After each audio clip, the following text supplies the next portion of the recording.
Yeah, man. That's hot shit right there, man. So what we gonna do? We gonna dub. News networks are not even getting clicks like that. So this shows like there's an opportunity for this, what we're doing here on this show.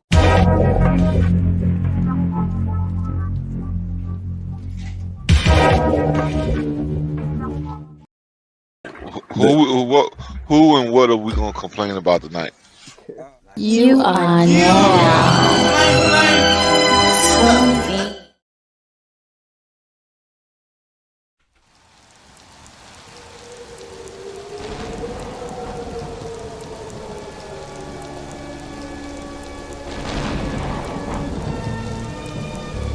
Good evening, my little one.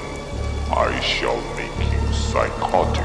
Mommy, what does psychotic mean?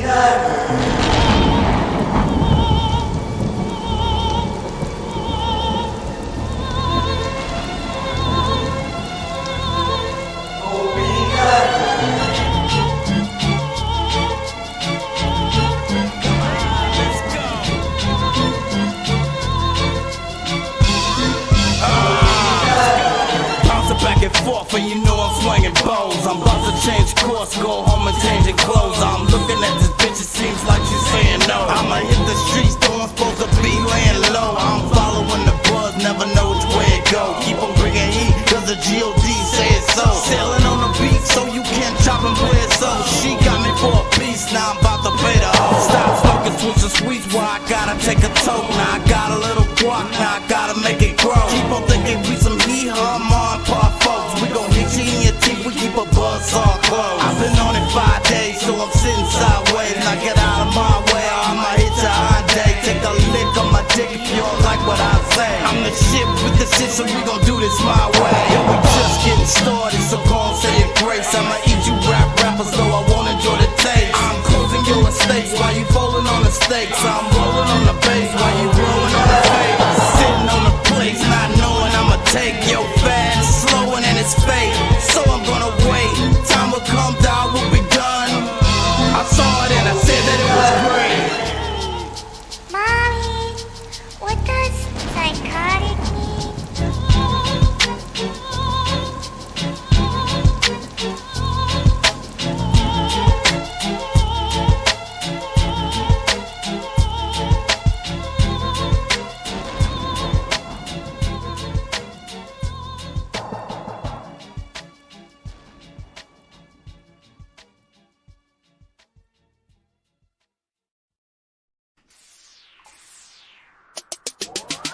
It's not just talent. That's what y'all ought to do. You gotta know what the fuck you doing. Shawty come and jump in my ride. That's what y'all ought to do. When the sun is starting to shine. You feel like calling you? I think I wanna give you some time. You better follow through. Stop playing shine, show me your grind. That's what y'all ought to do. I will hit any chick who likes sodomy, sex on stilts. While a big top watching me, I eat fish like a culinary apology. I leave you like an open home. I just can't quit. Feel like it's a part of me. My wrist on lit. Time to join the party. Recheck the list quick. Who got the bottle? See a poker face chip. I know she gonna swallow me, bite my lip. While I'm watching people watching me, that's not it. Won't you climb right on top of me? My mind's so sick. It's a function of my bodily. My mind's so sick. It's a function of my bodily. I feel it, you feel it. She say I'm feeling it inside of me. I dig it, you dig it. We digging all over your bodily. Come get it, I'm with it. I'm gon' get it on the bottom. Come get it, I'm with it. I'm gon' get it on the bottom. Shawty come and jump in my ride. That's what y'all ought to do. When the sun is starting to shine. You feel like calling you? I think I wanna give you some time. You better follow through. Stop playing sign, show me your grind. That's what y'all ought to do. I done heard, I done thought, now I wonder and wanna see. Said you really are the king of the jungle, but can it be? Now you really gotta work and be holding the head of me. Cause if you don't know how to stroke, it could cause a catastrophe. I'm a soldier, so I seek and destroy you so naturally. Put some scratches on your back and then ask what the matter be. Demonstrations why the dudes and the women be after me. Leaving weak and desperate, crying to see me on bad knees. They saying where she go? Daylight, flashlight, put me on extra glow. I tried to tell you though, platinum sunshine's about to blow. Shawty come and jump in my ride. That's what you ought to do. The platinum sun is starting to shine. You feel it calling you? I think I want to give you some time. You better follow through. Stop playing shy and show me your grind. That's what you ought to do. Shawty come and jump in my ride. That's what you ought to do. Platinum sun is starting to shine. You feel it calling you? I think I want to give you some time. You better follow through. Stop playing shy and show me your grind. That's what you ought to do. You want it, so come on, we gonna follow me. We light fires like Hanukkah, marijuana by the tree, like a harmonica. Lick it with no teeth. I like when it's sloshing and getting salty like the sea. Gotta slide it off and make sure it's softening for me. Reach the top of the mountain and have you sounding out your teeth. It sound like it's coughing and talking, saying more please. I'm sticking and stabbing it. Jason for a heat. Roll it on over and go get on the floor, please. Some of you born in October, long as you over 18. Going to prison for pussy, just something that I can't see. Old bitch and she ready and she can munch a dick me. Gon' hop in my Chevy, we bout to hit the scene. Man, the spot is so heavy. Hopping not seen, man, I'm fresh and so ready. Popping like team, man, I'm fresh and so ready. Popping like team. Shawty come and jump in my ride. That's what you ought to do. The platinum sun is starting to shine. You feel it calling you? I think I want to give you some time. You better follow through. Stop playing shy and show me your grind. That's what you ought to do. Shawty come and jump in my ride. That's what you ought to do. The platinum sun is starting to shine. You feel it calling you? I think I want to give you some time. You better follow through. Stop playing shy and show me your grind. That's what you ought to do.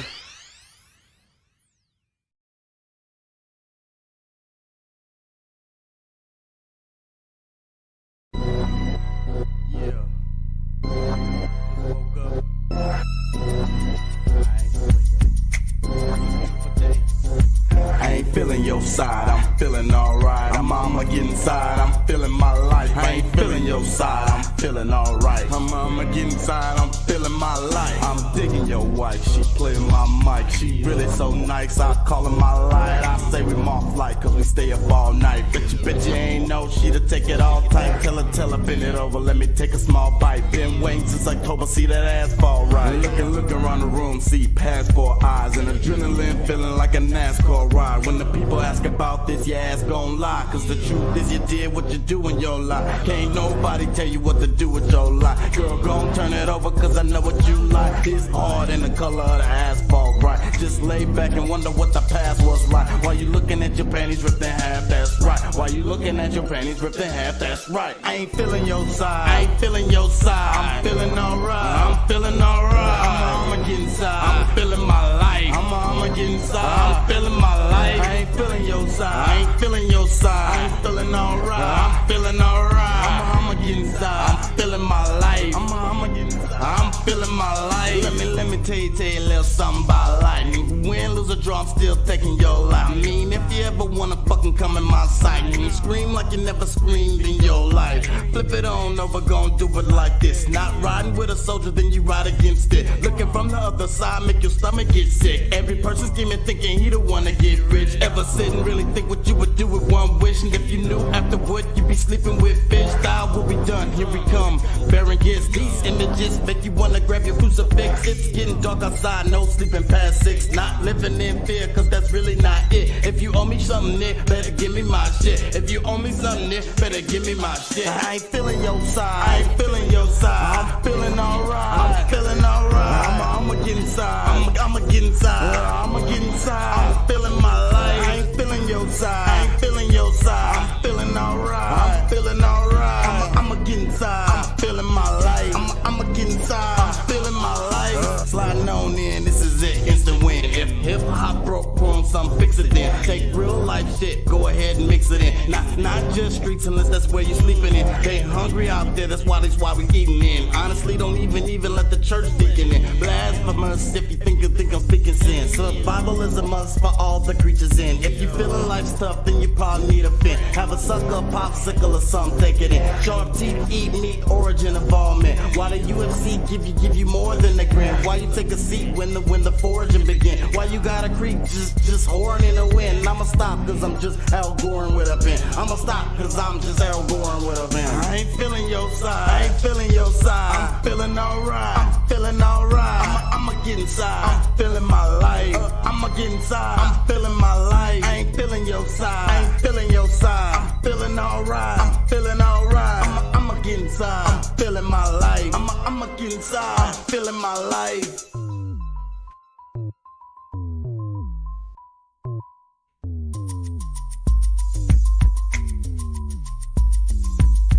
Hit niggas niggas in they fucking head with the crack. You bustin', I'm bustin' back with the gas that spits venom. Hitting niggas in they fucking head with the crack. You bustin', I'm bustin' back with the gas that spits venom. Hitting niggas in they fucking head with the crack. You bustin', I'm bustin' back with the gas that spits venom. Hitting niggas in they fucking head with the crack. You bustin', I'm bustin' back with the gas that spits venom. You sending black, and when the bottom of the ninth in the smack, you police the cats waxing them back.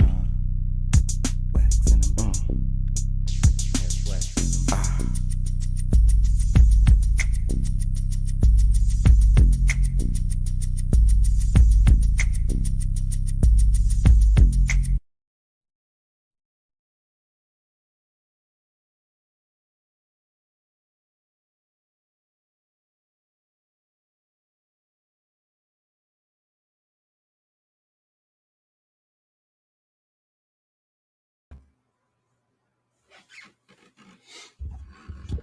I apologize, you guys. I'm coming. 1 second. Better late than never. Right? Is that what they say?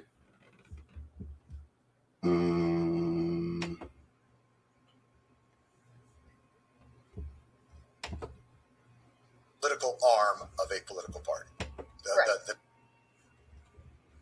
1 second. I want to play this video while I get my shit together, y'all. Hello. Hey. Do I refer to you as professor or doctor? How do you wish to be addressed? My name is Isabel. That'll work. All right, Isabel. Thank you so much. A Pulitzer Prize winner, New York Times bestselling author of Caste, first African-American woman to win a Pulitzer Prize in journalism, former New York Times reporter, author of The Warmth of Other Suns and Caste, The Origins of Our Discontents. Thank you so much for joining us. This book was, what made you look at the experience of African Americans in this country through the lens of caste rather than race?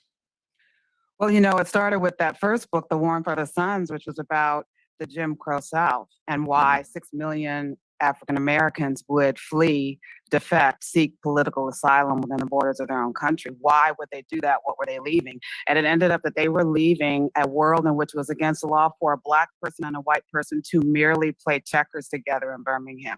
You could go to jail if you were caught playing checkers with a person of a different race. And maybe the wrong person was winning or they were having too good of a time, but they felt that the entire foundation of Southern civilization was in peril, could not have it, and literally wrote down a law making it illegal for Black people and white people to play checkers together. That's how extreme and how arcane and how very specific the rules and protocols were of the Jim Crow South. And that actually parallels with a similar impulse and set of rules and expectations within the Indian caste system. One of the pillars is called purity versus pollution, where the subordinated people, the lowest caste people, were not to use the same chalice, the same wells, the same waterways. And the same thing happened here, where actually the water was segregated throughout much of the country, you know, where Black people could not use the same pools, the same beaches. In fact, there was a case in Chicago where a teenager waded into what was called the white water. You know, water has no color. And then he was stoned to death for having waded into what was perceived as the white water. And that set off one of the worst race riots in our country in Chicago in 1919. So I came to the idea of looking at our country as focusing in on the system of hierarchy that was enshrined in this country going back to the 17th century, that created a hierarchy that put primarily British people at the very top and anyone who looked like them. And then at the very bottom were people who were brought in to be enslaved and to build this country for free. And then, of course, that all began with the stealing of the theft of the land and the genocide of the people who were already here. Right. So all of this was creating a hierarchy, and we live with it to this very day. I'm curious if it was purposeful in the sense that if you're building a new country, do you believe hierarchy then is a necessary element? Must there be in a society a dominant caste and a subordinate caste? And is this something that all societies suffer from, just not to the obscenity and perversion that was? And to give people a sense of it in terms of perspective, the Nazis, when looking to institute their dominant versus subordinate caste, looked to America's racial system of segregation and caste and thought it too severe. Yeah. I mean, reading that was devastating. It's gut wrenching to realize that that the Nazis did not need anyone to teach them how to hate. That they had down pat. But when they were looking for justification and jurisprudence and a legal framework on which to build a reasoning, presumably rationality, to do what they were ultimately going to do, they actually looked to this country, first of all, for the definition of race. I mean, it turned out that our country was more, led the world, sadly, in finding ways to categorize people on the basis of the social construct known as race. Mm-hmm. And through those laws, I mean, they had these blood laws, the laws that said, you know, if you had one drop of black blood, you were black. Right. For other cases, they would say 1/4 of Chinese blood made you Chinese. The United States had extensive jurisprudence, and the Nazis looked all over the world, and it turned out that they had to come to this country. Right. What we often look to South Africa as a country that has an extreme case of racial hierarchy, but they actually look to the United States as well. Apartheid followed Jim Crow. Jim Crow was set in motion in the 19th century. And so we were the leaders in the Western world. Not a great, we're number one to shout. Not one of those where you want to get on the hilltops, but it does make me wonder, because it seems pretty clear that the founders of this country valued the union over the ideal. Whatever our founding documents said, they valued the creation of that union far more than they valued following the high-minded rhetoric.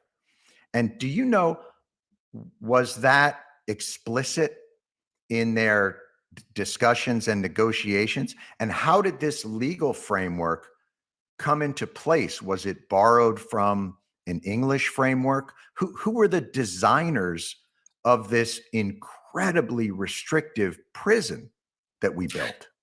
Well, interestingly enough, they actually broke from English tradition when they created this, what I would call caste of people who were forced to be enslaved, by tying the status of an individual, of a child, not to the father, which is what the English law would have said, but to the mother. And what that did was that allowed the founders, the slaveholders, people who were creating basically a slaveocracy, to take possession of any child born to a black woman, and to make sure that child, any black child, would automatically assume the status of the mother, which would be enslavement. So that's how you had generational inheritable slavery and servitude that was built into the identity of anyone who was of African descent in this country.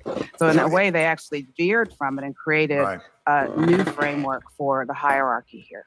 But it shows, though, this wasn't happenstance. This wasn't a condition that developed out of some sort of extreme condition. It was design.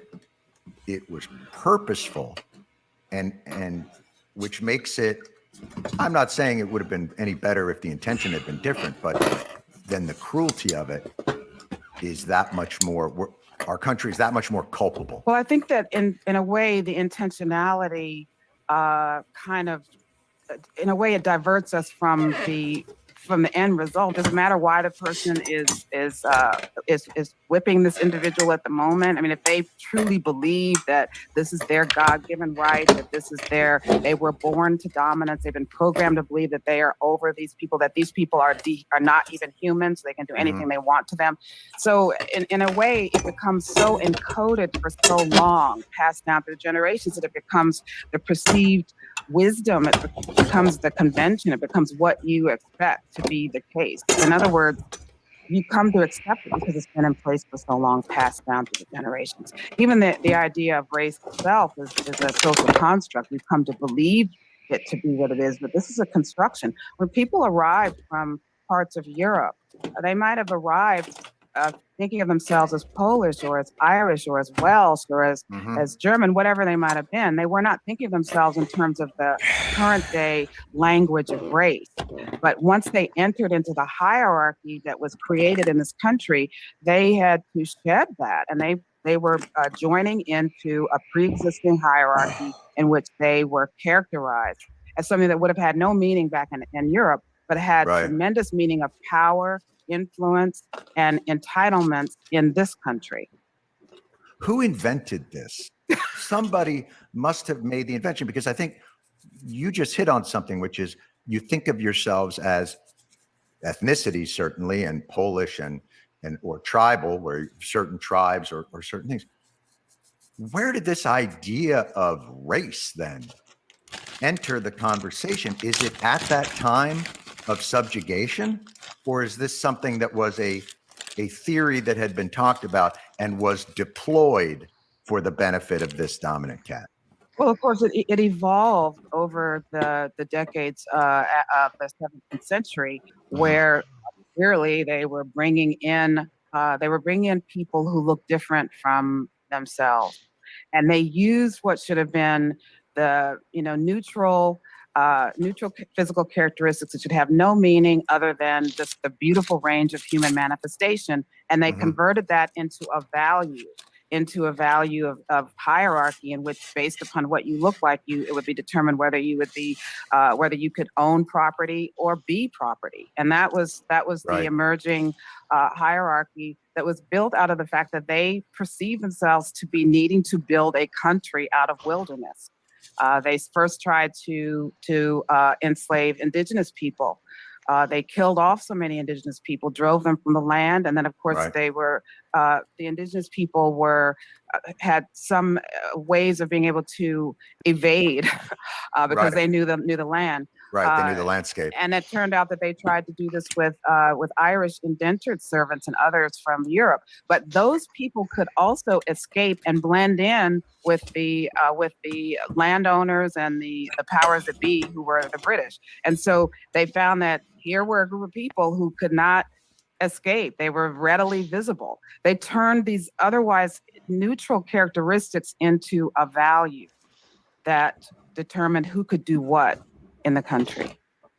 And once established, as it sunk in, and you talk about this, it takes on its own momentum, its own inertia, and you talk a little bit in the book about these scientific experiments where the blue eyes are given, dominance over the brown eyes, and how those experiments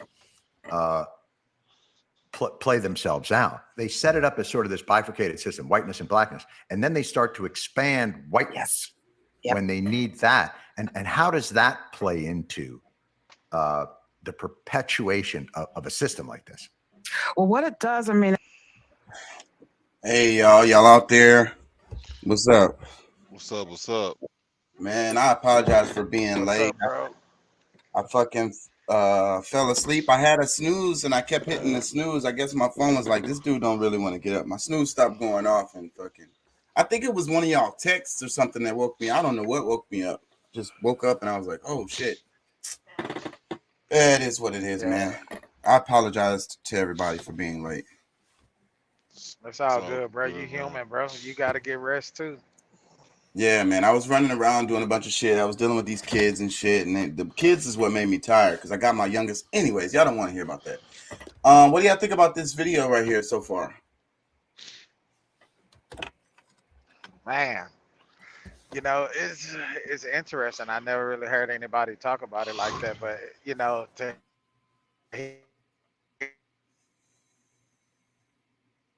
Damn, you're breaking up.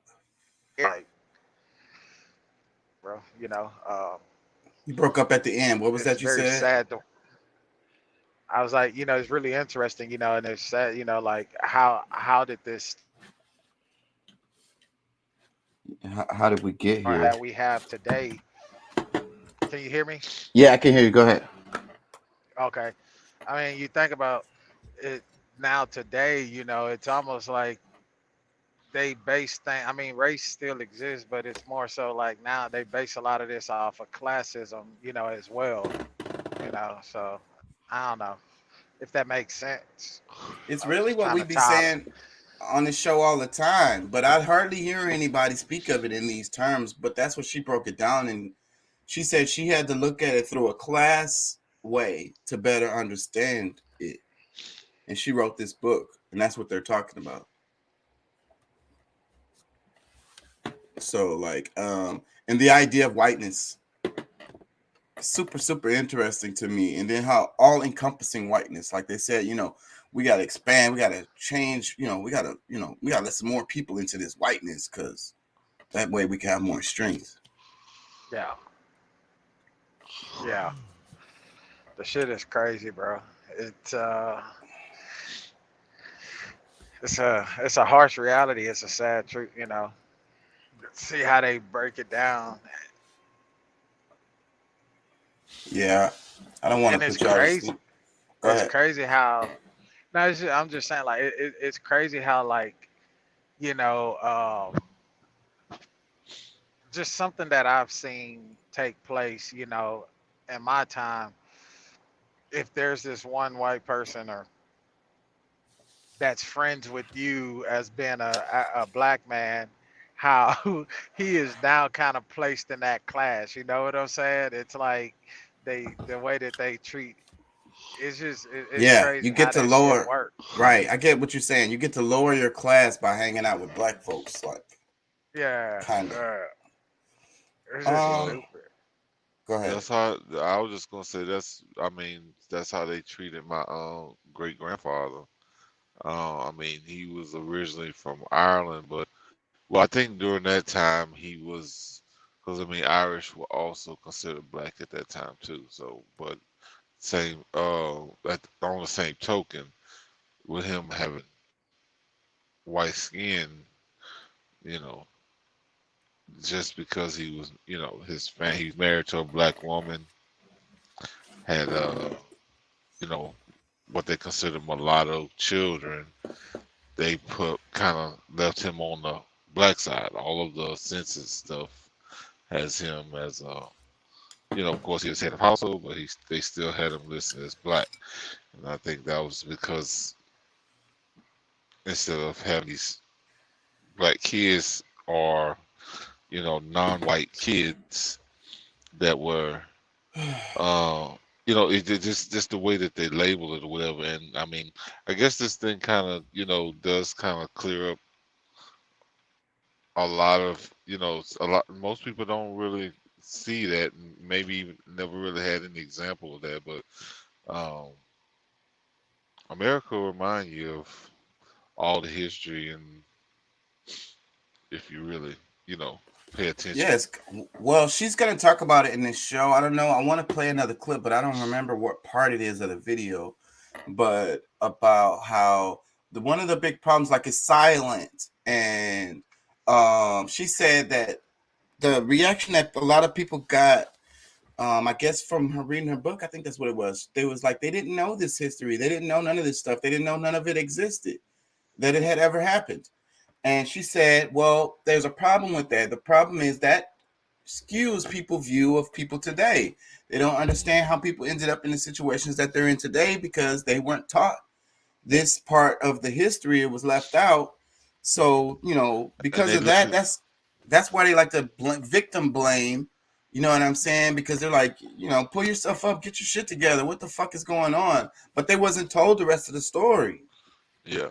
And that's really where a lot of problems will be. Like, I mean, like the whole CRT, whether it's CRT or just the proper history, like by the certain groups not learning, is gonna make it even worse for a whole nother generation or more. You know what I'm saying? It's just Yeah, yeah, you're able to live with this privilege of hey, I was good, and I'm sure there was a lot of white people that didn't really play the role of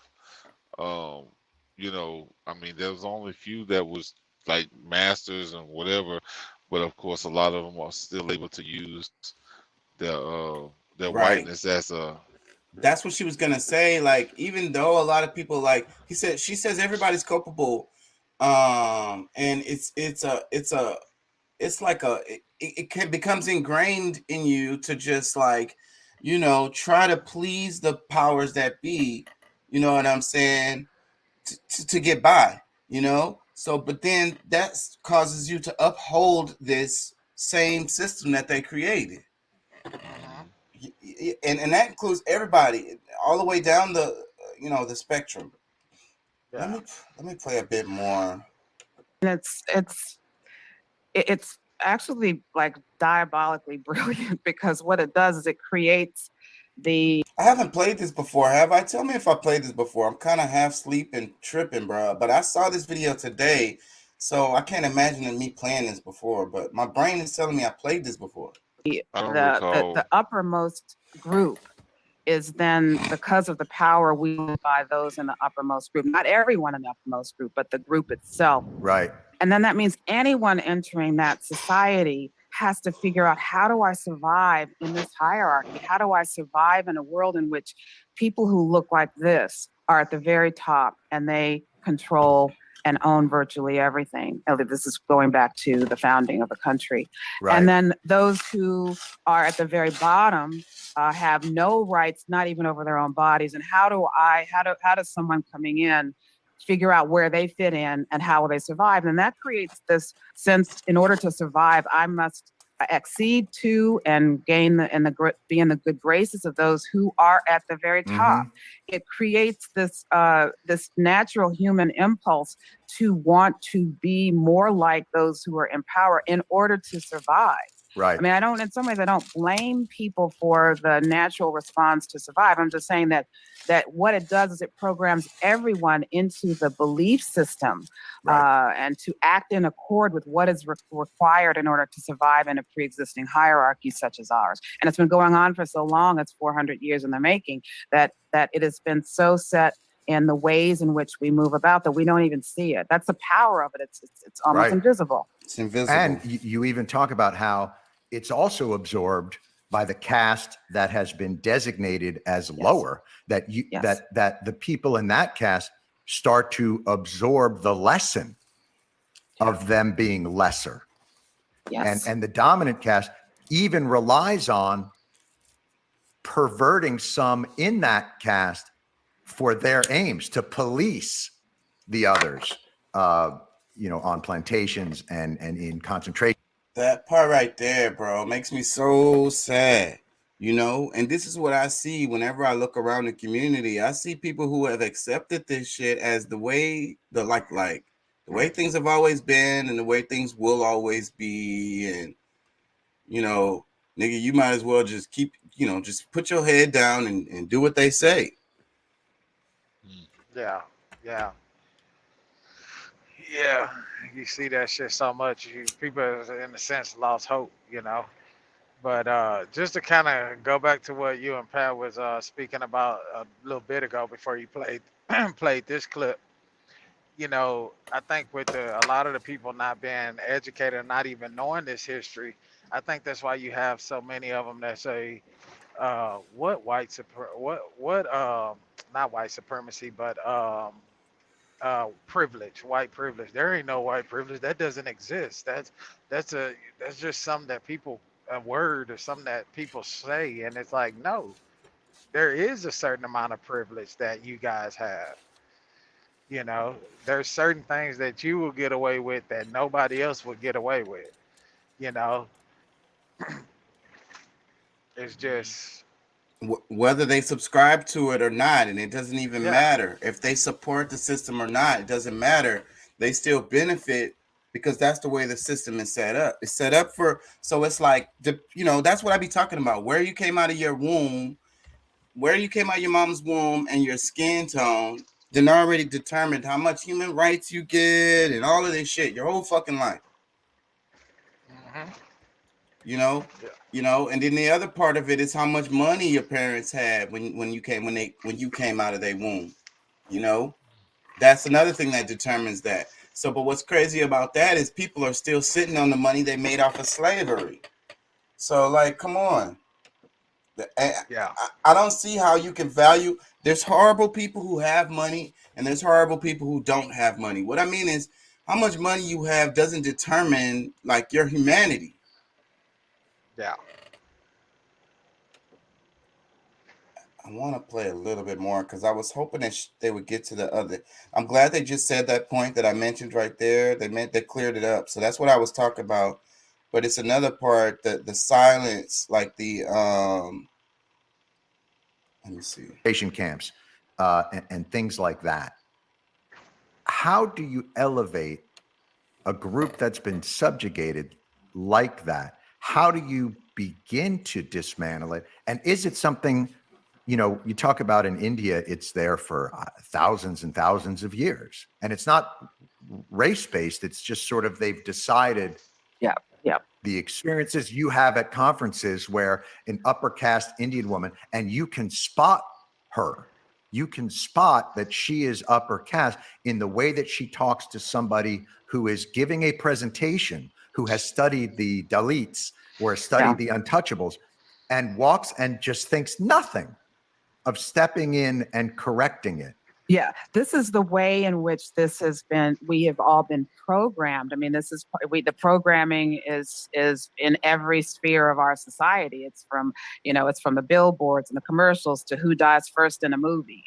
When you see like it's everywhere. It's right. And one of my favorites was the scholar that you went to, and I can't remember where the conference was where you met him. He was, I think, a Brahmin. He was somebody from a caste there. And he would say, like, I'm from the warrior class.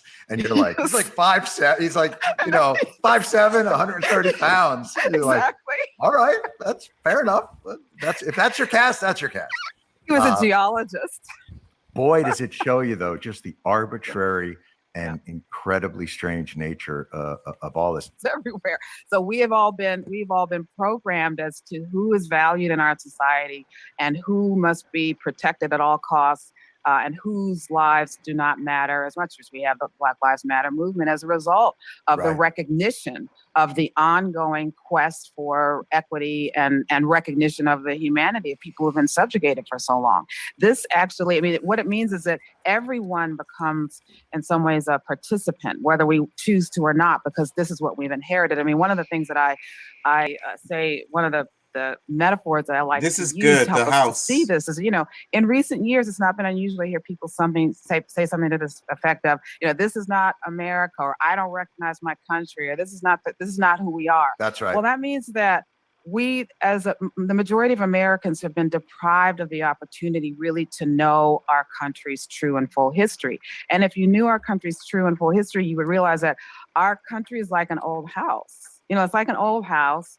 And if you inherit an old house, if you take possession of an old house, you did not build the uneven pillars and joists and beams. You did not build the frayed electrical wiring. You did not build the corroded pipes that you're now having to deal with. But when you take possession of an old house, guilt and shame are not going to help you fix it. You have to look at that building inspector's report and see what is it that we're dealing with. And then you don't get emotional about it. You roll up your sleeves and you get to work in fixing that. And, while you didn't build those uneven pillars and joists and beams and the frayed wiring and the corroded pipes, any further deterioration is on the hands of those who are in possession of the old house now. It is on people who are here now to take responsibility. That's where it diverges somewhat. Because, and that's such a great as far as we get metaphor about the house. We don't get no further than that. And now imagine that the people who live in that house become resentful and decide that it's actually your fault that it's like this, and they're going to let it go to more decay. You know, that's the thing that is so hard to wrap your head around. You know, you have a founding document that states the inalienable rights given to all humans of life, liberty, and the pursuit of happiness, that all men are created equal. And for a subjugated group to ask for that as though it is a negotiation, the document says granted by God, not by Senator Calhoun of South Carolina. Like, the idea that that has been an ongoing negotiation is the real shame of this years later, that everybody thinks now like, hey man, you got your Civil Rights Act, so we're done here. And where does that resentment come from? Well, you know, there are a whole lot of answers to that. I mean, one of them is that I think that we are in a crisis of identity. I think we're in an existential crisis in this country, in part because of 2042 or 2045. That's the year in which the United States has been projected to have a demographic configuration different than anything any of us have ever known, which would mean that we no longer would have the historic majority that all of us have grown accustomed to, would no longer be in the historic majority. Mm-hmm. That is a configuration that no one alive knows or has experienced ever. This affects everybody up and down the hierarchy in all segments of our society.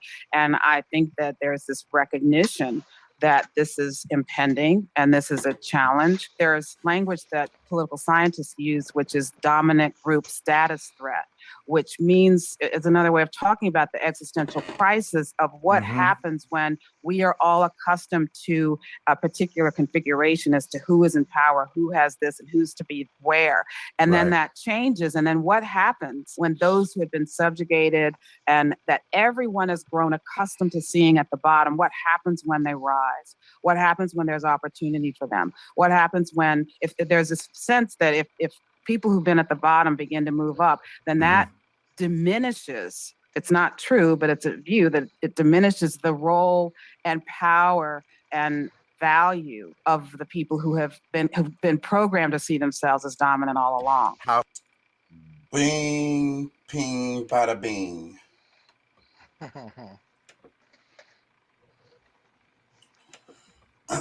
That's it right there. I mean, she said it. Yes, really not anything. Yeah, I can't argue with nothing that she said. Yeah. You know, dominant social group, or I mean dominant what did she say? Like the fear of the, you know, the dominant group changing or whatever, like however she said it. So like that's it right there. Cause like he said, where's this resentment coming from? You know? Where it's like, we gave you your damn Civil Rights Act. Now what the fuck else do you want? Like, damn, bro, where's all this animosity and anger and shit coming from, bro? Like, I'm just like, I got all fucked up. It's like if somebody had a wound, you know, they got hurt, like you stabbed them. And it's like, man, I gave you a damn Band-Aid. Now shut up, you're crying. Like, bro, I'm still bleeding, bro. Like, you stabbed me, bro. Like, can we talk about this? I need to go to can you take me to the hospital? That shit is painful as hell, and I don't know if I can let it go. Yeah. Just yet. So I think that both sides have this kind of, or this also kind of like this fear, this resentment of the change, you know, this resentment of like, you know, atonement. Is because what I be saying all the time is how like us as individuals in the United States, one of our biggest problems is seeing ourselves wrong. You know what I mean? Like admitting that we did something wrong and, you know, just being real about it. And I think that's programmed in us because of the society that we live in doesn't want to atone for what it did wrong or even admit that it did anything wrong. Yeah. In their minds, they don't feel that they did anything wrong. I mean, honestly speaking. Yeah. Yeah, the land was given to them by God, and they had you know, they're more superior, so then they deserve to use these people as slaves, like they, you know, and even the ones that don't think like that are like, well, I didn't have nothing to do with this, you know, I didn't build this system, you know, things are just the way that they are. I mean, you know, that's what makes me the most angry. It's like things would have happened like this regardless. Like this is the way, you know, this is just the natural order of things. It's been like this forever and gonna be like this forever. Like, you know, everybody just need to accept their role in society. And like if you was born pale or whatever the hell, then you know, and if you was born dark or whatever the hell, then you know, that's just what it is. It's like I didn't make it this way. It's just the way it is. But that's not true, because this was created. This whole system was made up. You know, it's all artificial. Really, it's all not even real, even. And but we believe it, so that's what makes it real. Sorry to say, but that is more than true.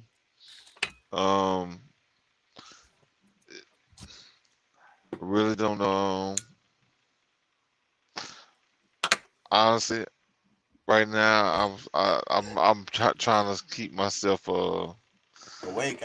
I know. Yeah. I understand.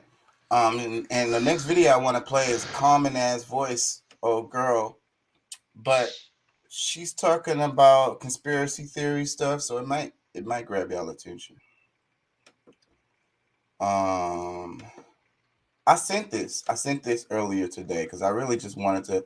This is an add-on to this week. It kind of out of the direction too, but conspiracy theory.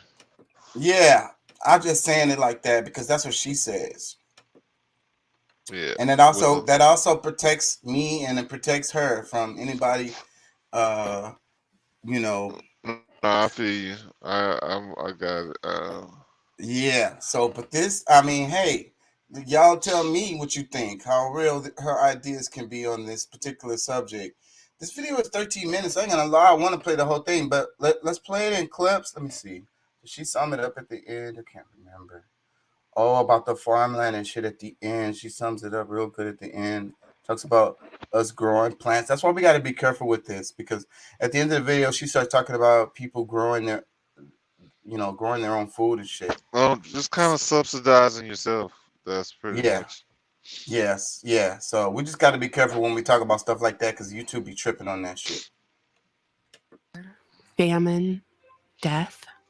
Spin the wheel. Which one are we landing on today, internet friends? Can't breathe through my nose today because of pollen, but still doing this recording, so I don't want to see any comments saying I've been replaced by some other broad with a nasally voice and it's not me. It is me in all my glory, and yes, you got it. Clippity clop clop, the horsemen don't stop. Famine. That's what we're talking about today. We're talking about famine. More specifically, governments around the world have announced that we will be facing food shortages soon, but hey, don't worry, they got this thing all under control. They have your best interests at heart. Don't sweat it. Why do you look nervous? Just sit back, watch some Netflix, have a sip of your White Claw, and take a deep breath, dear citizen. Just have a scroll through TikTok. We saved you 16 cents on hot dogs last 4th of July. You think we're gonna let you starve? Last week, on the same day actually, President Joe Biden and Canadian Prime Minister Justin Trudeau talked about impending food shortages. During a press conference, Trudeau warned food shortages were on Canada's horizon. He blamed global supply chain issues and that pesky little old war in Ukraine for these problems, saying, quote, "We've seen disruptions of supply chains around the world, which is resulting in higher prices for consumers in democracies like ours, and resulting in significant shortages and projected shortages of food, of energy in places around the world." End quote. Like I said, on the same day, President Joe Biden said that food shortages are going to be real and that it was largely due to sanctions imposed on Russia. Isn't this the same fella who told us that this past winter all the purebloods were going to die? Well, it's spring, baby, and we're still kicking. It's also just amazing how much this Ukraine-Russia conflict is fair game to use as an excuse for, like, anything. High gas prices? Your grocery bill skyrocketing? Crime rates escalating in your cities? Gimpney. You know who to blame. It's those dirty Ruskies. Can I use that slang on here? I bet I can. I can discriminate against white people on here all I'd like as long as they're white. You know what I mean? Like white. Russians are white. Any other flavor you can't say anything else about without getting canceled. What are you, a bigot? Yes, it's Russians, rapid fire printing dollar bills over at the Federal Reserve, leading to hyperinflation. Making you cry like a little baby in the aisles of your grocery store. It's Russians. They did it. It's them. Yeah, totally. Now fight about what. That's so fucking like, let me read this comment. But that's so fucking like, they're just like, the way she talks is like, I feel like that's the attitude that they have, really. It's like, go scroll on TikTok. What do you know, let the grown people, yeah. You know what I mean? You don't even know what you're talking about. Go away. Go argue about trans people. Let me read this comment right here. It says, do you think those in power who see their hold on society slipping away will offer reparations with a catch? 1 million per African American, but you have to give up your citizenship. What percentage of African Americans on the brink of poverty or lower middle class will accept this?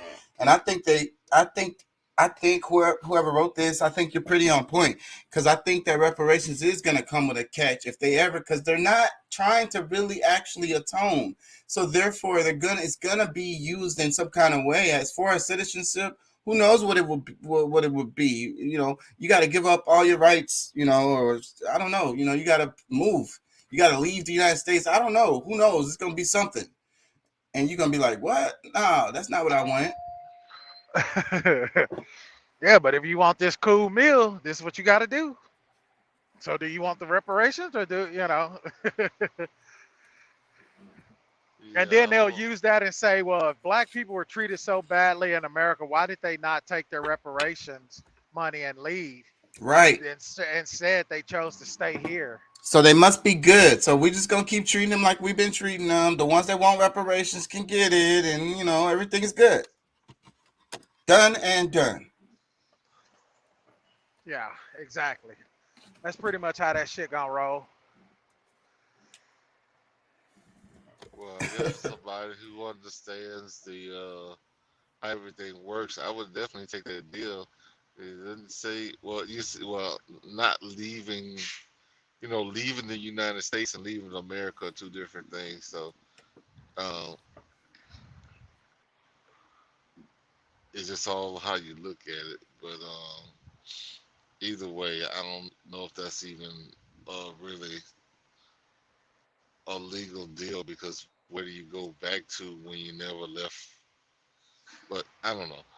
Anyhow, yeah. So what would they do? Like, yeah, that would be a problem. But see, maybe I was saying before, a good way, a good part of reparations would be to give us a state. They stole a bunch of damn land anyway. A state. A state. At least that, Florida. I don't know. They're not gonna come off of Texas. They give us Alabama or something, Georgia. I don't know. I'm just saying. I don't think that would ever happen. I think it needs to be more than a state. It had to be quite a few states, at least 4 or 5 at the least. Already they ain't gonna come off one state. 4 or 5, they're gonna be like, nigga, get the. How about I just blow up your town? How about we just finish eradicating y'all? Damn, y'all still here? That's one of the things I really feel strongly about. My existence is the resistance. And I say I read that or something somewhere or whatever, and it stuck with me. My existence is the resistance. It's like, that's why they, that's another reason why, it's the police brutality. It's like, damn, y'all niggas are still here. God damn. Thought we killed all y'all. Yeah, that shit crazy, bro. It's a reminder. It's a stab in the eye. It's a little poke. It's a stab every time they see us. It's, because it's like the Aboriginals. It's like, the people who have rightful, heirship to this land. You know, that's why what they're doing to Palestine, to the Palestinians, you know, because you know everybody, you know, they argue and they change the law and they be like 1947 and all of this shit, and because of the war, all of this is really our land. But deep down inside, everybody knows whose land that is. There is no argument. But you know, they make up this shit, they argue about this shit. Meanwhile, they're basically genociding these people, because if there's no more people there to say, hey, you know, my great grandparents lived right here, bro. I've been here the whole time, bro. The egg I came out of was in the egg of some woman who was standing right here. So if you kill all those people, then you can be like, this is our land, nigga. We won the war, whatever, da. But as long as there's people there that really have heirship to the land, that's a problem. When you, especially when you did it illegally, when you stole it from them, when you did it really shadily. Well, I mean, it's all captured in records. It's not a secret. And there's a paper trail. So I mean, honestly, I mean, this is something that's well known. It's just that the theories, the theologies in which they sell the people that they know won't go study it and see it for themselves will continue to believe the lies. And I mean, the bad thing about it is that it's a majority. It's like more people than not that's gonna just sit there and believe whatever it is that they're told, and they continue the narrative regardless of how many people have debunked the whole idea. You know, many of the lies, and you know, can show, you know, you can see the proof for yourself. It's just that it's not, and you know. And another part of that is how they rebrand people, because of part of it is because of the way they teach history. And that's why I really I love history, because these people that they talking about historically, like when they tell you these older stories, and again, the United States hasn't been around that long, you guys, a couple hundred years, 300 years max, right? Less than 300 years. That's 200. When they tell you these stories about these peoples, like whoever they talking about, you know, Pocahontas, whoever the hell they talking about, nigga, those people are still here, bro. They didn't disappear. They call them Mexicans now. They call them Guatemalans now. You talking about here in the U.S.? Well, you know, I don't separate the Americas. These are, in anyways, when you're looking at Central and North America, these are all the same people. For the most part.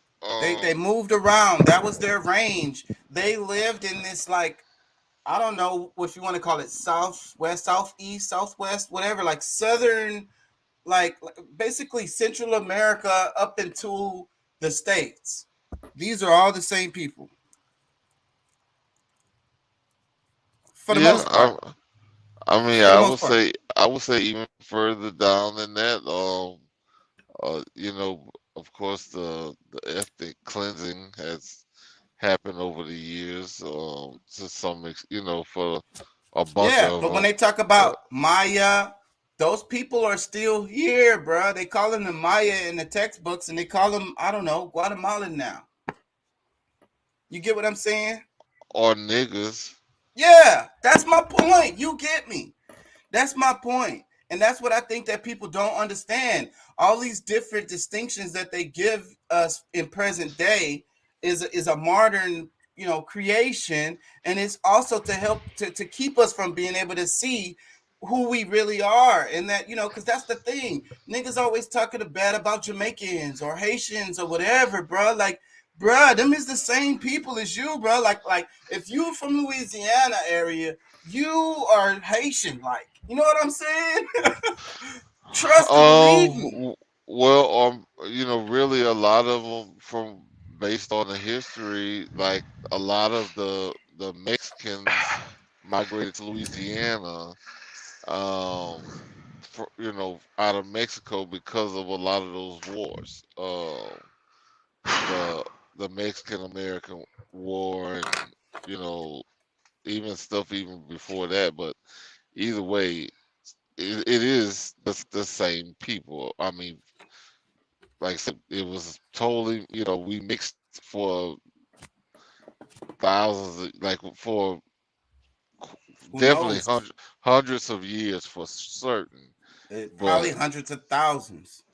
well, yeah, But who knows? Those numbers, are here or there. But yeah, so that's the point. The point is that it's the same people because they've been mixing back and forth. They travel each other. They trade with each other. These are, they might have their tribal differences where they kind of fight about this or that, but pretty much they're the same people. And then like Louisiana got special connections to like the Caribbean, especially Haiti.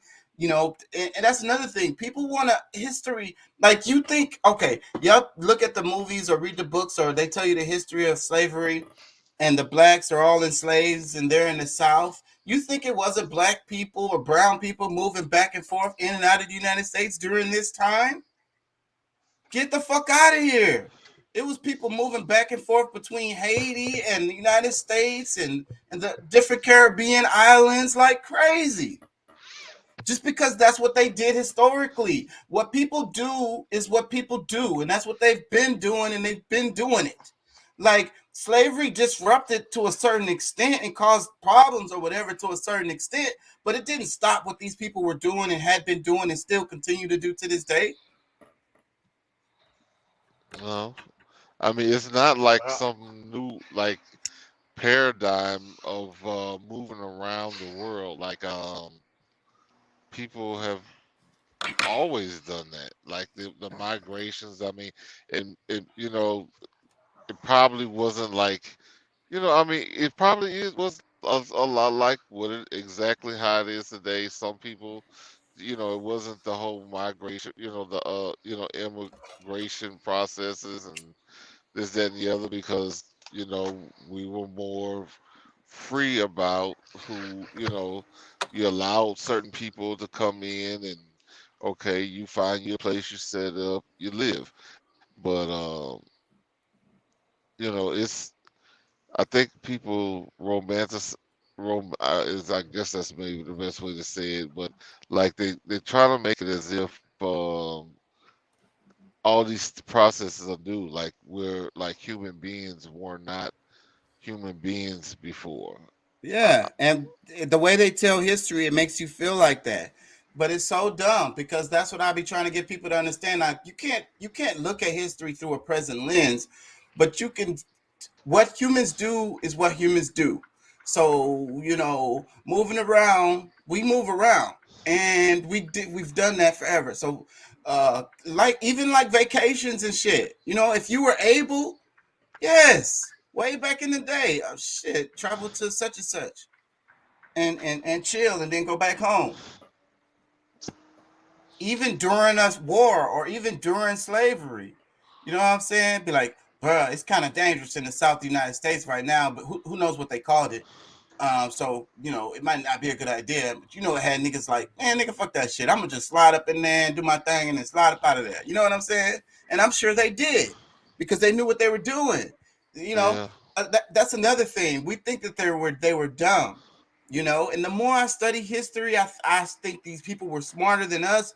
They've been dumbing us down. Like you can clearly see how, like with the internet and everything, how they're dumbing us down present day. But I think they've been doing that since before that. They've been dumbing us down for a minute now. And you go back, those people were more intelligent. They were more capable. They were smarter. They were smarter than us. I'm sorry. Yeah, no, I wouldn't apologize because I mean I pretty much agree. I mean I think I know you and I have had these conversations, but yeah, the people of the past were definitely smarter than us, you know.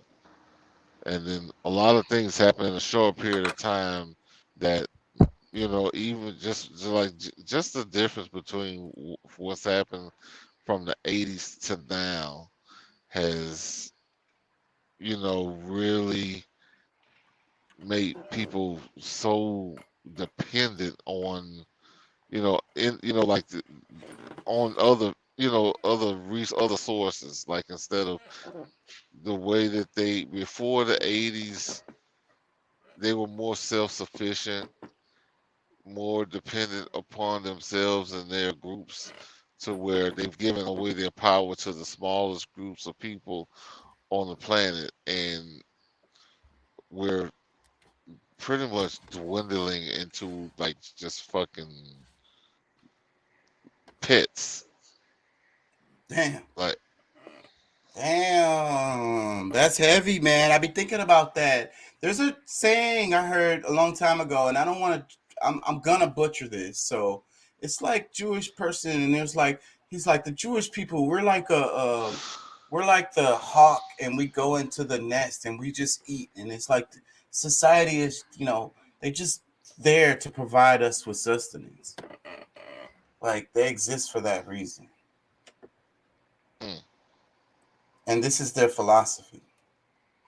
Let me play some of this. Whether or not mediocre men should dominate women's sports.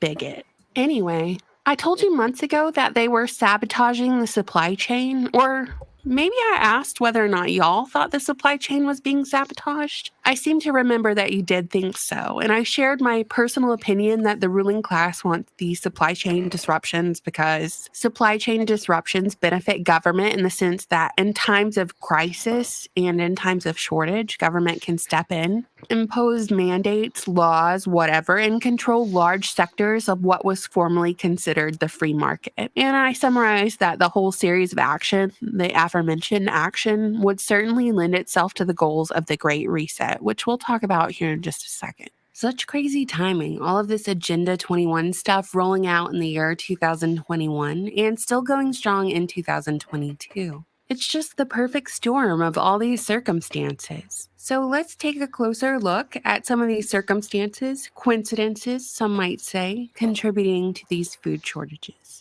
We can't forget to lay the foundation of manufactured crisis, of COVID lockdowns that forced small businesses to close while leaving Amazon and Home Depot and Walmart open, but inevitably put strain on the production line where workers had to be tested each time they showed up for work or were fired for not getting the vaccine. Furthermore, in 2021, the Biden administration announced that it was expanding a program that paid farmers to leave land fallow, or without crops, which was part of a broader government-wide effort to cut greenhouse gas emissions in half by 2030. Agenda 2030, part of the Great Reset. Pause, man.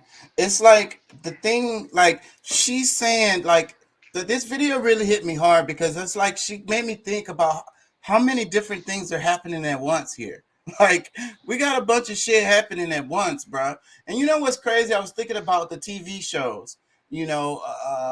Iverson or Tiverson or Peterson. I don't know what the fucking name of it is. HBO show. They have sex on it. Attractive people. Anyways, they have some of the best TV shows out right now. Like some of these shows are really good. Euphoria. I don't watch TV, but from the critics, they're saying they're good. I caught clips of these, so I understand why people like them or whatever. What I'm saying is you got and then you got TikTok. So meanwhile, they're doing all of this shit, all of the shit that they've been trying to get done. They just like ramming this shit through all at one time, bro. Like it's the perfect storm for them. Do y'all hear what I'm saying? mm-hmm. Yep.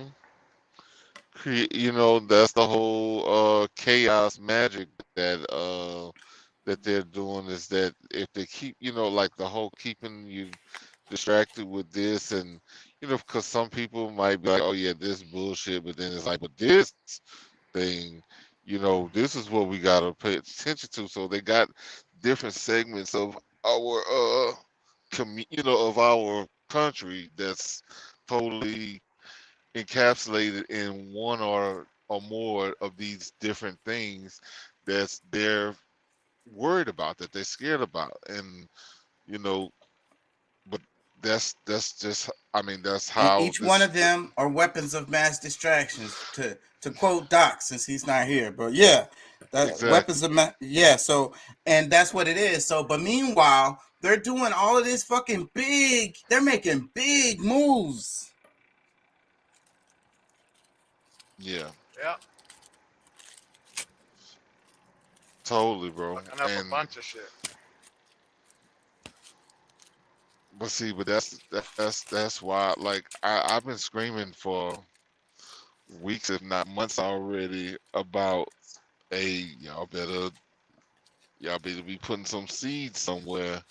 Then some shit start to grow because I mean, whatever it is, they not gonna stop their agenda. They're not gonna stop trying to push whatever they've been pushing already for the longest. Like they done put they've been planning for decades already, and it's gotten to the point where they know that their side is their stuff is weakening so much that if they don't make a big move now, they're done. You know what I'm saying? I really think it is. I really think it's end game. That's what it is. It's end game. These are the Hail Marys. These are those Hail Marys. Um, because the reset, and I think that things naturally reset, but they want to control the reset. You know what I'm saying? They know it's going to happen, but they want to be on the upside of it when it flipped. You know what I'm saying? So that's what I think that they're trying to do. So, but the natural order of things would be for them to not be on the upside after the reset. The natural order of the world, like the way things are going really underneath, not in the narrative, but what's actually happening on the ground it's going in the other direction. And then you got to look at these countries, try to understand it in geopolitics also, with China, India, Russia, some of these African nations, and the pivot, because this I before I was talking about no World War III, but now I feel like we're going down that road now, because you're starting to see these geopolitical divisions that's happening. The narrative of the East and the West, and the West being dominant, is it's losing its hold on to people. And you got what they would call the East. They're coming together. You know what I'm saying? What's his name? Keep popping up in the news. Hold on, let me get this. What country is this? Uruguay, Paraguay? Fuck. Hungary. Hungary is the country. And the guy, he keeps popping up. That guy. So, and he's like, one thing is weird about that connection. Like, he's cool with Russia. And you know how I always be talking about the fascism and Russians not liking Nazis. But Hungary got a bit of a fascist tint to it. And Hungary is pretty cool with Russia. And that guy, he just won re-election or whatever, and he's been in there for longer than Putin actually. So, but then you can look at that situation as it being smart that Putin is cool with this guy because he's been in power for so long. I mean, I don't know. I'm kind of getting off track, but my point is these alliances that have nothing to do with the West, that have strength over there. You know what I'm saying? So this strength grows, and if the West keeps on its road that it's doing of this like Western domination narrative, they're gonna end up running into this Eastern fucking block of countries that's gonna be like, bro, we done had enough. Well, the reason why what we call the West ends up with the power that they have, because I mean, if you really think the same alliances that you see now are pretty much the same for the last 500 years, and really every 500 years there is a big change in how, if you want to call it a reset, whether it's from the Dutch, the British, the what how you know, and of course U.S. is in there. But however, I mean these like type of Byzantine. I know what you mean. Like, cause what was it? The India one. I can't think of the name of them. They was running the show for a long ass time. Anyways, go ahead. well, these things happen every so often, and because the people, when those transitions happen, the same people, or at least not in the same consciousness or existence, seeing those things happen. So that's why it's so totally new to everybody. So I mean, these resets happen every so often. But if you not, because like I said, I mean, this is something I somewhat studied or listened to through different, videos, and they break it down to how these things actually happen.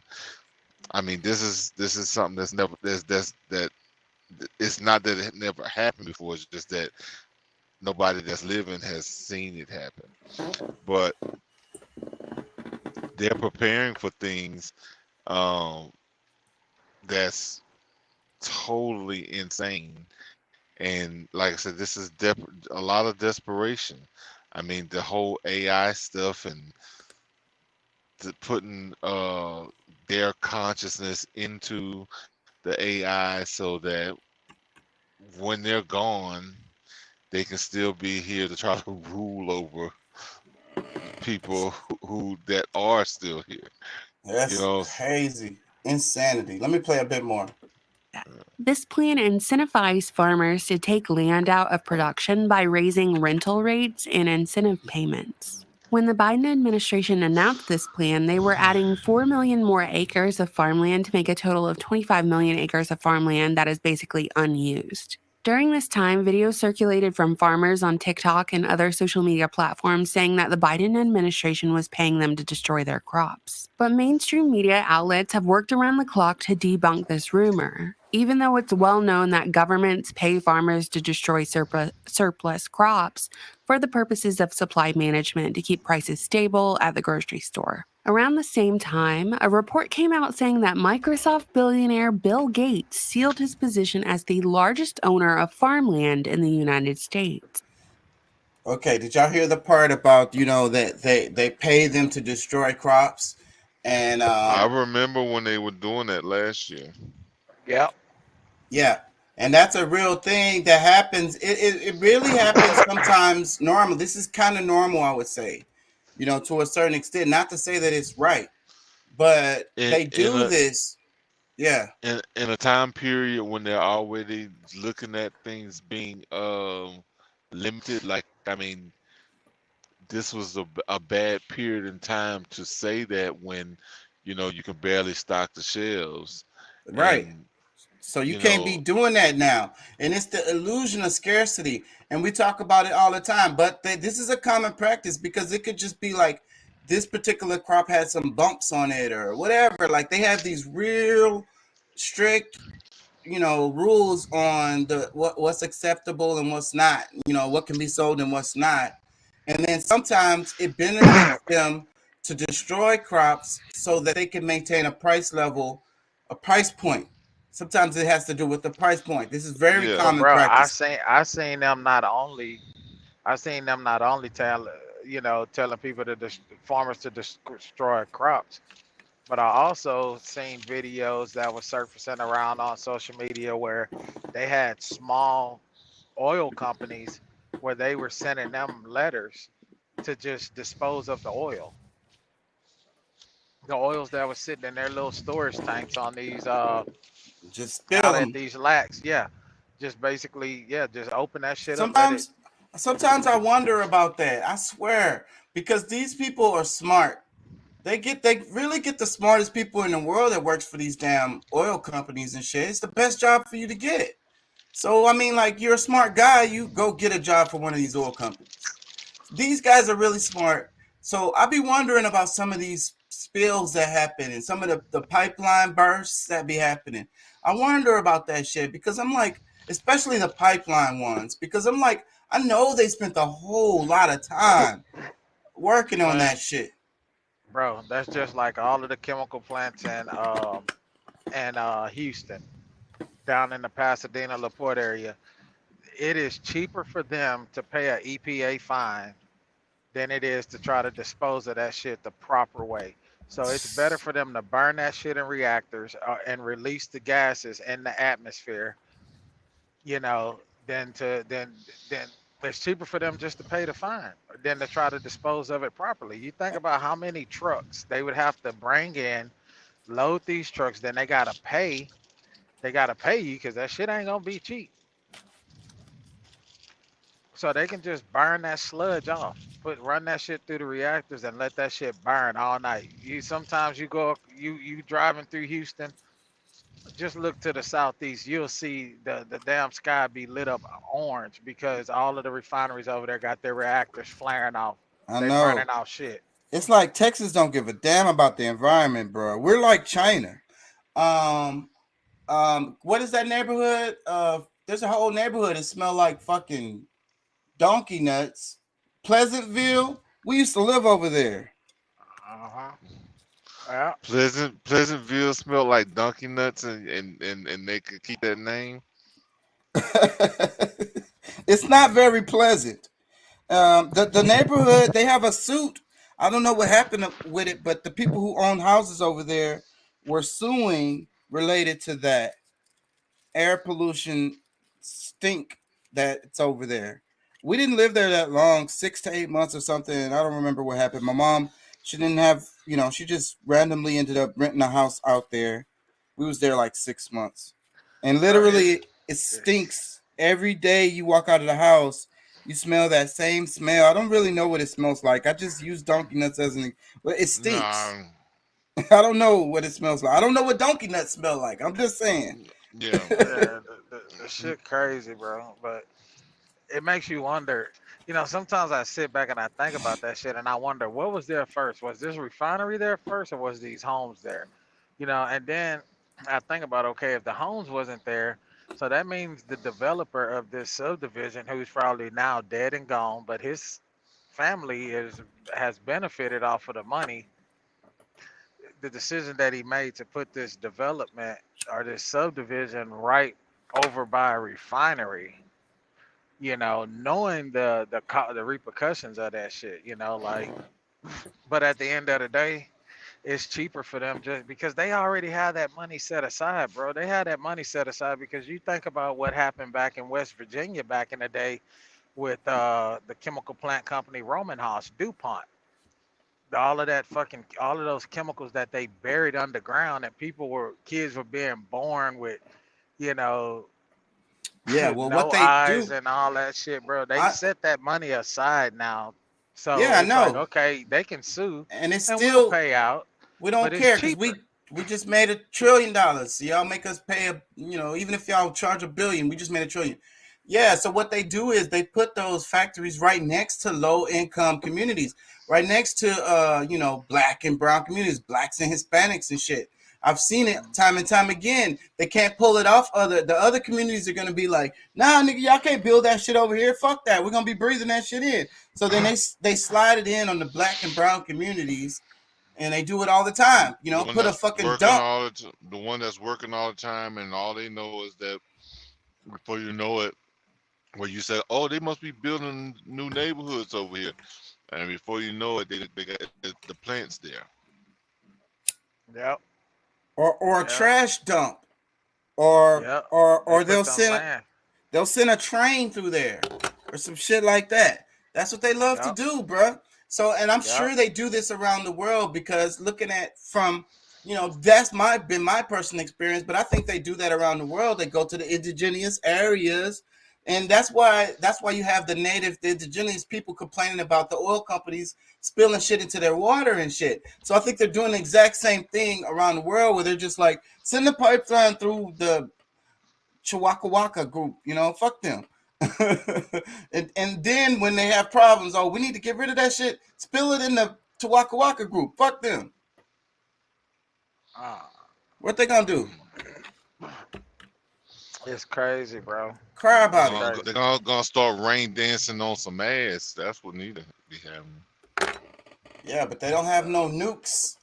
Them niggas got nukes. They got fucking choppers, helicopters.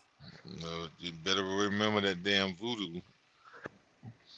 That hoodoo and whatever else needed. Yeah, well, I believe the natural reset is coming. And like that is what happened with the Haitian Revolution, because they did have superior power, but them niggas used what they knew and they scared the shit out of them niggas. They had them niggas shitting in their pants, bro. Look, I'm gonna tell you. I love the Haitian Revolution. Y'all look that shit up. In most cases, when people say it's something is coming, it's already there. I think it has pretty much happened, and we're just not aware, and they not aware, and nobody's aware. We're asleep. We're in the matrix. With 242,000 acres of farmland and 27,000 acres of other land across 19 different states, according to the land report. With the largest chunk of his land being in Louisiana and Arkansas, as well as... Why the hell this nigga got so much farmland, bro? And why is so much of it in Louisiana and Arkansas? They plan on poisoning a bunch of niggas. Hey, bro. And you think about that shit. You think about it. Bill Gates has been #1 and talking about the world is overpopulated. We're overpopulated. And that's what I'm saying. Like, who makes this motherfucker God? For you to feel like that, and not only does he own all of this farmland, a lot of people don't realize that he is the world leader. He owns majority, when it comes down to vaccinations. Yep. That's his charity. Pharmaceuticals. And he sends all of that shit over there. Yeah, pharmaceuticals. He sends all of that shit over there to Africa and all of these other places, bro. Like, this motherfucker, he's fucking evil, bro. And then look at the questioning. I forget. Well, that was back in the 90s, wasn't it? I think it was, where they were trying to prosecute his ass, and he ended up getting off. So his whole deal was he's gonna start some type of vaccination company or expand it into other countries to help the U.S. or something like that. It was, but man, this dude is pure fucking evil. He pretty much handed over his company to someone else so that he can do philanthropy. But I mean, still. Yeah, that just gives him full time to work on whatever he really wants to work on, and it also gives him a buffer zone so that they can't, persecute him behind stuff that his companies are doing. It gives another little layer of protection. Well, I'm gonna tell you like this: a lot of these people that you're seeing today, their parents were into a lot of these same things when they were alive, because Bill Gates, right? His mom, his dad worked along with Margaret Sanger in the eugenics project. Eugenics, yes, okay, yeah. I thought it was his mom. But they were also in connection with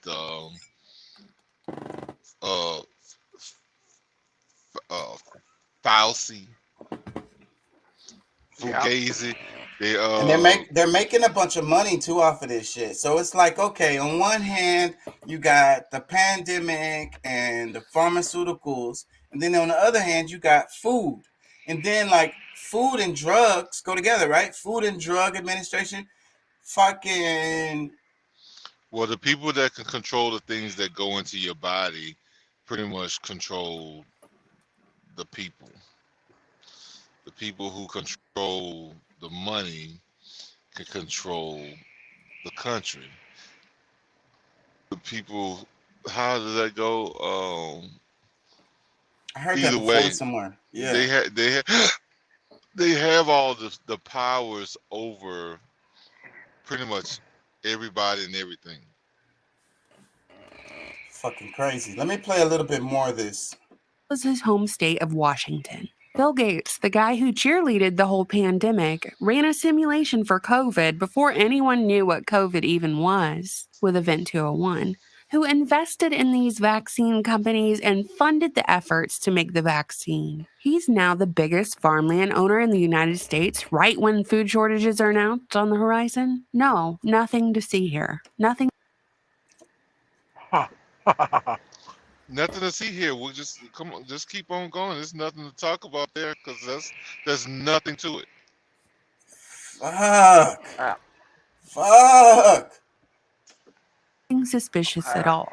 Earlier this month in Iowa, they reported a surge in bird flu cases that resulted in killing 5 million egg-laying chickens. Earlier this year, a turkey farm was taken out for the same reasons. They say that infected birds have been found in at least 24 states, and the virus has been circulating and migrating waterfowl in Europe and Asia for nearly a year. So they're killing all these chickens, and the prices of fertilizers But are already at 40%. And now, with the pause. conflict in Ukraine and Yeah. Now see this whole idea because I mean, if you go back to the beginning of the pandemic, all the things that they assured you was that this thing was not able to pass from human to Right. to animals. yeah. So they're using the same bullshit. They're using the opposite lie to give you a reason why they need to kill off all this fowl, the birds and stuff, so that they can control, modify, do whatever. Because I mean, if you got control over pharmaceuticals and food, you know, like you can create. Like I mean, shoot, they can practically everything that they've been injecting. You know, asking your permission, telling you to give your, you sign over your rights and before you take this thing. They're not even gonna do that now. They're gonna pretty much feed it to you through the food. Don't Yeah. even ask your permission. You better read the ingredient label. It's kind of like the Hey, damn you apps. remember? Go You ahead. remember? Y'all remember? And I know y'all probably remember this shit. I want to say it was towards the end of last year when we were talking about the vaccination, and I had told Pat, I was like, man, it's funny how when you go get tested, I'm thinking that they putting that shit. And we were talking about the food. That's funny, bro. Like this dude on all this farmland, these birds. Who's to say that these birds actually, yeah, they may have been killed, but they're killed when they slaughter them. Who say this shit not circulating around, bro? We already ate them hoes. They went into. I would say You chicken feel? nuggets, but they said there ain't no chicken in chicken nuggets. I just saw a report about the McDonald's chicken nuggets. It's like no But chicken in see, it. here's the thing, bro. Because like you think about it, like I remember during the pandemic when it was heightened and people were going, you couldn't find a deep freezer. People were going into the stores. This was before they put limits on how much meat you could buy, like on chicken and pork and shit like that, right? Yeah. Back then, dude, how big these fucking young whole chickens were. A whole chicken usually, I mean, a normal whole chicken is probably a little bit bigger than a Cornish hen. Maybe two Cornish hens together.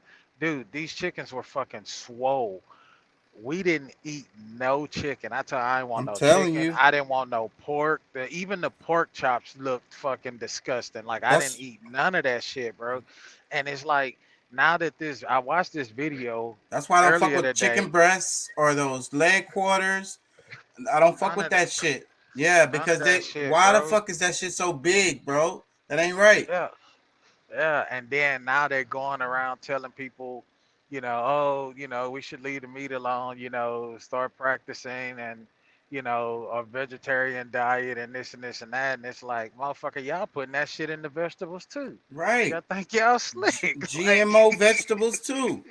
And then if you try to go vegan, ain't nothing coming out of a box gonna be healthy for you, bro. Anything no. that's got preservatives that's been preserved, it's not gonna be good for you.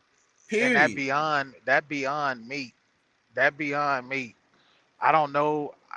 I don't want to, I don't want to get this wrong, so I'm not gonna say any brand name, but they tested vegan meat off the grocery store shelves. They found that the vegan meat that was on the grocery store shelves had chemicals that they would use to preserve bodies.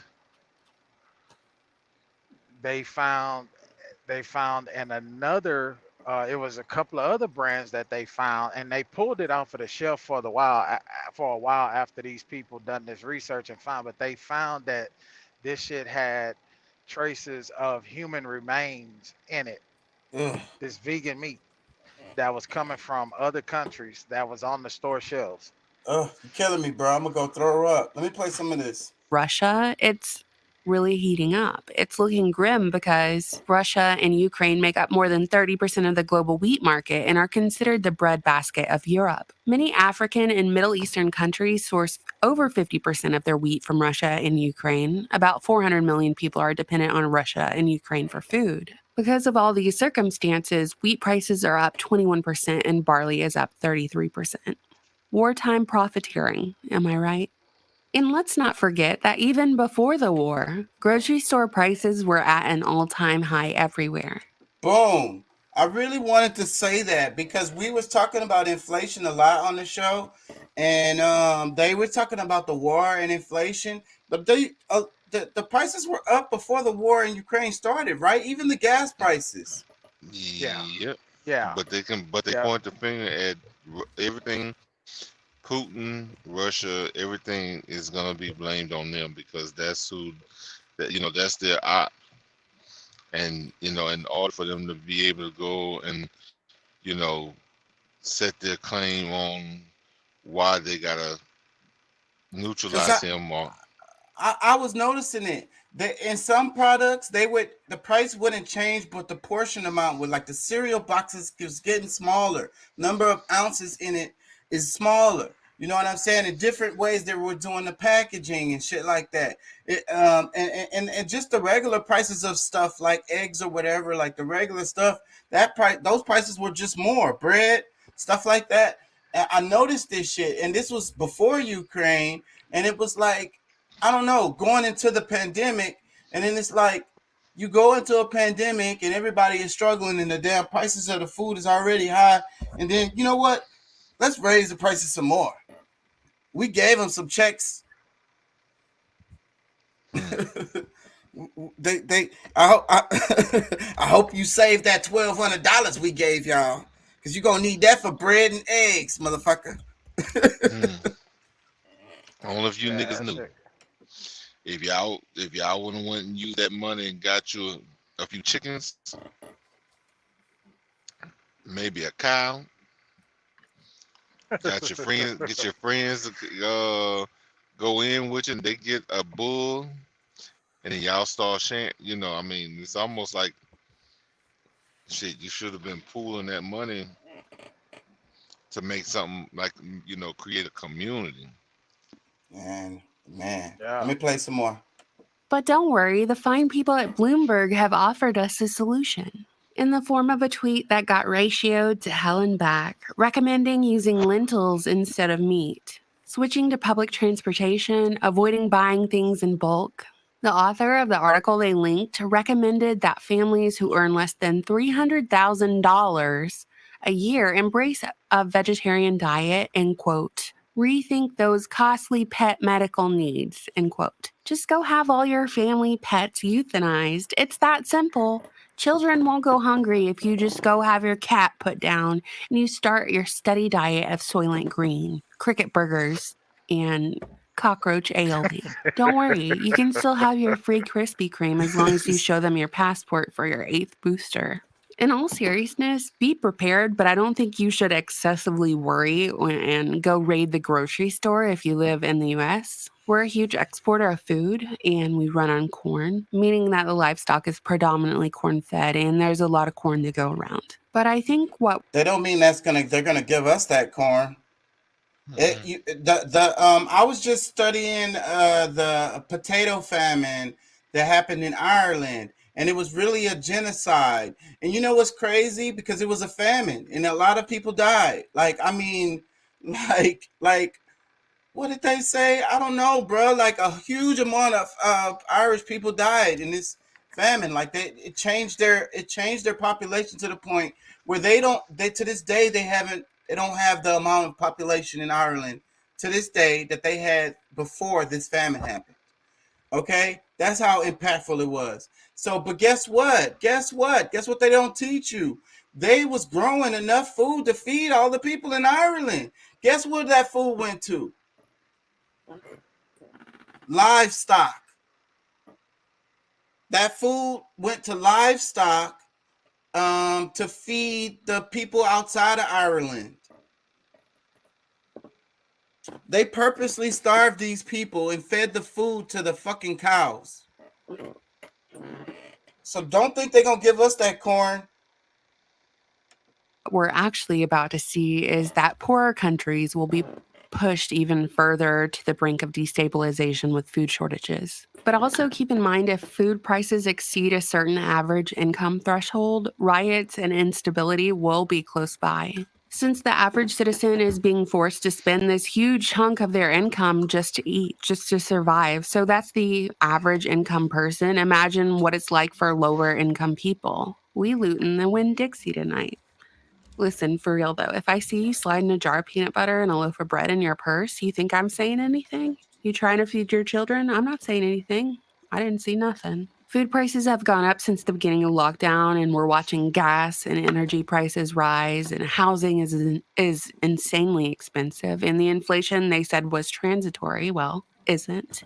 That money you've been saving up for years is worth less and less as the days go on, but wages haven't caught up to these rising costs, the higher cost of living, and that's the reality of wage slavery. After all, it was Henry Kissinger who said, "Who controls the food supply controls the people. Who controls the energy can control whole continents. Who controls money can control the world." That was the quote you was looking for, huh?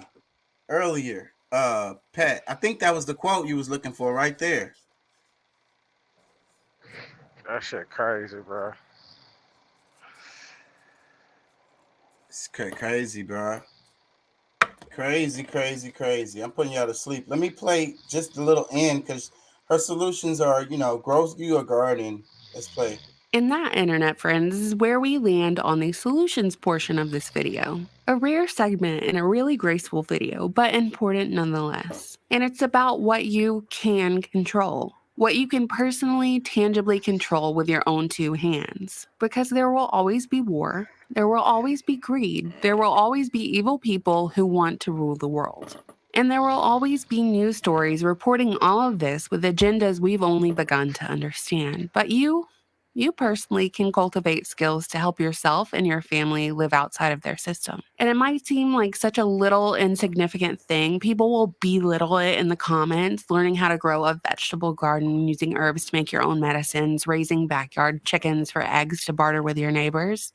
Things like that, but it's actually really important. It's a big thing you can do to supplement what you already have and earn a little freedom from the system along the way. During World War II, the U.S. encouraged citizens to plant victory gardens as a patriotic duty, as the surplus of vegetables produced by these gardens helped offset cost and lowered the price of vegetables used to feed the troops. So every family had a little garden, working with what space they had to produce what they could, eat what they grew, and canning the rest for winter. Of course, there are plenty of people who still garden to this day, but a lot of us are so removed from our food and how it's made. And maybe our parents didn't teach us how to do these things because their parents didn't teach them, so we don't know where to start. But literally all you need is a plot of tilled soil or some buckets from Home Depot with drainage holes at the bottom, and you can make your own soil mix, whatever, and go to town. You can start plants from seed. You can buy your plants, which is more expensive. I mean, I buy mine from a neighbor who has a greenhouse, but if you take care of your plants, water them, love them, do what you gotta do, you're going to have a return. And that's one less thing you're buying from the grocery store. And you can grow a lot, even an herb garden on the balcony of your apartment from the back deck of your house. You don't have to have a ton of space. I'm sharing pictures on the screen right now of beautiful gardens that belong to our internet friends. My whole point is, yeah, there are probably some items you can't find at your grocery store right now that you wish you could, but things aren't that bad yet. Why not take this year to learn these necessary skills when there's no heat on you and you don't have to get it right the first time. So you can get some practice in case hard times are around the corner. That's what you should do this year. I think that's a good recommendation that she has. What do you think, Deuce? Hell yeah, it is, bro. I think it is too. I had seen not too long ago on Instagram they have these pods because she mentioned about people living in apartments, but they have these pods that you can like hang up, and it comes you buy. I think it costs about $300 to $400 for it, but it comes with the soil and everything, and you get to pick the different herbs that you want to grow on it or vegetables you want to grow on it, and they'll send you the seeds, and you put the soil in and you just water it. And I mean, you think about something like that, small like that, if you live in an apartment, man, like how that could help, when it comes to like, I mean, you probably wouldn't be able to grow mass vegetables like someone that has, that have a half an acre backyard or something like that, or something like that, but you would still be able to grow some decent things, little And it's all cucumbers about and stuff like it's that. all about the skill anyways, it's all about knowing how to do it. Like she showed a clip in those clips, I could identify those plants from those clips by the way the leaves look, because I've grown a lot of stuff. And so it's all about the skill that you develop, because even if you just, like I was saying, grow flowers, Pat was like, don't grow no damn flowers. I'm like, but the skill of keeping a flower alive, all when you're eating a fruit or whatever, it's a flowering plant. So keeping that plant alive and allowing it to flower, if you grow it from a seed, then that's the same skill of growing food. So the skill is what it's really about, because when the shit hit the fan or whatever, anything that happens, or even in just present day way it is, you might want to just grow you some potatoes or whatever they have. Potatoes are easy as fuck to grow. Potatoes, tomatoes, just try it out and see how I do you. Let me play this clip. Let's try to keep this moving. Watch us stare at the red table. Whoa, babe, did you see that? Of course I saw it. I was the one that sent you the video. Yes, you did. I think we should do a pillow talk about this. What do you think? Yeah, I got thoughts about it. I'd love to share. All right, so join us on Pillow Talk with Dr. Boyce and Alicia. Links in the bio. See you soon. Perel is coming to the table. She's going to be at the red table. Would you say she has been instrumental in you and I redefining our relationship? I would say don't just start filming me without asking me. Oh my goodness. If you could film me. Astaire, come help us again, please. I'm still dealing with foolishness. Because she don't just. Would you say that she helped us heal the hurts that we caused between one another? My social media presence is my bread and butter, okay? So you can't just use me for social media and not, don't just start rolling. I'm standing in my house. Don't just start rolling. Please watch us stare at the red table. Whoa, I ain't gonna lie, bruh. What do you think about that? Total disrespect. Yes, Sound bro. like that boy, he ready to get.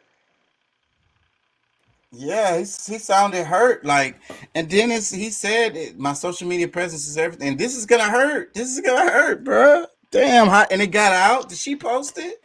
Who posted it? Oh, It had to be her. Oh man. Oh Was man. this before or after the Oscars? It doesn't even matter, because if she posted that shit, it don't matter. So during a time where he's already struggling, even if it happened before, it resurfaces now. It's not a good look. No. And then she say, I'm still dealing with foolishness. That, man, I ain't gonna lie, bro. That bitch seems narcissistic as fuck.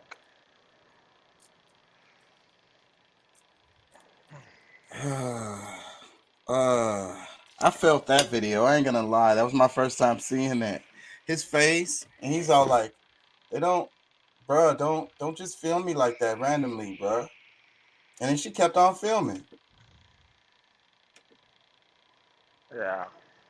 She's just somebody that don't, like, you could clearly see the she has no respect I don't think she really likes Will. for this guy.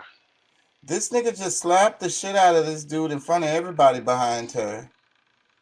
Well, I mean, forever he's been trying to compete with a dead man.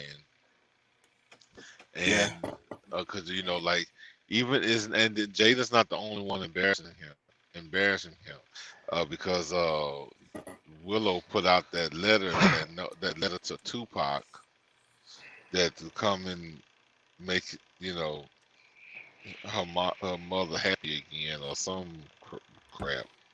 I don't know. It's something that kind of went viral, I guess, or Yeah, she did that when look. she was a little kid. I remember that shit. That was like 2012, 2013, I think it was. But even Like, still, like you like say, it's disrespectful. the women in his life is just like I don't know. It's just Yeah, I don't want to speculate because you never know what's going on, you know. But that video didn't look so good as far as like respect between a husband and a wife, you know. I think if I told my wife, just my girlfriend, hey, bro, can you stop filming me? And then she keeps filming me, we got a problem, bro. Yeah. We got a problem. This is a problem. Yeah. all right now. If Jada come up missing and Will say he has no idea what happened. Not that much of a problem, just us not being together. Like, no, please. I hope people listening don't think that's not what I was saying. I was joking, but okay. Yeah, I don't want people to think I'm condoning any kind of violence. No, we are no longer. I'm probably not. We're breaking up. We're done. I'm sorry, bro. Like, that's just like, I don't know, bro. I mean, it might sound petty, but like respecting, my wishes is a big part of our relationship. I'm gonna respect your wishes. You respect mine, and that's a mutual thing that we got going on. Well, look, another dynamic. Of course, this is from this is another rumor theory, whatever you want to call it, but it makes a lot of sense that because I mean, Will didn't never want to go through another divorce. So the deal that he made with Jada was that if she leaves him, she gets nothing, but if he leaves her, I don't think Jada is broke. She's done all right for herself too. So I don't. I mean, but I think it she ain't has got more no to do will. with. She wouldn't have the same lifestyle that she has without. But I think it has more to do with the kids, and I think a lot of people make this kind of commitment where it's like, all of them what? grown. Yeah, all but of them grown. still, a lot of people make that commitment. Like this is it. We had kids. We're married. This is it, bro. You ain't going nowhere. I ain't going nowhere. No matter what the fuck. I don't give a damn. And it's about the image because people have this. People are embarrassed. The divorces are embarrassing. You know what I'm saying? And the way they look to their community. It can't be no more embarrassing than his wife. That's what I'm talking about. Cheating But with two other men. Not only August, it was rumors about her and Mark Anthony messing But around. listen. That's why J-Lo left Mark Anthony. But listen. The reason why now just this whole thing that came out about their prenups. The reason why you seeing a lot of extreme stuff or wild stuff from Jada is because she's trying to push him to divorce her. Because if she divorces him, she gets nothing. But if she gets on his nerves enough to make him divorce her, then that's when she gets some big money.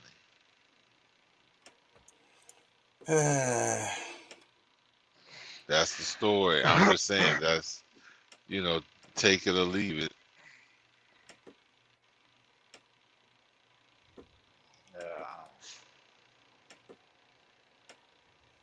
Yeah, I don't know what to say. Like I said, I don't really want to speculate, but that video was pretty yeah, I don't know, maybe pretty revealing, maybe. Record breaking, Planned Parenthood. That we done took. It says, I saw this meme before. I don't know how real that is, but it says Mackenzie Scott gives record-breaking $275 million to Planned Parenthood will be used to help Black women get abortions. Like, I don't know how they could say it will be used to help Black women get abortions, but maybe it's because of the statistics of, you know, how many Black women have abortions. So that's a really touchy subject right there. I think that Planned Parenthood is kind of sad that they've, you know, that they don't fund these programs, and they've kind of been moving them out of the state of Texas. Because I remember when I was a teenager, they gave out condoms and stuff like that, you know, and kind of like education, sex education, STD education and shit, stuff that I hadn't heard nowhere else. So it's like a community program. But on the flip side, it is the place where people get abortions, and some of them quite late. So, and I do have a problem with that. So that's a touchy subject right there. What do y'all think? I don't know, bro. All right, let's not touch it then. Let me play this right here. It says GOP senators walk out after KBJ vote. Like I was saying, it's all theater, and I told you she was going to get the nomination. There's no way that they were going to be able to stop it. So that's okay. So a group of them, I wish I could see who they were. They should have played the The list. yeas are 53, the nays are 47, and this nomination is confirmed. So Ketanji Brown Jackson, she has been confirmed. So she will be she will be on the Supreme Court. Yeah. I wish they would have played the clip of the guys who walked out. Are anybody gonna say it in the comments? The names of the ones, because I couldn't see in that clip. The camera is way too far away. I can't see their faces. But it'll probably come out. It'll come out. It's all political. It's all political. It's all theater. It's about funding. It's about their next election. The midterms are coming. Period. The end. Funding for their elections. You know, funding for running for election. Because that's how you win, is by having more money than your competitor. It's like they did a survey of that shit. The percentage of candidates who win, the ones who spent the most money on their campaign, and I don't remember what it was, but it was like 90% of the time, the one who spent the most money won.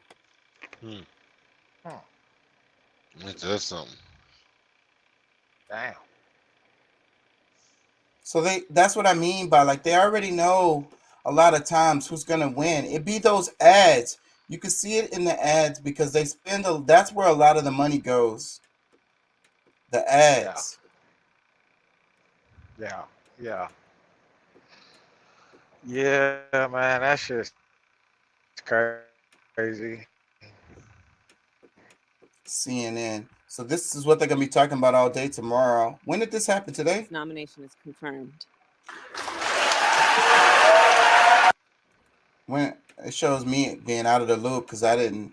But then too, like I say, I used to follow that shit, and now it doesn't. It, you know, doesn't. Is killer or sexual content. The original 808s was even off pitch. So that meant it's an actual sound in the track that you don't realize is there that is up your entire frequency.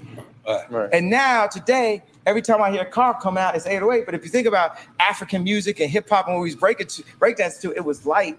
The percussion. It was upbeat. It was the drums to it. And then the algorithm. You know what I'm saying? The 808 exists in the lowest chakra of your body. The majority of content that's related to the 808 is killer or sexual content. The original 808s was even off pitch. So that meant it's an actual sound in the track that you don't realize is there that is up your throws you off. entire Right. frequency.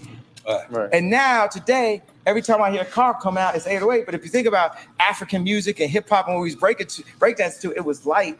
The percussion. It was upbeat. It was the drums. Y'all hear what he's saying? Yeah.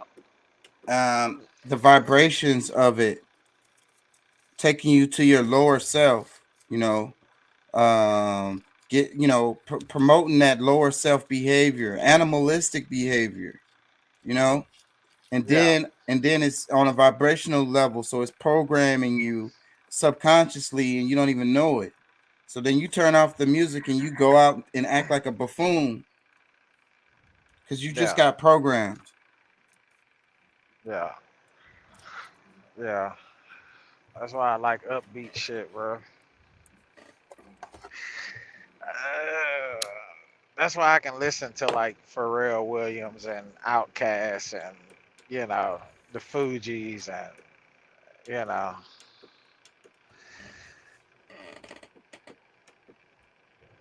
Lauryn Hill, all that kind of stuff. But yeah, man, this is it's nuts, bro.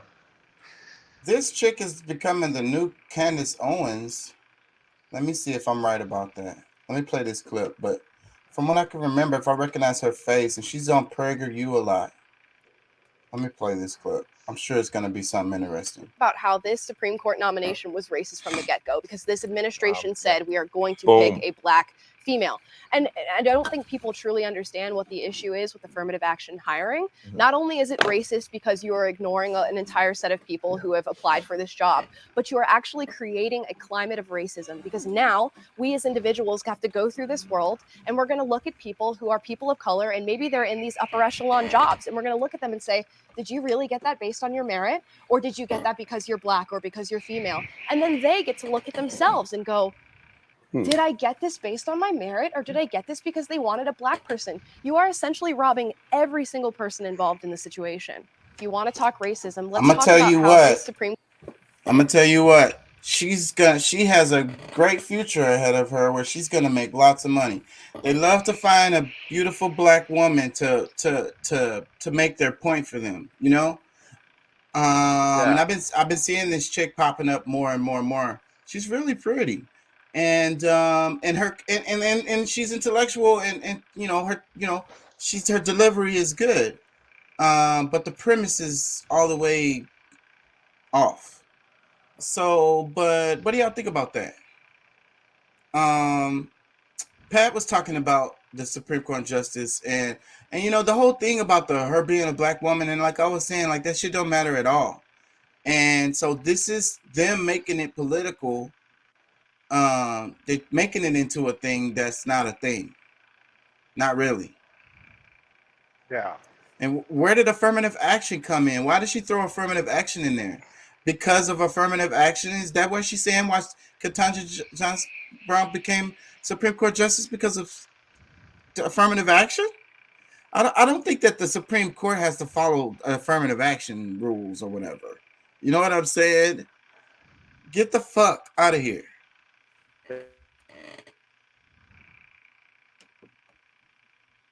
Like get all the way the fuck out of here. Let me play her clip one more time. And if you're there, I want you to comment. I think people truly understand what the issue is with affirmative action hiring. Not only is it racist because you are ignoring an entire set of people who have applied for this job, but you are actually creating a climate of racism because now we as individuals have to go through this world and we're going to look at people who are people of color and maybe they're in these upper echelon jobs and we're going to look at them and say, did you really get that based on your merit? Or did you get that because you're black or because you're female? And then they get to look at themselves and go, did I get this based on my merit or did I get this because they wanted a black person? You are essentially robbing every single person involved in the situation. If you want to talk racism, let's talk about how this Supreme Court nomination was racist from the get-go because this administration said we are going to pick a black female. And I don't think people truly understand what the issue is with affirmative action hiring. Not only... I think she has a good point, on its face. On its face, a good point. About people being robbed by like not knowing if they're getting hired for their merit. And then the other people in the room, like, did this dude get hired because of his merit? and then nobody can ever know the real answer to that. So yes, I agree with that. That part of the argument. But as far as affirmative action, they created that for a reason, because of an issue that was having. And then people they can always use that excuse of we hire the best talent. You know what I'm saying? But historically, you can see how in the United States we've had a problem with that, where people hire certain people because they want to hire those people because it is based on the way they look. If their name is Tom or Bill, or William. Well, Bill, if your name is Bill, they call you William. And or if your name is William, they call you Bill. However that works. And to the people who want to say that it's not an issue, how come so many Asian people name their kids Tom, Bill, and Bob? And then, you know what I'm saying, they come over here and they get those jobs too. You know what I'm saying? On the application, his name is Bob. You know what I'm saying? So that application gets to at least to get looked at. If the application say Bonquifa, that goes in the 111 file. I used to hire people, y'all. I used to do this. I ain't gonna lie, not on a racial basis, because I don't look at that like that. But we have whether you're doing it on the computer or you're doing it in paper form, you have a stack of possible, not possible, or whatever. We call it the 111 file, which was like something on your application, like rejected it right away. Something right away when we don't have much time. We're going to flip through this really quickly. Something on there eliminates you. You go into this stack over here. You know what I'm saying? And you're not looked at ever again. There's a stack over here that gets a little bit more inspection later because you just quickly go through it, 111 file or possible. You know what I'm saying? You go back and you look at the stack of the possible. You never look at the 111 file again, ever. Yeah. So that's a real thing. That's a real thing. And you look back at the history of the United States, Jim Crow laws or whatever you want to call it, situations, they had to force people to be fair with hiring. They had to write it in the law because people wouldn't do it otherwise. Yeah. All down my timeline is that walkout. It must have just happened earlier. That should probably happen tonight. That's what's cool though. I kind of stay up on, because of the people I follow on Instagram, I kind of get to stay up on stuff that happens right away, because these people, the political ones, everybody wants to be first, so they all post it right away. How COVID works. Let's hear this. Risk that this event tomorrow for a Biden Supreme Court justice is going to be a super spreader event. Well, one, at that point in time, vaccines weren't available. People were not vaccinated. It certainly puts us in a different space. This event is also going to be outside tomorrow. And to host a big event for a Supreme Court nominee here at the White House, some folks got COVID, and then former Vice President Biden called it a super spreader event. So is there any risk that this event tomorrow for a Biden Supreme Court justice is going to be a super spreader event? Well, one, at that point in time, vaccines weren't available. People were not vaccinated. It certainly puts us in a different space. This event is also going to be outside tomorrow. I'm scared to comment on that.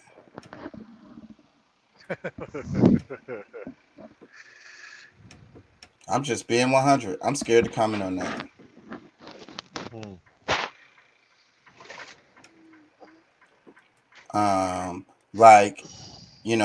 Is it over or isn't it? Are the vaccines working, aren't they? What is going on, people? Shit. They working on everybody's nerves. I mean, whether you V'd up or not. Like just the whole idea of it is got people, both sides flared up. I mean, and I mean, shit, they winning big time because It's frustrating. I'm scared to comment. Let me play this clip. 6 million. Really? I did not know that. That's scary. What is the Holocaust? The what? The Holocaust. I don't know. What is the Holocaust? The who? The Holocaust. This some California stuff? What group of people did the Nazis target? Oh, why is it about Nazis? Kids. What is Auschwitz? Auschwitz, the country. How many Jews were killed during the Holocaust? 8,000? 6 million. Really? I did not know that. That's scary. What is the Holocaust? The what? The Holocaust. Honestly, I don't know about this video because I think they got so many monuments of that shit everywhere. He must have found the people that didn't know about it because they teach you this shit over and over and over again. If any genocide that's taught in history is that one, that's why it's called the Holocaust. It's like other genocides have happened. This one's called the Holocaust. Like, and everybody knows what you're talking about when you say that. I think, you know what I mean? I think they found people that didn't know. Like that was probably the minority of the people that they interviewed, I would bet. Because I think people know about that a lot. And then that number 6 million, there's a lot of argument with that. Yeah. Is there even a true number? Well, it's hard to determine that number, but 6 million. That one is the number of Jews that died in the Holocaust. Yeah. Bullshit. Oh, yeah. I'm sorry. Yeah. You gotta piss everybody off, Pat. Telling the truth and shit. Yes, the number. There's a lot of argument about that number and its accuracy, and there's a lot of people who say it's blowed up. Somebody said it wasn't even 6 million Jews in Germany at the time because they were telling them, hey, the Jews, a lot of them, they saw the writing on the wall. The ones that stayed there, maybe they had businesses or whatever, but things didn't happen overnight. As the Nazis came to power, more and more persecution of the Jews was happening. So a lot of them left. And just like you and me and Pat, we would have left if they started doing that kind of shit. Whatever money I have, I'm finna spend on a boat trip, plane trip, driving trip to get the fuck. So that's the argument. Like they're talking about 6 million Jews, and they're like a lot of them had left already by the time this started. Let me read this before I piss everybody off. It says in the year 1951, Libya was the world's poorest country.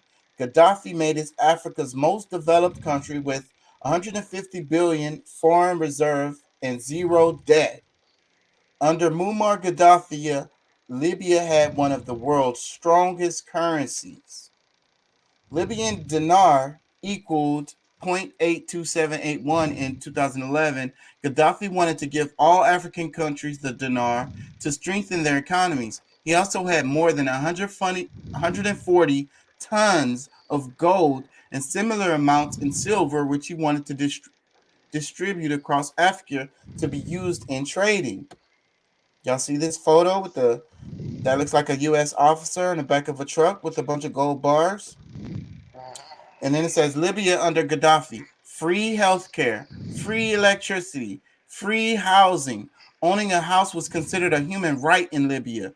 Free medicine, free education in the country, including for all Libyan students who were studying abroad. Free water. He built a river. It says interest-free loans. Newlyweds received $50,000. Mothers received $5,000 on birth on a child. All citizens received a percentage of oil sales. Petrol was 0.14 cents per liter. Government paid 50% of the price of your car. The truth behold how some leaked information of Hillary Clinton emails revealed how France, United States, and NATO killed Muammar Gaddafi to stop the formation of the United States of Africa and for Libya's gold and oil. And I was just reading a meme there, and I would say that I think all of that information was accurate. Yeah. And very important and pertinent. Yeah, Obama allowed it to happen. And we want to talk about Russia doing war crimes. Exactly. I mean, shit. Before all of this stuff was happening, I was telling you, and others that pretty much all the last few presidents, well, the ones that before Trump, are all considered war criminals on the international stage, and then all of a sudden, all this with the slap around the world come about. Just different things are just flying everywhere. Rumors of all kind of shit. But I'm gonna leave that. I'm gonna just let it unwind. At some point, somebody might start listening to me. What you talking about, bro? I've been listening to you. Well, yeah, but man, it's like preaching to the choir, though. Because we understand it. So the people that don't get it are ones that need to be reached. Yeah. Yeah, that's true.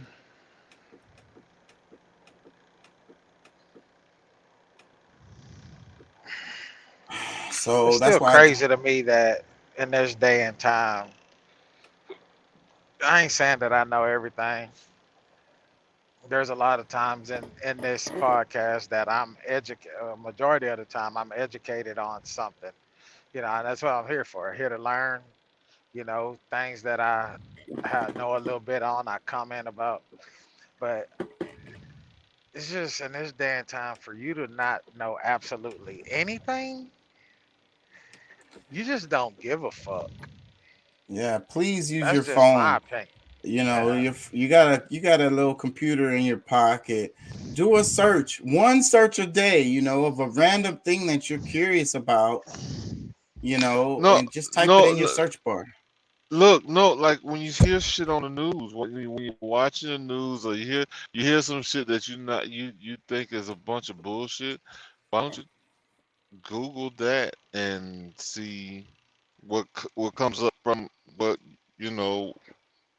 will be considered a primary source. It's just Yeah.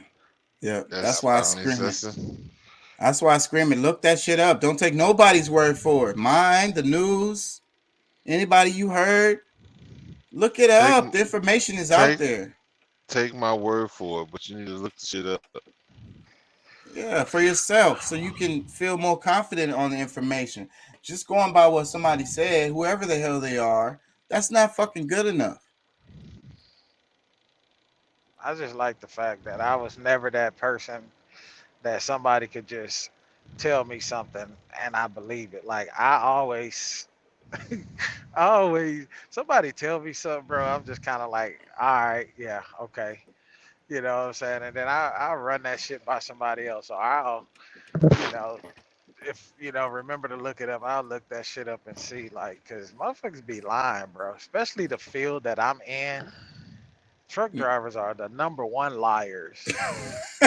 Why you so mean, bro? Look, Bruh. this says the salary of this. Some of them be so bored, bro. He's that making up just to be stories.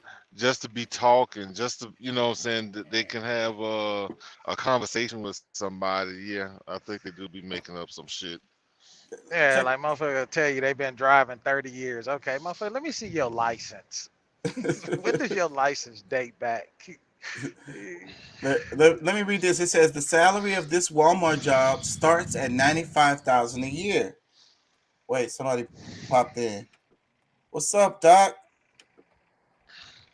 This says the salary of this Walmart job starts at $95,000 a year. It says Walmart is raising pay for long haul truck drivers. A taxing job that is increasingly difficult for companies to fill. Walmart, one of the few retail chains that runs its own trucking fleet, said it's raising the average starting salary for the first-year drivers from around $88,000 to a range of $95 to $110. What do y'all know about that? Y'all insiders. That's true. No, They are. I They are. They're looking. They're looking for people left and right to come and drive for them. They are. They have increased their pay across the board. it's for still their it's still drivers. below the minimum wage. Yeah. I mean, yeah. For the new era we're going into, shit. You make under 100,000, bro. You broke. Let me play this clip because I just got a thumbs up. Check this. Who and what are we gonna complain about tonight? You are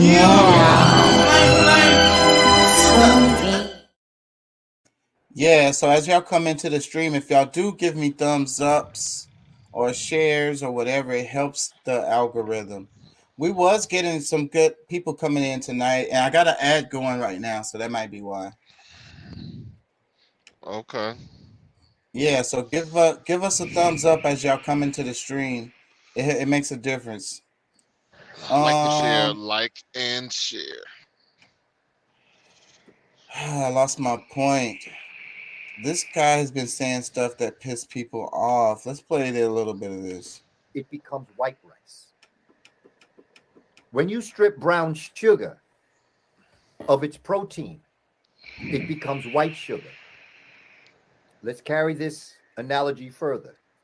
When you strip a black human of its protein, it becomes a white human. Protein?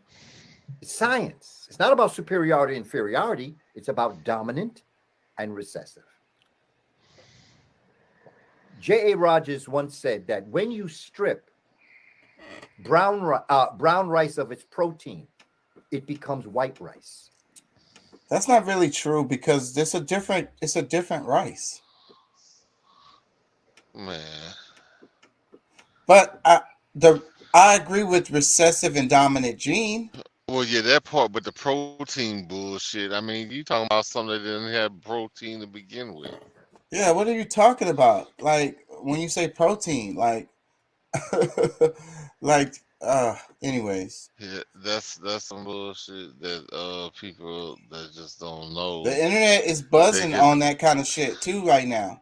I've been seeing this guy, that one we just played. He's all over the place. People eat that shit up. You know, it's a reverse. You know how like I be saying like the white supremacy. You got these Hotep dudes who are doing white supremacy in reverse, and they don't even realize it. Like you're doing the same thing. Yeah. And Right. neither one of them are real. You know what I'm saying? That they don't have no factual basis. Yeah. Dang. Rice does not have any protein in it, does it? Full of carbs. He wasn't talking about the rice being protein. He said if you strip it of its, wait a minute, did he say protein? He said strip it of its nutrients, it turns white. But no, that's a whole different rice. It's a whole different rice.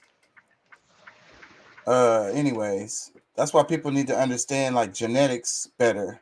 And then you can get people with that when they don't. That's how it happens. That's how we've got here. Is the dogma works when you got this uneducated public, a public that has a disdain for academics. They don't know shit and they think they know everything.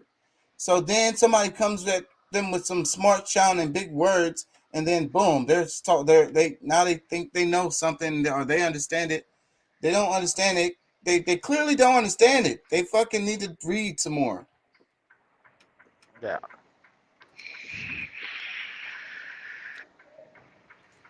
A lot of people out there probably don't even know that they have black rice. Yeah, there's all different kinds of rice. The wild rice, You know, there's all different kinds of rice, bro. It grows that way. So they got to understand genetics. Because it's the same for plants and animals. So but they don't teach us this. They do teach us a bit of it in school, but they don't teach it in a way for us to understand how it, relates to our world. And that's what's so crazy about like education, especially here in the States. It's like just to create factory workers, they teach you just enough to, follow orders and stand in line. Do what your boss said. Yeah. So they don't teach you the connections. They don't teach you, how this thing affects this other thing and how all these systems are connected, how it works. They just teach you bits and bits, and they don't tell you they don't give you the context. Yeah. Look at this. California City approves pilot program to give trans non-binary residents up to $900 per month. It said delegates hold up rainbow flags at the Democratic National Convention in Philadelphia, Pennsylvania, July 28, 2016. So is this old or new? What? Who posted this? It was posted, let me see. April 7th, 2022. And whatever. That's just more stuff to like give people something to talk about. Mass distraction, weapons of mass distractions, like Doc says. Did y'all catch, Doc, did you catch any of the earlier stuff that we were talking about? I think I got one more video I want to play before I stop playing videos for tonight. Because I've been trying to play less and less videos and kind of like create original content, and then I'm avoiding these copyrights and all of this stuff. So I'm trying to get the page to the point where they can't be messing with me all the time. Man, I kind of watched a little bit of the video from yesterday. It popped up. I think it popped up on my Facebook. What are you talking about? The 10? I was just listening. The number video 10? The podcast we did. No, the podcast we did last night. Oh, okay, about yeah. Living, vibrations, and bro, that was a phenomenal podcast. Not saying that I think it was good. Any other one. I ain't gonna lie. Really good last night. After the show was over, that's the same way I felt. I was like, that was a really good show. It was a really good show, bro. We're improving. We're getting better and better, bro. And that's what it is, man. And I promise I'll continue to get better. We will continue to get better. Promise. Yeah, I think last night's show was pretty damn good too. I was thinking the same thing after the show was over, because I always reflect it. Sometimes after the show is over, I'm like, okay, that was trash. I'm not going to use any of that. Let me see. I want to get into some of the stuff I sent y'all this week.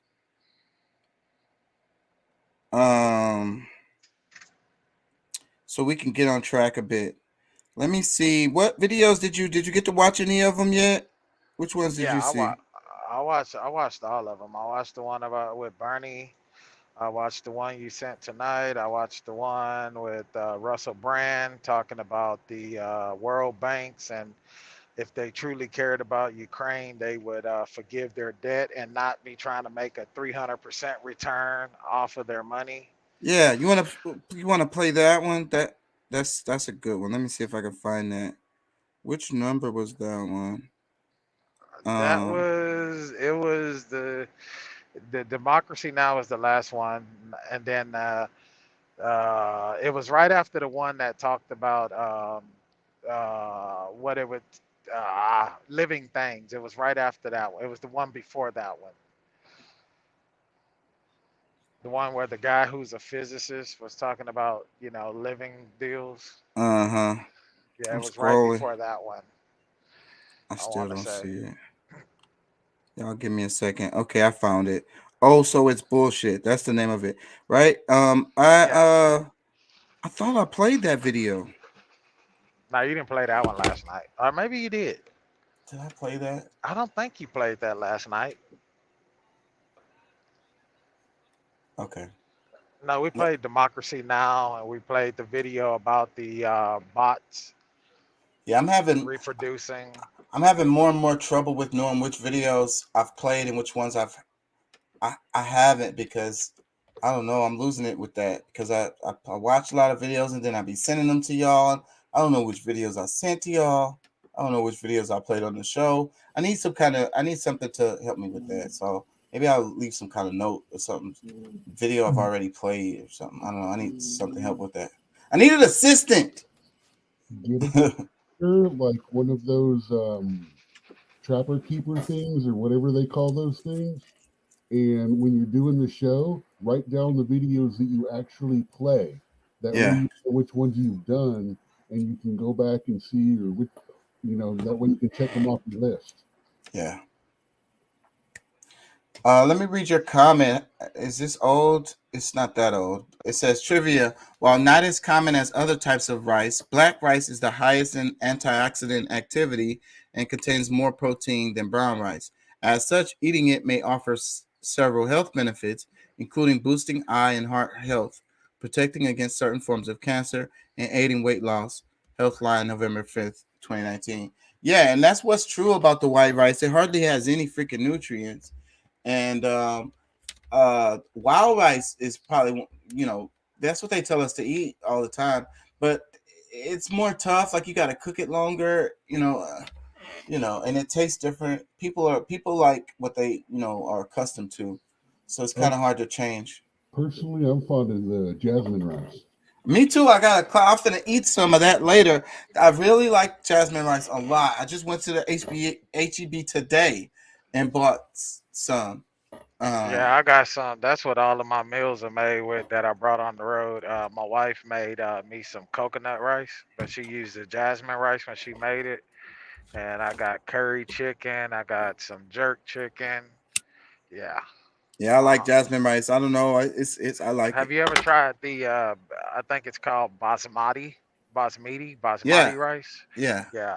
I eat a Basmati. lot of that. Yeah, that one. Yeah, I eat a lot of that one, but man, my wife put me onto that black rice, dude. She had done some research on it before she bought some, and it's actually not bad.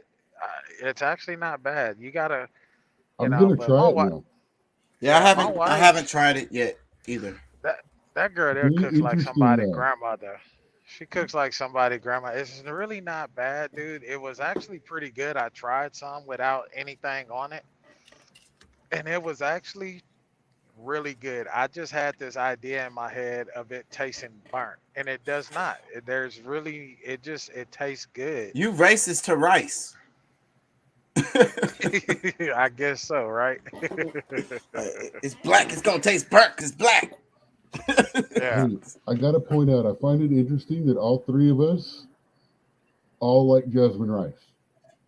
Just one of those weird things in common, along with things going on. That's weird. That's the universe. That's what I be talking about. The randomness, alignment of the universe. I love jasmine rice, bro. I'm telling you, I'm gonna eat some of that. The next thing I eat is gonna have that with it. Yeah. I'm probably gonna make some after I get off the show. I ain't gonna lie, because I went to sleep and I didn't get to eat. And I usually, before I do my show, a lot of times, usually I cook. But sometimes I order food or whatever. But because I'm on the show 4 or 5 hours, bro, and so I make sure I have plenty of food and plenty of drinks, and that helps me get through the show. You know what I'm saying? I don't want to be up here all hungry and shit. I can't even think about what I'm doing if I'm hungry and shit. So that's how I do it. But I didn't get to do that tonight because I was all late and shit. So I might end up cooking after, even though it's in the middle of the night. I be cooking in the middle of the night too. That's another weird thing about me. Let me play some of his video. Check it. Hello there, you 5.4 million awakening wonders. Here we are on a journey together. We evolve together, awakening. Meanwhile, they stand in shadows, caterwauling, complaining, trying to drag you down, trying to drag us down. But we grow from there. We pity them in their doubt as we become more confident, as we flower, burgeon and flourish as one. If you want to come see me live, you can come and see me live. I say stuff like that for hours. Can you imagine putting up with it? There's a link in the description if you fancy it. And please sign up to our mailing list in case we find ourselves in a position where we need to communicate with you directly, continually. Now, let's talk about what's important. The war in Ukraine. You will have noticed that primarily the drive around coverage is ensuring that we stand with Ukraine in solidarity against the suffering that Ukrainian people are enduring. You cannot argue with that. No one would want to argue with that. Support for Ukrainian people, solving the conflict as quickly as possible. These should be ideas in all of our minds. It should be the intention in all of our hearts. But I've got some interesting things to share with you, some vital ideas that I think you might find troubling. They are connected, of course, to weapons sales and structuring debt within Ukraine in ways that might diminish the possibility of democracy going forward, depending on what your definition of democracy is. Ukraine owes billions of dollars in foreign debt, most of it to international finance institutions, banks, and hedge funds. If Western governments were serious about helping Ukrainians amid a devastating war, they would push for those debts to be cancelled. That's an interesting idea, isn't it? Like, I don't think it makes you a conspiracy theorist or pro-Russia or pro-Putin, neither of which I am, unless we're using your definition of conspiracy theorists. You know, what's the difference between a conspiracy theory and the truth? About 6 months. That one I'll go with. But what I feel is important here is, what type of stand with Ukraine are we advocating for? Surely it should mean ubiquitously and as sincerely as possible, in good faith, standing up for the rights of Ukrainian people and seeking a peaceful resolution to the conflict that's currently ongoing. There's no doubt that cancelling their debt would be helpful, but that's not a conversation that will be advanced, because who would that benefit and who would that disadvantage? As bombing and shelling ripped through Ukraine's towns and cities in the first week of the invasion, the Ukrainian government still made a scheduled interest payment to its private lenders on time. That's unbelievable, isn't it? During the middle of it, oh, stand with Ukraine, get your flags on, get your badges on, everyone, roll up, stand with Ukraine, boo, Putin. Oi, Ukraine, where's your fucking money? Oh, sorry, here we go. Oh, Jesus Christ, he's a hero, that's Zelensky. Is that enough? Here is the check. Right, yep, and stand with Ukraine again. It's okay, they paid their debts. Back up, everyone, back on your feet. The lend. I feel like I played this video before, but it's I think I watched this more than once. I know I watched this more than once. But that part is like, okay, yeah, you guys are fighting this shit, and we know you're going through shit. But hey, what about the payment on that that loan that y'all have? Can't. That's crazy. Lenders, mostly international finance institutions, banks and hedge funds, are all queuing up to collect their debts with no sign of respite. Now, that's an existing capitalist economic model which you can either agree with or critique or be cynical and skeptical about.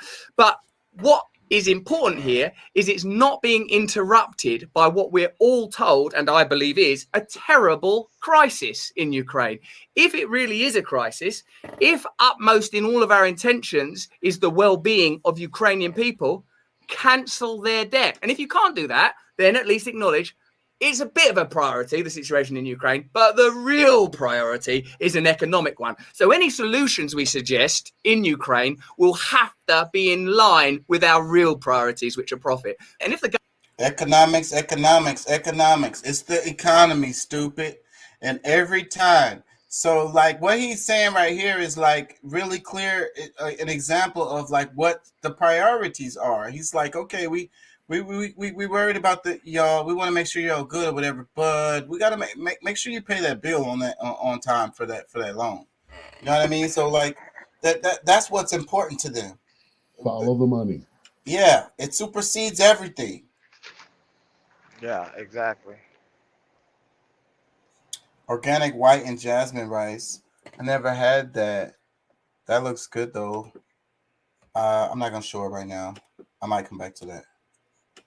Let's play a bit more. government say, well, that's nothing to do with us. Those are banks, hedge funds, and private interests. Well, then we know who's really in power, don't we? The people of Ukraine are fighting for their survival while dealing with huge humanitarian needs, mass displacement, and the horrific siege conditions in Mariupol. And yet they are seeing urgently needed resources flow out of the country to foreign creditors. Urgently needed resources are flowing out of the country to foreign creditors. Quick, we urgently need these resources. What, because of the war and that and the rubble and all the children and everyone getting blown up? Actually, no, it's these hedge funds and private initiatives. Oh, yeah, no, that is quite urgent. While Biden's talking about lethal aid going to Ukraine, money's flowing out of Ukraine to pay off private finance debts, which are probably related to resources that are probably connected to companies and institutions that, broadly speaking, benefit from the conflict or from the resources. So one thing you could do is say, right, because this is a real crisis and we're all agreed, right, that it's a crisis and stand with Ukraine and the badges and the flags, super important. I'm on board with all of that stuff. And because I'm really on board, we're going to do anything that's necessary, starting with cancelling it. That you can do that right now, like that. Not cancelling the debt is the revelation that there are submerged narratives that are dominating outcomes. Ukraine's total external government debt amounts to $54 billion. The country is set to pay $7.3 billion in debt repayments this year alone. More than half is due to private lenders like banks and hedge funds, while most of the rest is owned to multilateral institutions such as the International Monetary Fund, the World Bank, and the European Investment Bank.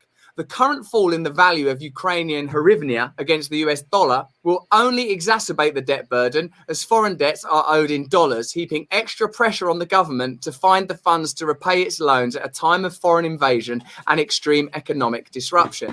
When people talk about conspiracy theory, when people talk...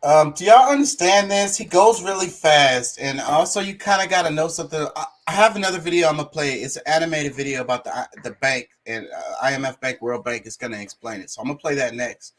But you know, you have to try to understand that, like, you know, you have the IMF, you have the World Bank. So whenever a country is like, let's say they're struggling, they need some infrastructure, they need some schools, or That's whatever what the those hell. banks are for, right? Right.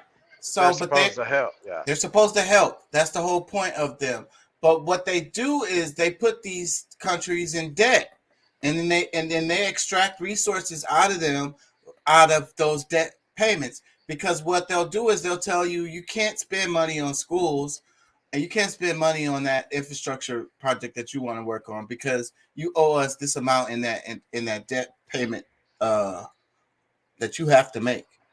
Or they'll boost the economy, or they'll boost the economy there to get foreign interests and to invest into that country and pretty much rob them.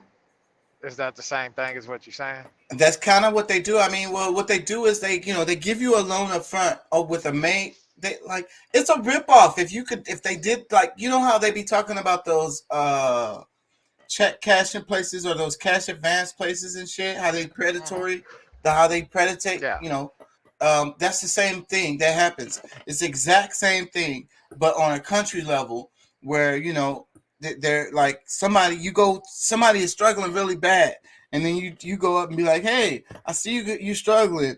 We could give you some money. It'll help you out, and you're like, for sure. Like, everybody gonna say yeah, but it's gonna come with a whole bunch of stipulations, and you have to pay this back with interest, and you have these certain dates that shit has to be paid. And then not only that, it's stipulations on how you can spend the money.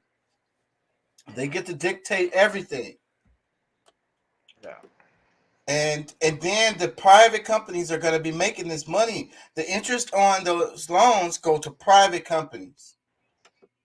Talk about this channel reporting information in an irresponsible way, or the word de la jour, misinformation. You decide for yourself. Do you think that's important information, that during this crisis, during a time when, we've put up a link for a Ukrainian charity before. People are doing incredible things. Kids at schools are doing stuff. All this money's being raised. Help Ukraine, which is the right thing to do, by the way, At the same time, the International Monetary Fund, the World Bank, the European Investment Bank, as well as several private interests are making a profit from Ukraine right now. Do you think that information is irrelevant? If you think that information is irrelevant, then that's cool. That's fine. I think it's relevant. I think it's important. I think it's valuable. I think we should know it. I think if we don't know that kind of information, we're unable to assess reality. Since the invasion, Ukrainian dollar-denominated bonds, which were issued as part of its 2015 debt restructuring, have been trading at around 25 cents on the dollar. This reflects the high risk of default, but also means that if Ukraine continues to make its debt payments, Western banks and hedge funds could make profits of 300%. There you are. So all the while we're talking about lethal aid, which means weapons, or humanitarian aid, which presumably means things that are more urgently required and which we would all sort of unthinkingly endorse. At the same time, 300% profit is being made by Western banks and hedge funds. Is that misinformation, or is that an uncomfortable truth, a difficult truth to deal with, while your sentiment is being roused by the very real suffering of Ukrainian people? I wish the world was simpler sometimes. I wish it was. I wish that we could just go, look, there's baddies and there's goodies. There's this bad conflict. Why don't we just help? Why don't we do things to raise money for Ukrainian people? Why don't we put up Ukrainian refugees? Like, to be able to sincerely do that. We're not in a position to be able to do that because we're continually lied to and misled. And when you try to tell the truth about these situations, that information is manipulated, condemned, and criticized. The response of multilateral institutions has been to give even more loans to Ukraine. Loans? Seems like you're in a lot of trouble. Yes, we are. We are really suffering. You need help, right? Please, desperately.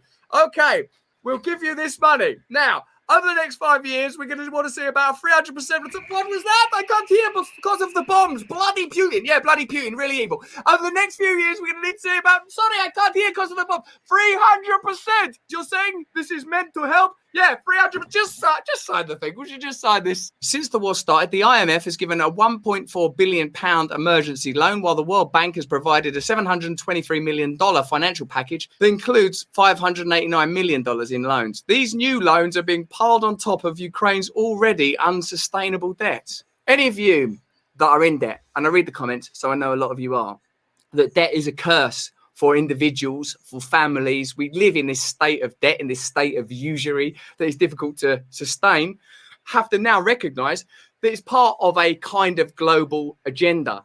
Debt does not create freedom. Debt creates the opposite.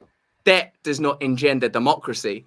Debt is a form of tyranny that truncates, castrates even the possibility of individual liberty. Because Okay, that's heavy right there. So what I think a lot of people don't understand is, debt slavery, right? Debt slavery. You know what I'm saying? You working off your debt. I mean, that's what they did to the sharecroppers, right? I've been saying that since day one that I started with your channel. Yeah. So Debt is another link in the chains they used to bind us today. Not by color anymore. It's by poor and rich. It's by they killed the middle class. Everyone that made it up is cool. Everyone else, anything they can do to fucking keep us from rising up above that level. Right. I think not only is debt, I think it's the biggest chain. It's the biggest chain around our neck. You know what I'm saying? But then you got to think about the country as a whole too. So how much do they really care about debt when the United States is trillions of debt, right? But us as an individual, the debt becomes a freaking, a shackle that keeps us enslaved. But the United States as a whole can be in debt and they can move around and do whatever the hell they want to. So they really care about debt. Does the debt really matter on the, on the individual level? It matters, but on the country level, it doesn't. Yeah. And what about these big corporations? These big corporations have debt. But they get bailouts. I saw this thing where it was like Reliant. What was it? One of the stadiums owed Reliant Energy a whole bunch of money. They hadn't paid their light bill in a long time. And, their lights were still on. They didn't turn it off. It's just a debt that whatever. Like, I don't know. I don't know how they dealt with it. I don't know what happened, but it was a big, huge amount. But if one of us didn't pay our light bill over a month, the lights are getting turned off, right? Yeah. We can only exceed a certain amount of debt in that area. I want to say it was in the billions of dollars. I know it was in the millions. It was like hundreds of millions of dollars that they owed the light company, this stadium here in Houston, and they hadn't paid it. And it came out in the news. So that's what I'm talking about the debt. So as an individual, the debt is a shackle. But if you're a corporation, the debt is no longer a shackle. If you're a country, well, for the smaller countries, but for the United States, it's no longer, it's not a, doesn't mean anything, right? Because it's like, we talk about China. Go ahead. Yeah, I know. For an individual, yeah, it's a shackle because you never escape your debt. You never get away from your debt. But as a corporation, and correct me if I'm wrong, as a corporation, they can move their debt around. They get bailouts, they get different funding from the government because they are a corporation, or they could just simply file bankruptcy and start up under another name. I don't know that their debt ever really goes anywhere, but the thing about it is like they can file bankruptcy and just and start up under a different name. They escape it. It's crazy. Let me play some more. As you are well informed, you know that during the pandemic, there was a huge wealth transfer. But whatever you think about the pandemic, it was certainly very beneficial to some corporations, organizations, and funds. Now we know that the war in Ukraine, whatever else, whatever horror, whatever humanitarian disasters we can all agree on, also is profitable for a set of interests that are now identified. It's good for the weapons industry. It's good for the World Bank. So you've got to decide for yourself whether or not you think that a situation that benefits powerful interests is likely to be resolved quickly or slowly. I don't know, man. I don't know if I can pull enough trust up out of myself to say, oh, no, that's just a coincidence that it's good for the world. Oh, God, I can't even finish the sentence. The International Monetary Fund leverages aid loans to push governments to adopt policies friendly to foreign investors. The International Monetary Fund has been named to sound really friendly. International, everybody's welcome. Fund, we'll fund you. Monetary, well, who doesn't need money at a time like this? Oh, also, we will saddle you with loads of debt and high interest repayments, and we're only giving you this money if you behave exactly how we say. Yeah, we're going to lend you the money. Oh, thank you, thank you. So anyway, after the war with Putin, don't worry about it, it'll end eventually. You're going to be organising a government. Oh, this is our dream. Yeah, here's how you're going to organise it as well, all right? Sign here. I can't hear. Just sign it. The IMF is funded by and represents Western financial capital and governments. But other than being funded by them and representing them, have you got any other connection? No, that's it. We're just funded by them and represent them. That's all. And has been at the forefront of efforts to reshape economies around the world for decades, often with disastrous results. The IMF is funded by the government. So that means it's in alignment with the government. And that means essentially it's an arm of the government. So when Joe Biden's on your TV set saying we'll do everything we can to help Ukraine, bloody Putin, all of that, the fact is they're simultaneously, while saying that stuff on the telly, oh, it's bad, it's got to wear, like they're simultaneously saddling Ukraine with debt. Don't say that if you're doing that. The civil war in Yemen and the coup in Bolivia both followed a rejection of IMF terms. Right, so the IMF offered terms to Yemen. Yemen goes, oh, I don't fancy those terms. Okay, well, good luck in the next few years. What did you say as you were leaving? Nothing. Just good luck next few years. Man, not even funny. We was talking about the banana wars the other day, and it's like, so that's the thing. They got the United States, the military to back them up, bro. Like that, bruh. Like, okay, you better sign this paperwork or whatever, these terms or whatever. And they're like, okay, no, we're not fucking with y'all on that shit. We're gonna handle our shit on ourselves. Okay, that's cool. We'll be in touch. You know what I'm saying? Here comes the fucking army, bruh. And sometimes it's not the official army. It be what they call private contractors. But these are U.S. military peoples. And they'll be talking about their private contractors. That's the U.S. military, nigga. No, that's the U.S. They got U.S. uniforms. They got U.S. weapons. They got U.S. connections, bruh. That's the U.S. military that's coming in on your fucking ass if you don't fucking do these terms.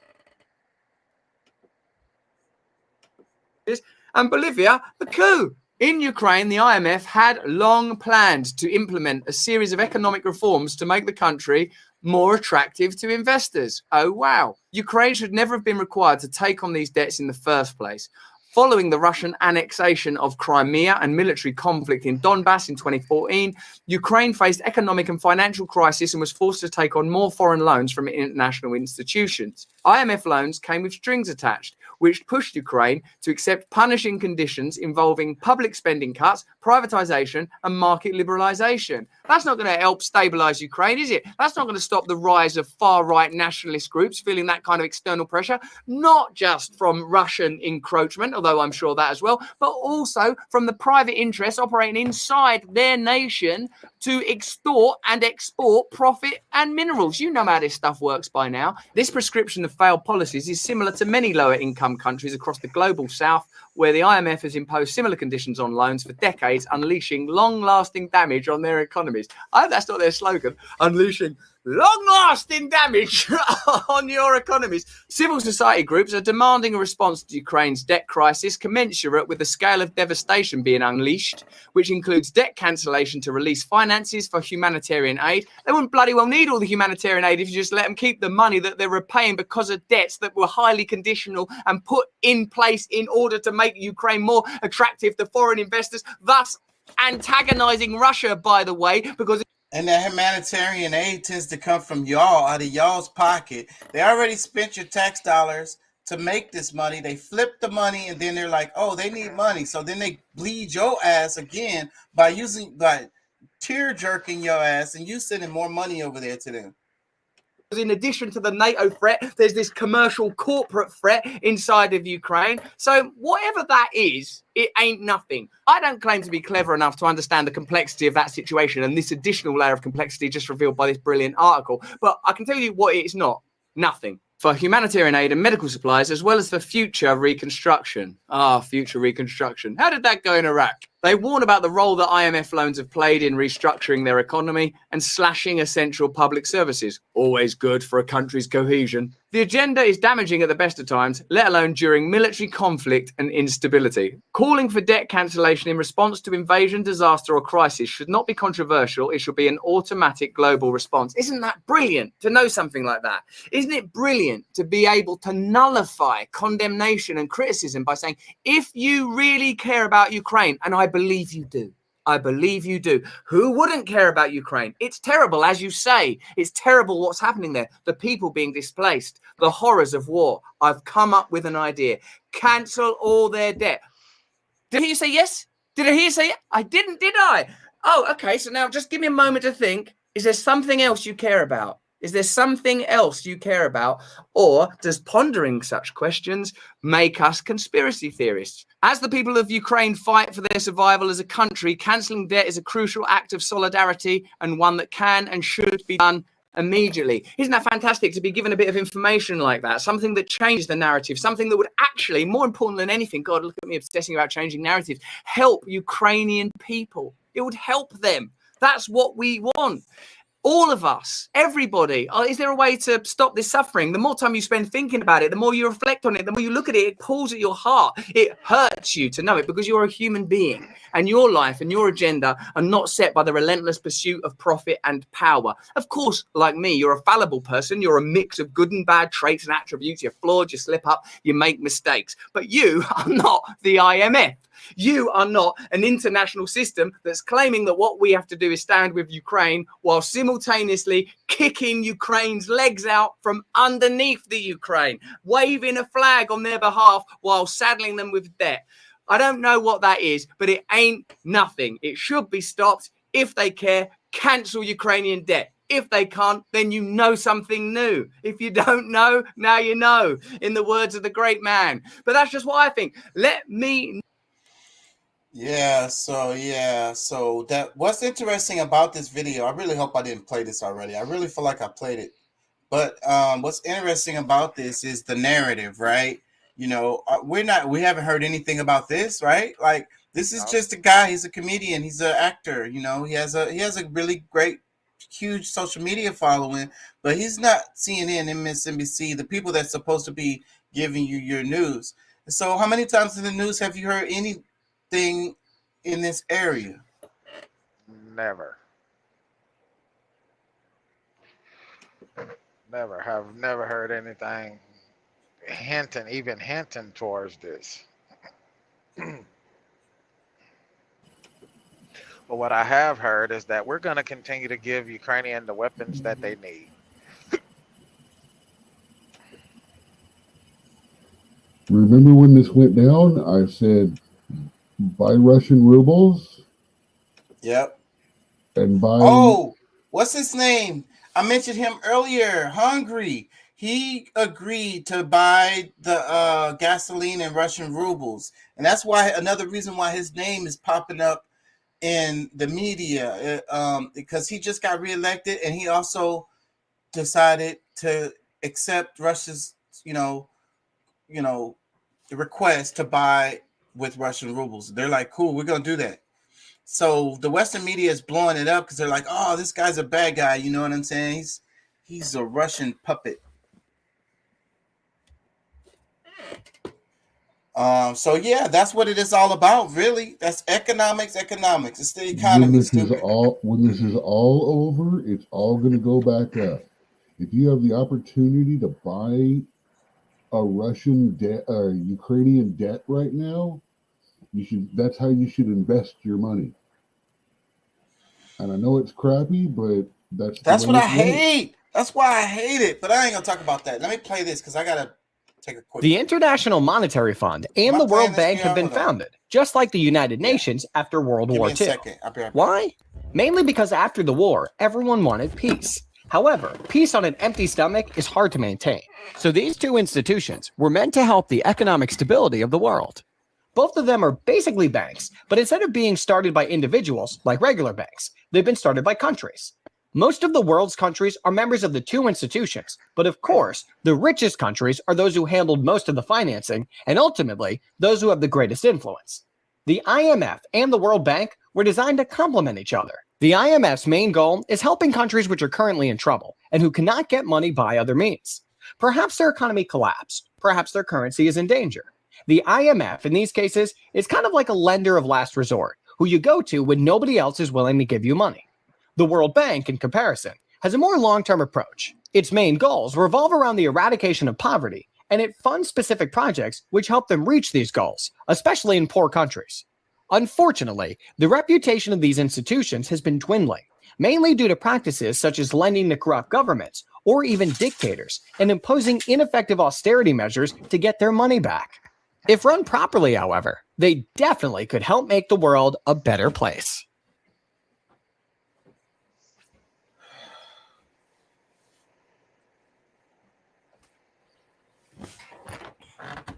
If you're confused by the difference between the International Monetary Fund, the IMF, and the World Bank, well, you're not the only one. Famed economist John Maynard Keynes, who was a founding father of both institutions, said that he was confused just by their names. The IMF and the World Bank are closely linked. So close that their headquarters are across the street from each other here in Washington. So what's the difference between them? It all started at this hotel in New Hampshire in July 1944, where 44 countries gathered for the Bretton Woods Conference. The goal of the conference was to agree on a new framework for the international monetary system, which is the rules and institutions that keep the global economy running smoothly. After World War II, most people agreed that the old system had failed. It had seen the Great Depression, unfair trade policies, and unstable currencies. After 3 weeks of heated negotiations at Bretton Woods, especially between Keynes, who was representing the United Kingdom, and Harry Dexter White, the U.S. Treasury representative, a deal was reached. The agreement created the IMF and the International Bank for Reconstruction and Development, soon to be known as the World Bank. Each institution was given a distinct role. The IMF's job was to oversee a system of fixed exchange rates, which tied the value of a country's currency to the US dollar, which was pegged to gold. The main purpose of this was to make sure exchange rates stayed stable to encourage global trade. The IMF was also tasked with providing short-term loans to countries struggling to pay their debts. Meanwhile, the main goal of the World Bank was to give financial assistance to countries, mainly in Europe, that needed to rebuild after the war. The roles of both the IMF and the World Bank have changed a lot since the days of Bretton Woods. President Nixon unpegged the US dollar from gold in 1971, essentially dissolving the fixed exchange rate system that the IMF oversaw. Since then, the IMF has taken on a bigger role fighting financial crises around the world. It keeps tabs on the global economy and puts economic policies in place in member countries. The World Bank focuses its efforts on development and reducing poverty. It provides funding and resources in projects in some of the poorest countries in the world. Both institutions include 189 member countries, but the IMF has around 2,700 employees, compared to the World Bank staff of 10,000. The IMF is funded mainly by quotas, basically subscription fees from member countries. It receives around $675 billion in quotas, with the US, Japan, China, and Germany contributing the most. The World Bank is financed mostly by issuing bonds to global investors. The group's lending commitments reached nearly $59 billion in fiscal year 2017.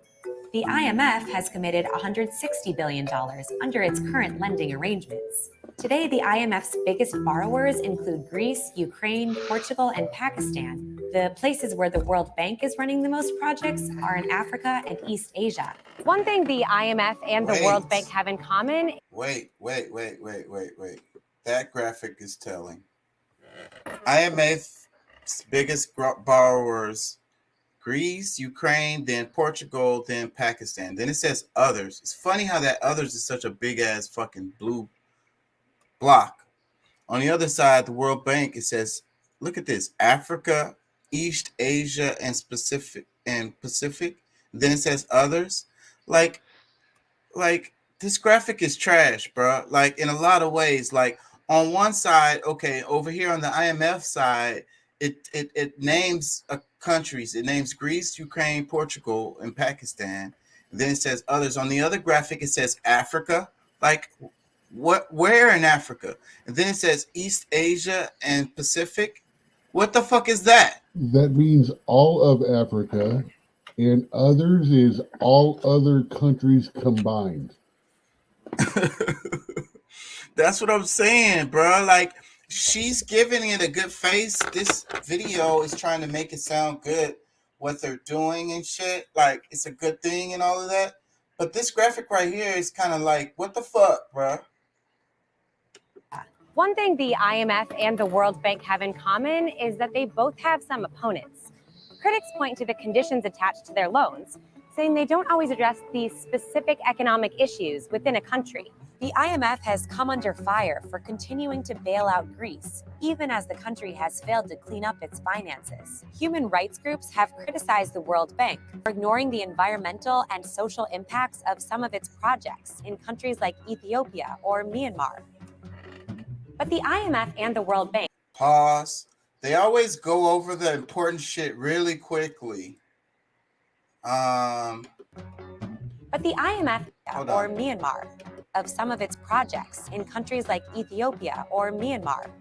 You know, okay, so they face criticism on the impact of their projects in, what did she say, Myanmar and, I missed the other one, but Ethiopia. So, and they're having trouble in Ethiopia and Myanmar to this day. And like, so like, and then they explained how these countries, you know, how these banks, you know, decide on how these countries going to run their governments because of that's where they get their funding from. So there's a clue right there. But the IMF and the World Bank say they promote global economic stability. They make countries less vulnerable to crises, promote higher living standards, and provide vital help to countries that need it. Yeah, I would say this video is propaganda, but it did explain to hopefully give you guys a better understanding of the IMF and the World Bank. She didn't explain what they were doing, really, but she explained what, what they're supposed, what it's supposed to be or whatever. It's an introductory video to the subject. Yeah, so it's good enough for that. It's good enough for that. For the people that didn't know what the World Bank or what the IMF is, that's a good video. But to know what's really happening, you have to dig a little bit further into that topic. So let me see. Hold on. Let me see. Maybe I'll go to the comments under that video. I love to read comments because that also gives people an idea of, what people are thinking about stuff. And I might go to back to the Russell Brand one and look at the comments there, because I really want more people's input on this show, because that's what I want, is different perspectives. So let's see. Somebody says, so good to see new piece just explaining an important concept without getting into expert opinions or moral lectures. Thanks. These are comments I'm reading. It says, sad the banks are responsible for so much chaos in the world. One create economic crisis, the other pretends to fix it. Whoa. Never seen such a well-presented video. Great job, Elizabeth. Give a man a gun, he can rob a bank. Give a man a bank, he can rob the world. You forgot to mention the IMF implements the Washington Consensus as conditions to borrowers. Incredible channels that pick up very, very topics and is highly to the point, thus giving you priceless info without consuming much of our crucial minutes. Keep it up. You can tell who the people who are eating this up are. Providing loans to countries struggling to repay their debts. In other words, a two-way trap. Greece has a lot of generational debt spanning more than a century. It's not just to the IMF. It's also a major reason for their instability. Bing, bada bing. I'm just continuing to read comments. This one says, there are two ways to conquer a nation. One is with the sword. The other is by debt. Can we get a series on the inner workings, histories, and people behind government agencies like the FCC, EPA, Department of Interior, and NIH? Would love that. Yeah. I don't know if this guy is actually trying to be sarcastic or whatever, but it's really crazy how those companies are really opaque, and then they're like government agencies. So shouldn't we know like everything? Shouldn't they be telling us every step of the way what they're doing? You know what I mean? Shouldn't we have access to all of that shit? Shouldn't we be able to just look it up, like whatever they're doing, like literally, like every step of the way? Let me read some more. It says, basically both lend money to the countries. One saves them from crisis and one lends for economic development, right? Great definition of the difference. Thank you. It helped too much. OMG, thank you for this video. A bit clearer about the difference, but nevertheless, the roles are well explained. It's like I say, you could tell the people who are kind of like, we got a lot of zombie robots. I really like how they quickly mention some of the serious controversies, and then she's like, but who knows, LOL, that's not what the World Bank and IMF says, LOL. So look, that's a great comment, because that's exactly what I said. She said, let me read it again. She says, I'm assuming it's a she, I don't know why. I really like how they quickly mention some of the serious controversies, and then she's like, but who knows, LOL, that's not what the World Bank and IMF says, LOL. Like, they rolled right over that shit. I'm going to read a couple more comments. Very interesting and useful video, historical infos, well presented, and some ironical lines too, like the one about the World Bank reducing poverty.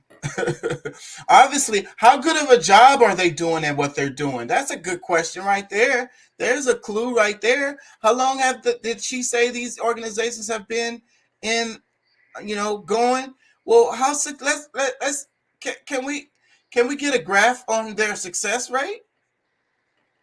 Let me read some more comments. It says, ADB is the strongest reply to both IMF and World Bank. What is ADB? ADB is the strongest reply to both IMF and World Bank. ADB. What is ADB? I don't know. Somebody in the comments help. It says, I always look at the comments section for the truth. Me too, brother or sister. Thank you. This is very helpful. Say that to the country which feel their financial crisis became worse, national assets forced to sold to foreigners after accepting loan and suggesting from IMF. Because see, that's what happens. The private capital comes in and buys up the people's stuff and then, you know, creates factories or whatever. You know what I'm saying? That's how it goes. They, the people who are of that country don't get to benefit from those corporations, that private capital that comes in. And that's how it happens. That's why you got the banana. That's the reason why you got slaves in Guatemala still to this day.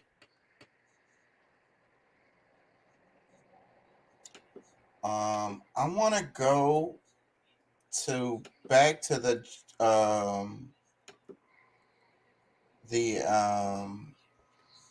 Russell Brand video and read some comments underneath his audience is way more. This was CNBC, so I mean, how many? I don't know how much of my audience probably watches that. You know what I'm saying? But Russell Brand's audience is a little more aware, I would say. So let me look at the comments on his video, the one that I just played, and let's read some comments on there, because this is still the same subject: IMF, World Bank, Ukraine. Okay. It says, Russell Brand gives me comfort that I'm not the only one thinking we are in a twilight zone. Thank you for bringing like-minded people together. I swear to God, bruh, the Twilight Zone. Oh my God. That's a great analogy, because that's how I wake up feeling like every day. I'm like, are you guys not seeing this shit? Like, what the fuck?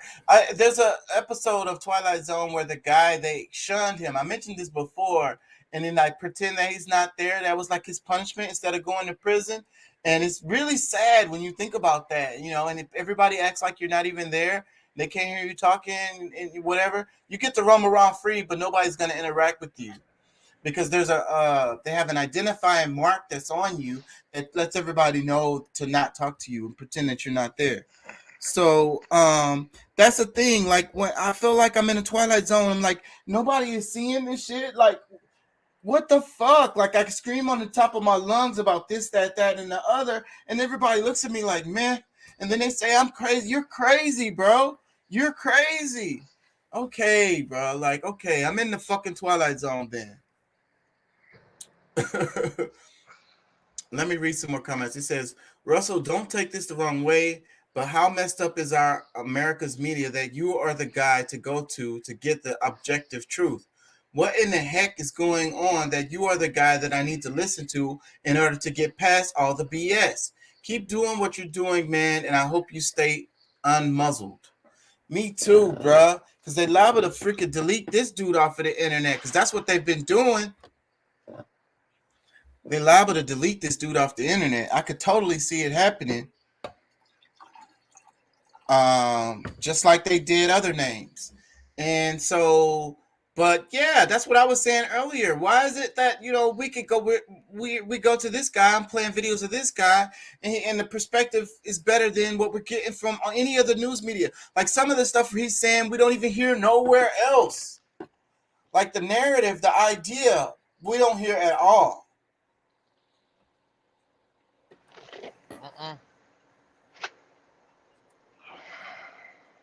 Let me read some more. It says, that's the saddest thing when you realize that Ukraine is just being used as a tool while cheering for it and its people every day. There's something new that makes me question what is wrong with the world. Thank you, Russell. Thank you for reporting this, Russell. Hats off for tackling a sensitive situation that's hard to put into words gracefully. Nice work. This is what the U.S. media should be covering. Thankful there's people like Brand to expose what's going on. it's messed up how government can rack up debt without us, but we have to pay it back. That's what I was just saying. Like I say, Russell Brand's audience are more these are more aware people. Y'all have any comments? I gotta rest my voice.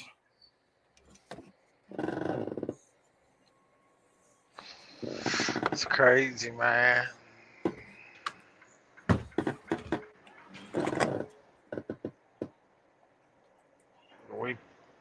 We pay for their debt as working class. The elite don't. The working class. We pay the highest in taxes. We pay, yeah. Without us, the country would fucking fold. Yeah, we drive the economy. You know, rich people don't spend money. Lower middle class to poor people are the ones that drive the economy because they spend money. They go and spend money here, there, and there, here and there, here and there. Rich people do not spend money like that. It's just they live differently. And that's another thing that's, you know, the poor mentality is the thing that I be fighting against all the time, trying to educate people to change the way they think because it's a state of mind, right? It's a state of mind. We live in abundance, but we get this poor mentality and we spend, and that's why we live on the edge, check to check. What are you saying? Do you think that $400 million yacht that Bezos is having built, do you think he's actually paying for that out of his pocket? Probably not. That's what I say. They don't spend money. It's some kind of deal. Who knows, bro? Who knows? Those that knows. That's the only people who can say, you know, some kind of way through one of his businesses or corporations or who knows. I doubt he's spending his money. I doubt it. Or there's some kind of way that he's going to make the money back, or it's going to be a tax write-off or whatever. Some kind of way where the money, whatever he spends, is going to come back. Because that's how they do it. And that's really, I can't blame them for that. That's the right way to do things, you know. But what you're saying is true. We drive the economy because we spend money. We're the ones in the grocery store, or we're the ones in the mall. We're the ones in fucking the Galleria with all them super high-end fucking brands in there. It's regular folks that's in there. Rich people not in there. Rich people don't go to the Galleria, bro. They don't move that way. Yeah. Yeah. And it's crazy because you would think, you know, you would think that these are rich people because these brands are so high end. You know?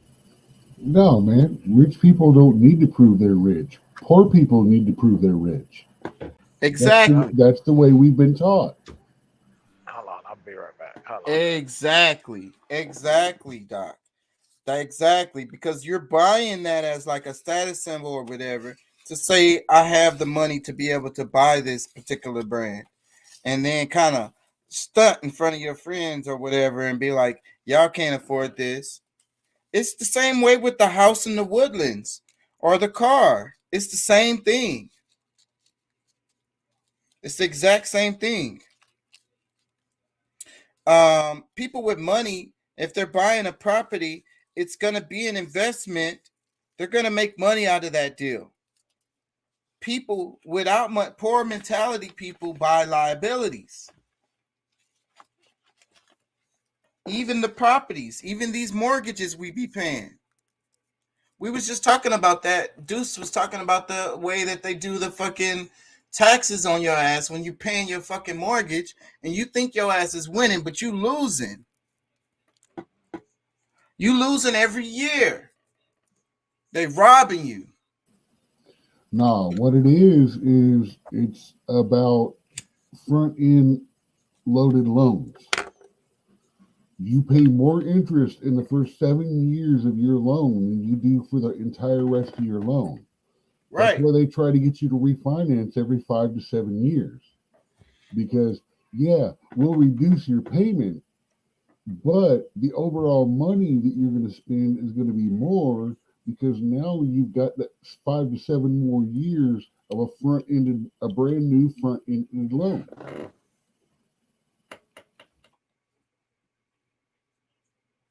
And just keep you in that cycle of debt. And that's kind of what we're talking about. That's the topic, right?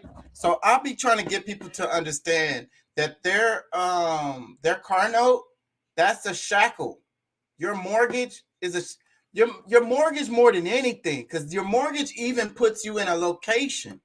It kind of puts you in a location. If y'all please try to hear what I'm saying, because you are coupled with this mortgage. You signed this 20-year mortgage, 30-year mortgage, and it says that this is going to be your residence. So you're telling them that you're going to live here for the next 30 years, regardless of what actually happens. This is what you're saying, okay?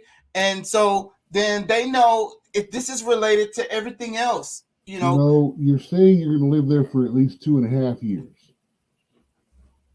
If it's a primary residence loan, because then you can sublet it and things like that. Yeah, but or you can refinance it and get a different loan. Yeah, I've been looking into real estate and stuff too. So yeah, so me too. You know, so but still, you're shackled to this. You're under this mortgage. You're. I mean, if you can find a way to sell it, you know, it could be. But you have someone rent it and then they pay the mortgage for you. But you're still shackled to this. This is the point of what I'm trying to get y'all to understand, is that it still becomes a bind. You're binded to it. You can't really move around. You know what I'm saying? If you're gaining money from it because you are renting it out, then it becomes an asset, not a liability. And I would agree with that. It produces cash. You can still move on, do whatever you do in your life, but now you're getting extra cash. I agree with that. I mean, it's a good idea to invest in real estate. I'm not telling people not to do it. What I'm saying is, whenever you buy a mortgage, you're paying a mortgage. This becomes a shackle that you're connected to, a chain. You know what I'm saying? And it also even it chains you to a location, because maybe you can move around. But you're going to have to come back. Even if you're renting out that house, you're going to have to come back and inspect that house. You're going to have to come and be in this area and spend time in that area. Do you get what I'm saying? See, that's where you drop a little couple percentage points off of what you're making and give it to a mortgage and give it to a management company, and they handle the small details for you. Yeah, and that's what happens when you get upper level. You do that somewhere between 3 to 7 units, depending upon how much you're making on them. Yeah. I ain't gonna lie, I lost my damn point. Let me read some more comments. I don't know which one was the last one. Oh, pay it back was the last one. I'm under the belief that anyone who says, these are comments, these are not my words, these are comments underneath the Russell Brand video. I'm under the belief that anyone who says I stand with Ukraine doesn't even know how to stand for themselves. It's great that the world is paying attention to the politics behind the war in Ukraine. This has been the story for the longest time in Africa and other so-called third world countries. Look at Libya pre and post NATO invasion. IMF has destroyed Africa through those forced loans that come with strings attached, e.g. devaluing local currencies. And that's what I was saying. And it's weird how that graph just said Africa. What the fuck? So like they only operate in Africa and what it said, East Asia and East Pacific, whatever the fuck it said. That shit sounds really foreboding, bro. So don't no European countries ever be needing help like that? Let me read some more. It says, quote of the day, what's the difference between a conspiracy theory and the truth? About 6 months. Thanks, Russell. That's what he be saying. And because the information, they sit on the information, because that's what happened with the Biden laptop. You know what I'm saying? And that's what happens with everything. We're not going to find out about this COVID stuff until who knows how long. It's going to come out, though. Let me read some more. It says, a great review of facts. Just missing that before Crimea, Russia proposed that together with the EU, create a plan to help Ukraine to go out of their debt and improve its economy. But the condition Ukraine remains neutral and don't join NATO, but the proposal was rejected by the EU. So yeah, they were talking about that. And but at the end of this, Ukraine is gonna have to be a neutral country, period. That's one of the red lines that Russia has. They're like, nah, this region right here got to be neutral and we don't give a fuck.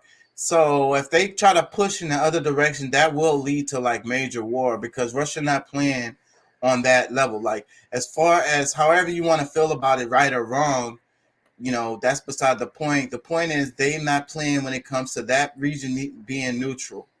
You know what I'm saying? Or under their influence. They're not with that area being under the influence of their enemies.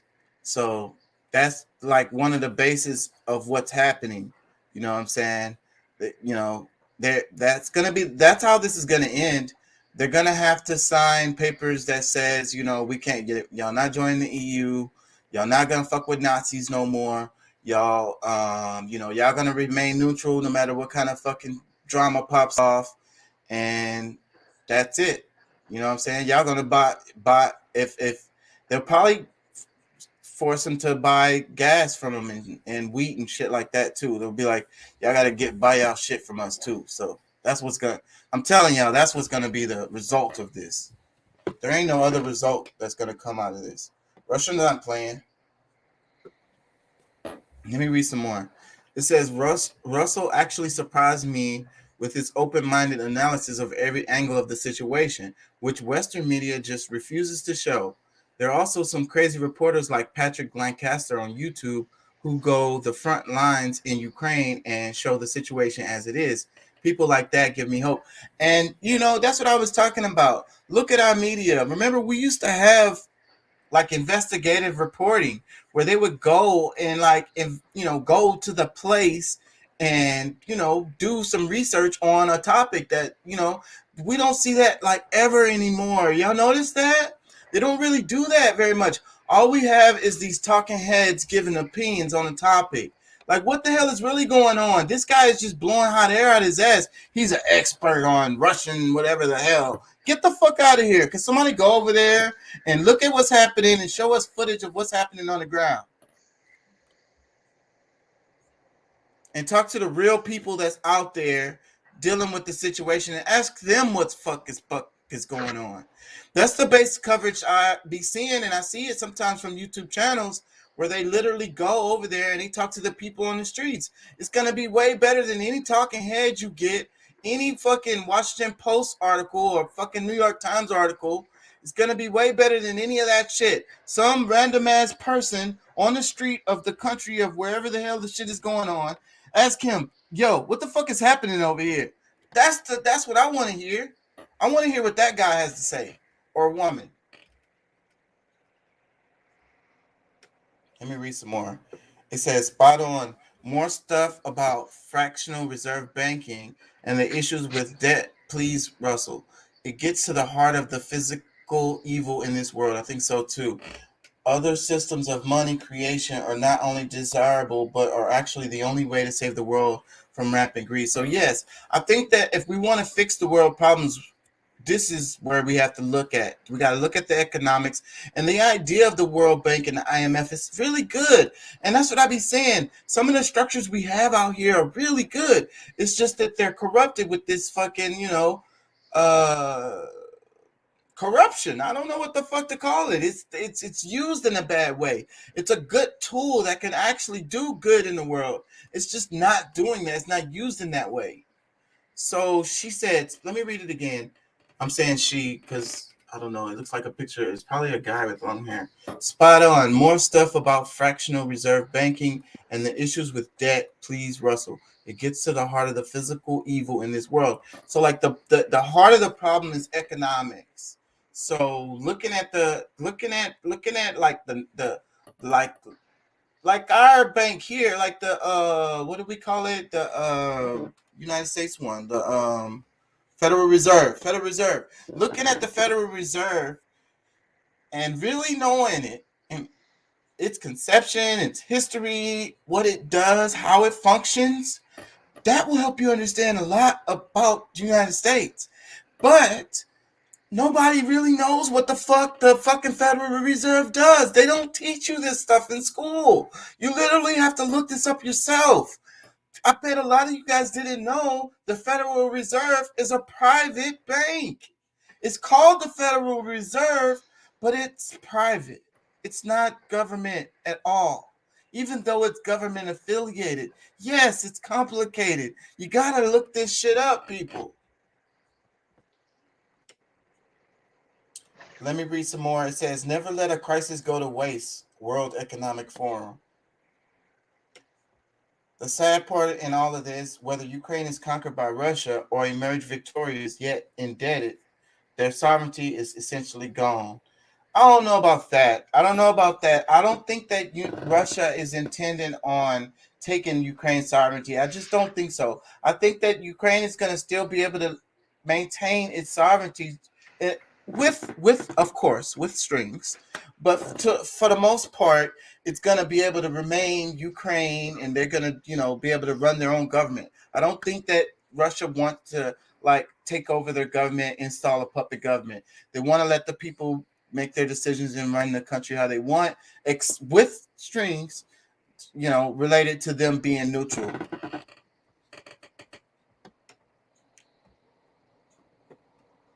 Let me read some more. It says, yes, I stand by Ukraine has become meaningless. If I stand by Ukraine, I'm fighting with them in the war. However, I'm opposed to the NATO fighting Russian.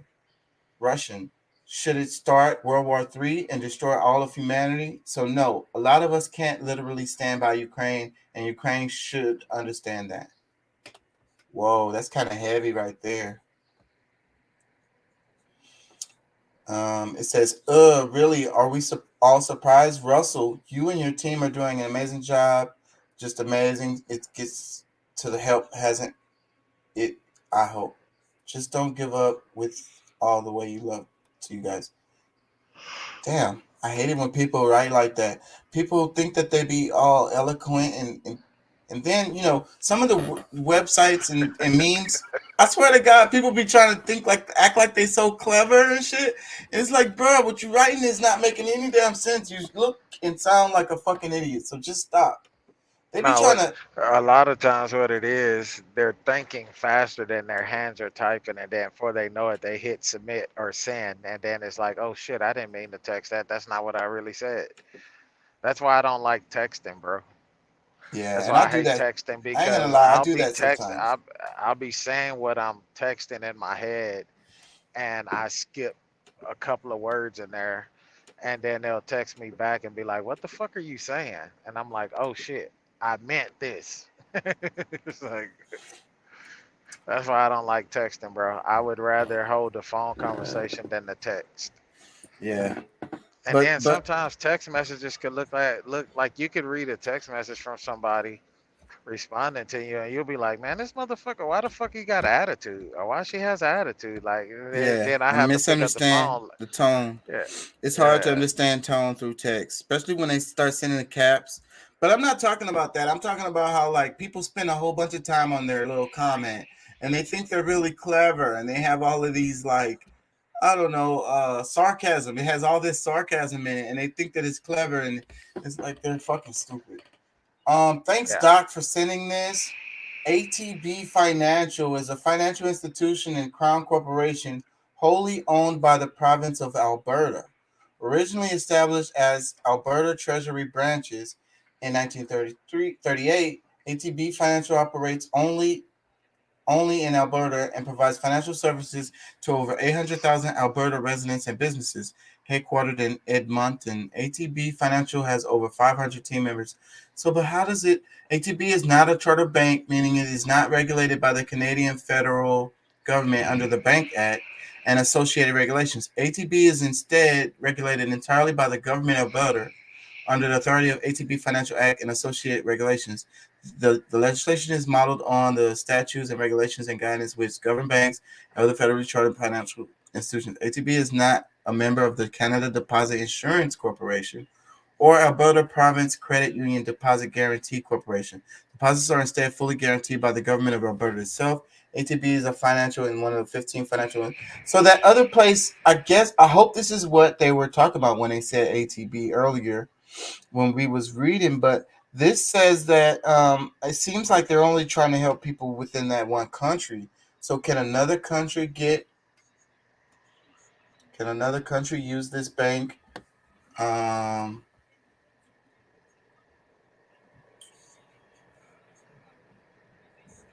doesn't say. It doesn't say. It's not saying. I'm trying to flip through it. It doesn't say small communities. Hold on, let me see. Alberta sought to create a state credit house which facilitated some banking services in small communities where larger banks had previously closed. Subsequently, Alberta government created the Alberta Treasury branches through a series of orders in council in late August and early September 1938, following judicial defeat and social credit monetary reforms at the Supreme Court. Wait, hold on, that's not really. No, it doesn't really say if other. So that's why I wonder if this is the one, because maybe, let me see, does it say 1955? It's also saying it's got some corruption shit, like some shady shit going on with these people too. 1990s. Let me see. By 1994, there were 142 treasury branches, 125 agencies, 3,000 staff, 80 automatic teller machines in Alberta. Declined government opponent Gordon Flynn to review the treasury branch's operations. Flynn committed a number of changes, including greater autonomy, financial accountability measures, and appointments of board of directors. Yeah, I think it just stays. It doesn't go out of that region, looks like. So I wonder about that, because the comment that we saw was the guy was like saying that this bank was better, but from this Wikipedia page, it sounds just like one of the, but then it's only limited to that. So I don't know. Maybe it's something else. Maybe the letters stood for something different. I'm just guessing. I don't know. It could be that. Starting to get late. I don't know what y'all want to do. I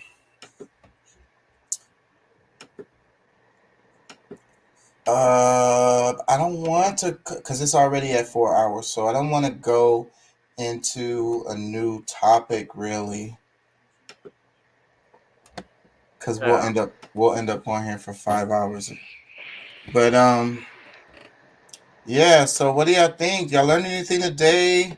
What do y'all think about comments on the World Bank and IMF and Ukraine? Debt as a freaking shackle that's causing people into slavery. Yeah. What do y'all think about that? Comments. Man, it's something that's been going on for forever, you know. It's it kind of goes back to that video that you were talking about, how there's not you don't pay taxes on the loan. You know, it's something that they have been doing forever. You know, it's so easy. Our mindset, the way that we've been programmed, it's so easy for us to go out there and finance a brand new car rather than save our money and buy a decent cash car and, you know, fix as you go, you know, the upkeep of things. You know, I ain't gonna lie. It's been years. It's been years since I bought a fucking car note, paid a car note. I've been doing cash cars for a while now. Like, I'll never go back. Fuck them damn car notes. It's too fucking stressful.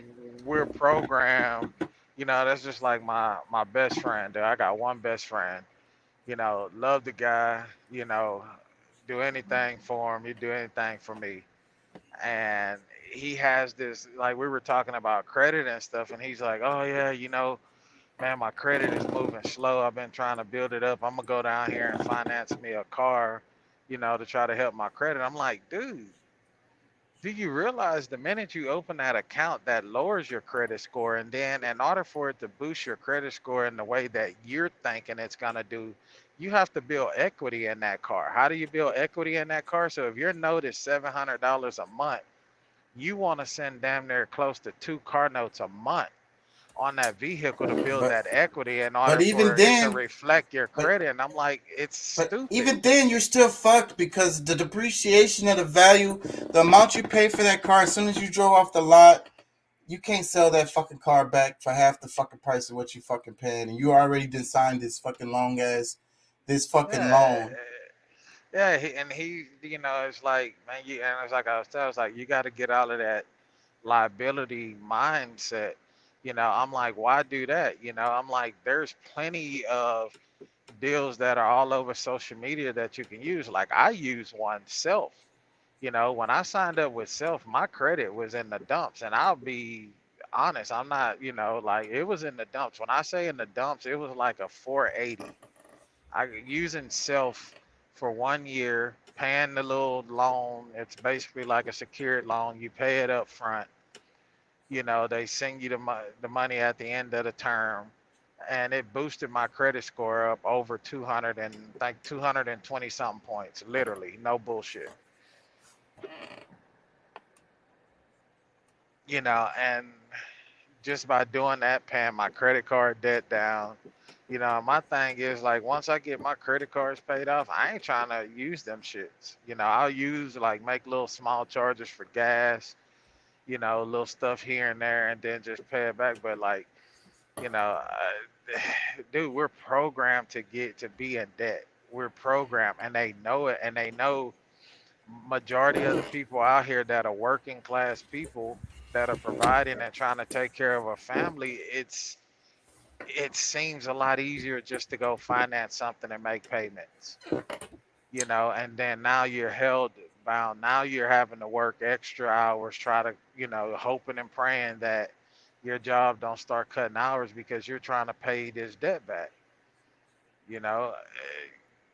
There's no relief nowhere, dude. The best thing to do is to try to live well below your means, somewhere decent, and then, you get to thinking about that.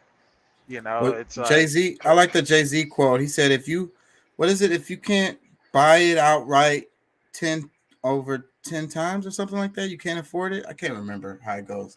But basically, whatever it is you're buying, if you can't buy it outright, then you can't afford it. Like, and I think it's buy it twice, so buy it 3 times. Like, you got to have enough to buy that thing 3 times, or you can't afford it.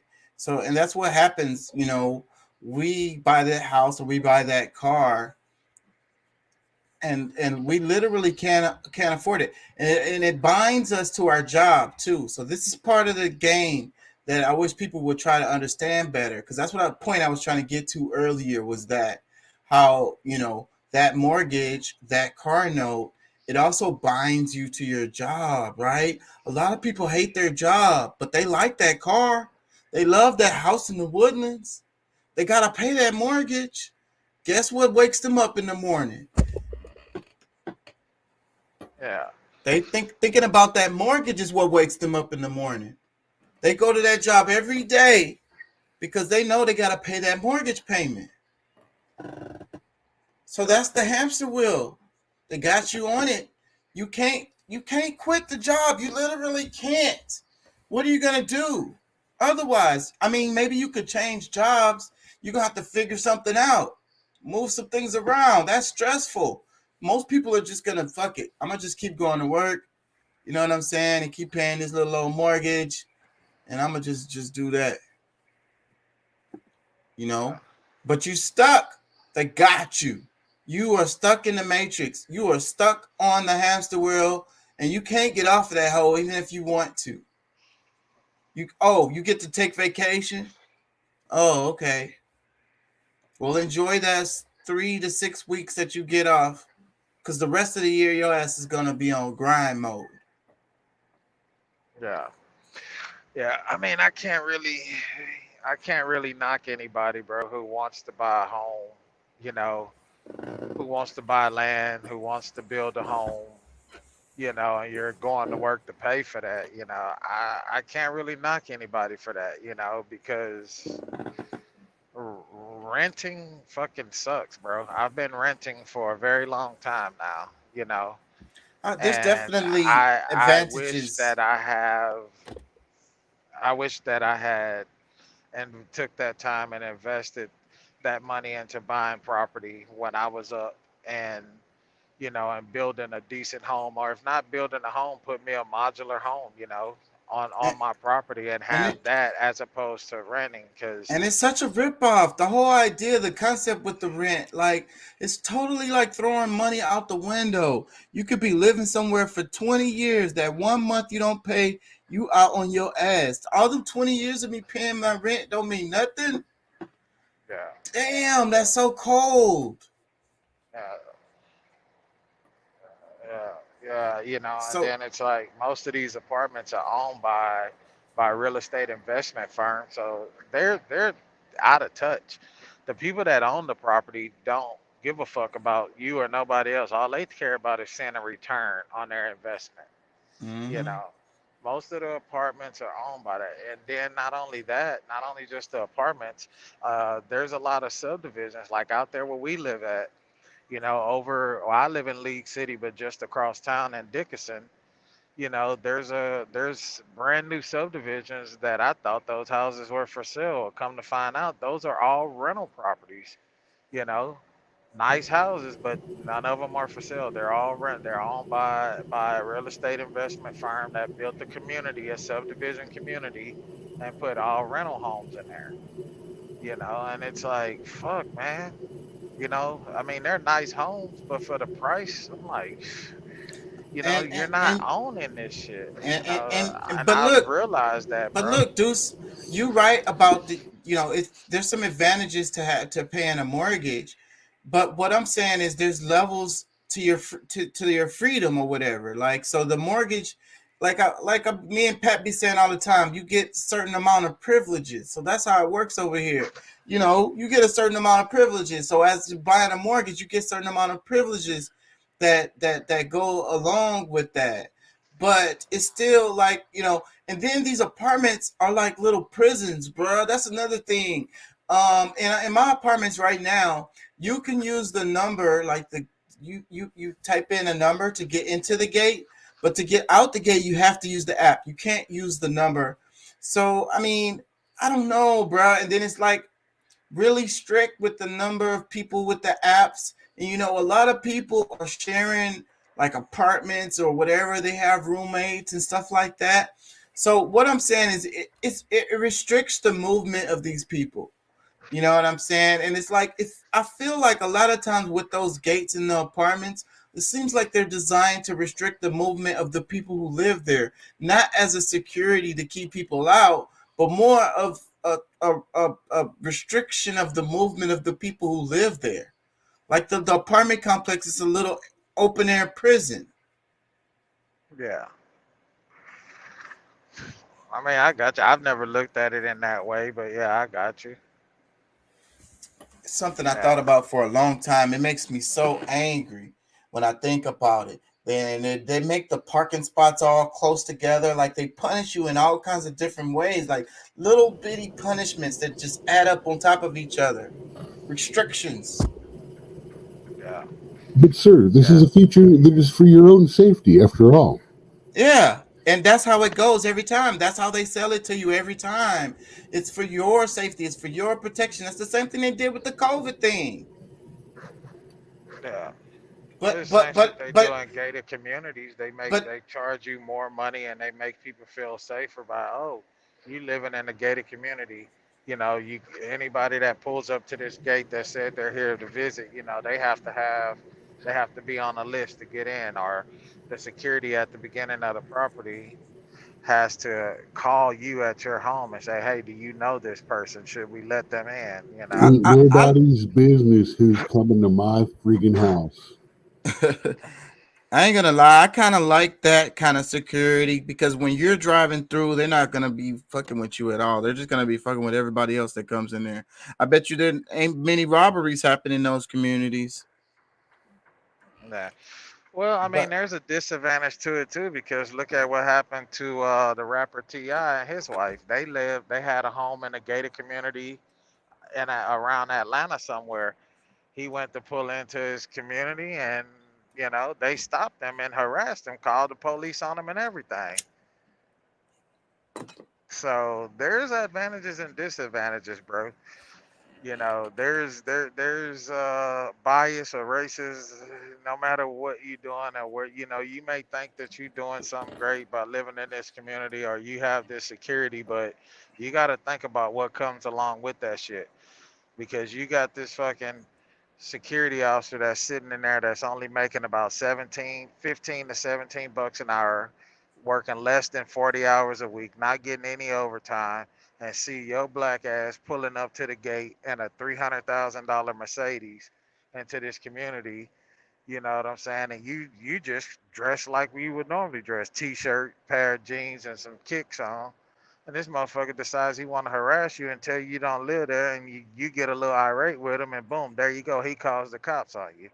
yeah, and Doc, I agree with you, Doc. I don't want anybody to think I don't agree with you because what you said about whose business is it that who's visiting my house, and that goes to what I'm saying about the restrictions because the privileges, right? Number of privileges you have, and so you get to live in this gated community, but you don't get to have the privilege of, an anonymity with your visitors. So you have to give that up.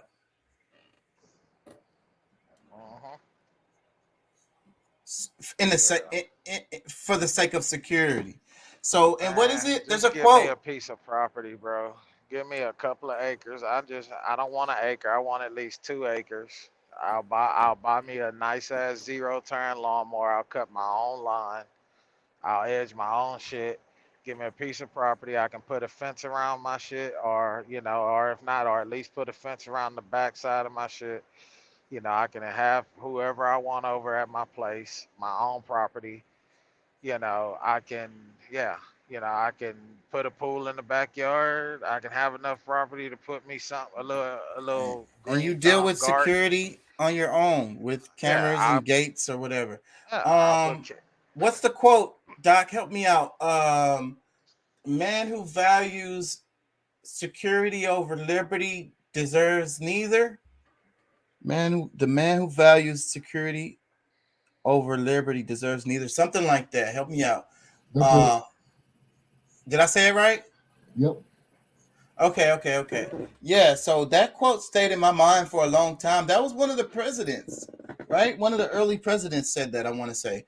And but that quote stays in my mind because I think, and some of the stuff they were arguing, I wish you guys go back to history and read about the stuff that they were arguing about in early United States. That stuff is interesting, and also it has to do with these banks. They argued about banks back then. So back then, the stuff that they argued about back then will help you really understand things. I can't really explain what I'm trying to say, but anyways, that idea of security over liberty, you know what I'm saying? So your ability to be able to move around is your freedom, right? So, but it's the more security you have, the less liberty you have, the less abilities you have. And that's where it comes in with the government giving you fucking what was the word I was using? Privileges. That's the word. So okay, you want to live under the security, you want to make sure we're good. You don't have to worry about growing food. You could just go to the grocery store and buy meat. You know what I'm saying? You don't have to worry about how those get slaughtered or how the food grew. You don't have to worry about none of that stuff. But you have to live within this structure, and you can't move around you know what I'm saying, freely like you want. But you get the liberty of having these certain privileges. Does that make sense what I'm saying, y'all? Yeah. Let me it makes sense, bro. like I said, you got to think about what you giving, what you getting, and what you're giving up. You know, everything. I've learned this shit. You know, everything comes with a price. Yeah. What you think is That's something good, that's there's a string attached to that's it. why I don't like free shit. My sister my daughter says I'm crazy. But whenever somebody trying to give me something for free, I never want it. I do not want free shit. Do not give me nothing for free because I know everything costs. So if I'm taking something for free, the price is going to be something I don't know what it is because we're not being upfront about the price because everything fucking costs. Let me play this little clip right here. This should be interesting. This is that same chick I was saying earlier who looks like she's gonna be the next Candace Owens, like a cuter version. What it is. It's child abuse, and any parent that's taking part in this is taking part in the indoctrination of their children. So a company by the name of Stitchbug Studios is making prosthetic private parts for trans children. On their website, they write a big thank you to all the parents out there who are supporting their trans youngsters, and they also say they're honored to be a small part of the process. Let's go ahead and call this exactly what it is. It's child abuse, and any parent that's taking part in this is taking part in the indoctrination of their children. So a company by the name of Stitchbug Studios is making... Yeah, I don't know anything about what she's talking about, but all I know is that they like to use this type of stuff to get people going, you know, like because I didn't really get any information from this clip, you know, but it's emotionally charging though, without even knowing anything about it really. Dude, there's a company that's making crochet penises to put in trans babies' pants so they feel packaged and like their normal gender in babies' underwear. So okay, so let's say you buy a Barbie doll or something, and then you want to say, you know, okay, my Barbie is going to change its sex, so then I buy this thing to modify it. Is that what it is? It's marketed towards parents of trans children. Oh, okay, wait. So I'm still trying to understand because I don't know anything about it. So like, okay, so then it's a crocheted penis that you can put in their pants to stuff it. So if they're a little tomboy baby, they are a boy like they're supposed to be since they are trans. Oh, so it's not for the doll. It's not for the doll. It's for the actual real living children. Oh, okay. I still can't make any comments because, like I say, I feel like whenever they talk about subjects like that, it's always like you say, Doc, weapons of mass distractions. Okay, and that's the any kind of topic like that. Whenever they start going down that road, that's where I'm at mentally with it. You know what I'm saying? So, but maybe there's something to it. I'm not gonna say that there isn't. You know what I'm saying? I don't have a side on this one. I don't know, bro. What I would say about that is the parents are crazy in a lot of situations. It's like that clip we played in the other video, how like that dude was like, that wasn't your daughter's idea. That was yours, wasn't it? He was like, my 4-year-old just wants to play Peppa Pig. She's not worried about none of that shit. Like, no, that was your idea. And I think that sums up a lot of that. But as far as the majority, like as far as the impact that, like, I mean, this thing has impact on society, but these are minority groups. Like, you know what I'm saying? I think the majority of people aren't on that shit. So that's another way that, I mean, how they make things political and how they blow it out and they use it to pull your heartstrings, because I feel like this is going to be, how many people are ordering from that website or whatever? I don't know, but you know what I'm saying? I doubt it. I doubt if it's a significant number of people. I don't know. I just think they need to leave kids out of it. Just leave kids out of it. Yeah. Let the kids be a kid. Let the kid be a kid. They don't know nothing about no sexuality and no fucking 4 years old, bro. They don't know nothing about no transgender, what I identify as bullshit at no 4 years old. And I think that, like, these are serious ass fucking decisions that's being made early on before these kids have even developed mentally enough to be able to make these decisions. So I don't even think that they should be allowed to do these, like, once they start the process, you know what I mean, and taking the hormones and whatever the hell. I don't think they should be able to do that. The damn kid hasn't gone through puberty and shit yet. Like, they're not even turned into what they are yet. Like, the fuck out of here. And little boys and little girls are the same at little kids' age. You can't even really, distinguish them, because that's how humans develop. They don't, when they start off, little boys and little girls are the same for a while. You know what I'm saying? They don't start really like displaying different kinds of attributes until they get older. And then it's like, as far as them being deciding on their sexuality, I'm sure they're not thinking about that. You know what I'm saying? So I don't think that they should be able to start doing those changes. If the kid wants to go through this process, I think they need to be an adult. I think they need to be like 18 years old at least, so that they can at least have thought about this long enough to maybe, because once they start going down that road, how are you going to go backwards? Bro, I changed my mind. I don't really want to, do this no more. Like, I think my mom and them kind of convinced me this shit. You know what? I don't even, I'm not even really feeling this no more. Now they're fucked. Let me play this. They're complicated. He's absolutely right. I remember my grandfather telling me, God rest his soul, before he passed away, that men have 4 different appetites that you have to tend to. He said, men are not complicated. He said, I'm just going to break it down to you. He told me, he said, men have a physical appetite, a visual appetite, a sexual appetite, and an emotional appetite.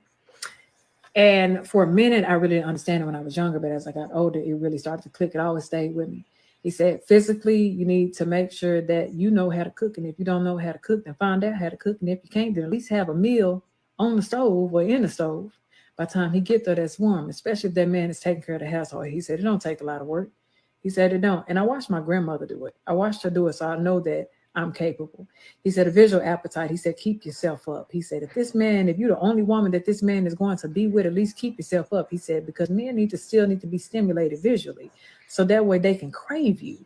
He said, and yeah, he said, love will still be there. He said, and although your looks will fade, you're the one woman that he wants to look at. Give him something, excite him, make him imagine something, tease him. Right? Oh, is one of her eyelashes falling off? Like, they're really fucking bothering me. And them damn curls, I know is a fucking bundle, bruh.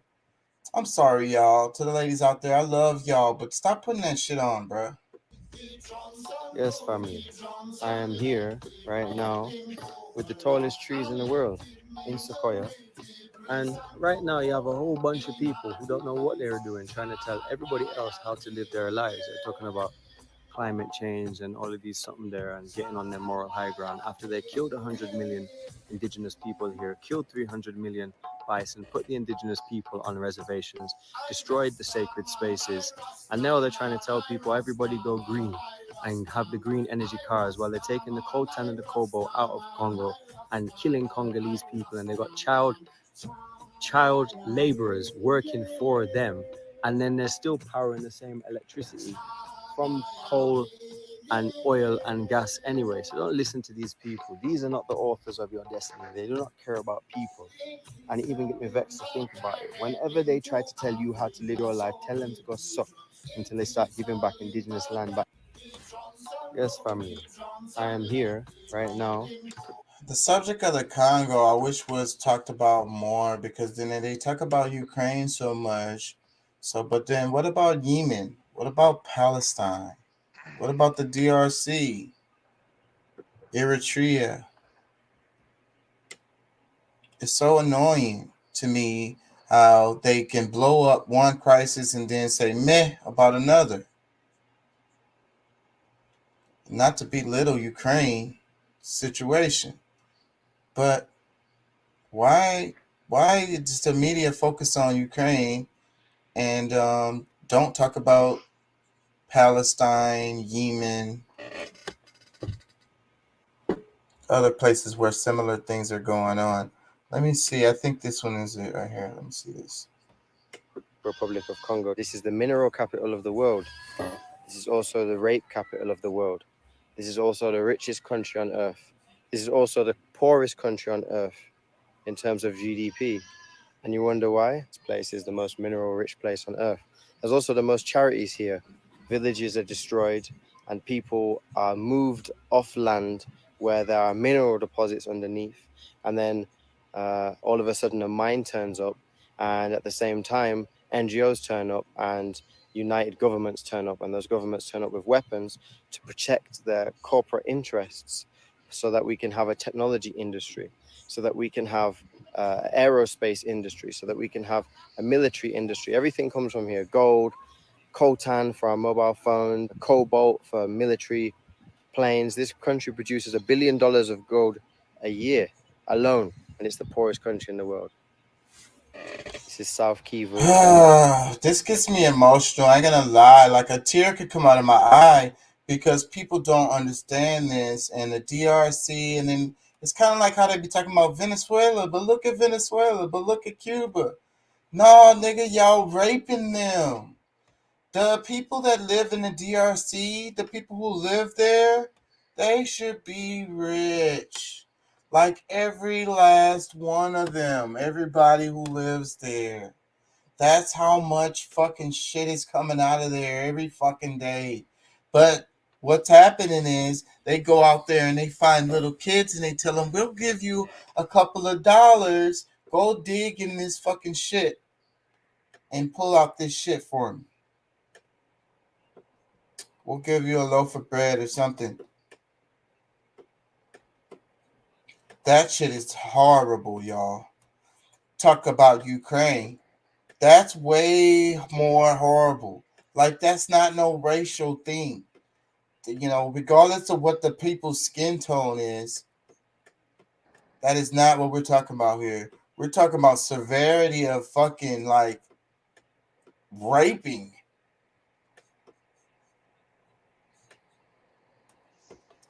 The DRC is being raped, literally, in the land and the people.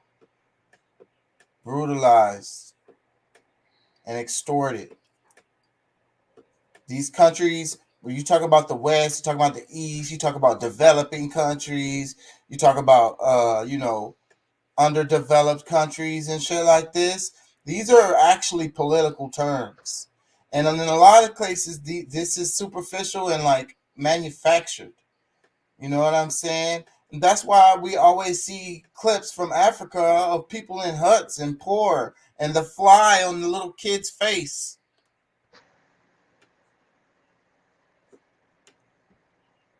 They want you to think that way so that they could go, they continue to like, oh, why come the DRC can't just get their shit together? How come the DRC just can't get their shit together? Why? They got corrupt politicians. They got those corrupt, leaders in their country. They don't know how to run a country. They're backwards and unevolved, barely human. That's why. No, that's racist, by the way, and hateful. But the truth is, you have foreign interests that wants to keep the DRC the poorest country in the world. They don't want the native people that live there to benefit from those resources. They want private companies to benefit from those resources. Unfairly, too. Like, they're robbing this shit. And this is what they do. And then pass the money down to their kids and say, tell you to pull your fucking stuff up by your bootstraps. Wait a minute, bro. You just robbed my grandma and my mom. Now you're telling me to pull myself up on. Why don't you give me some of that money back you stole?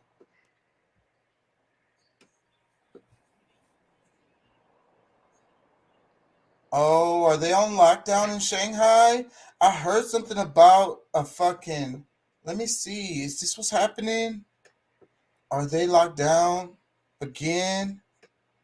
China don't play. They find out it's more than like 5 people infected. Ain't nobody moving around. Let's see.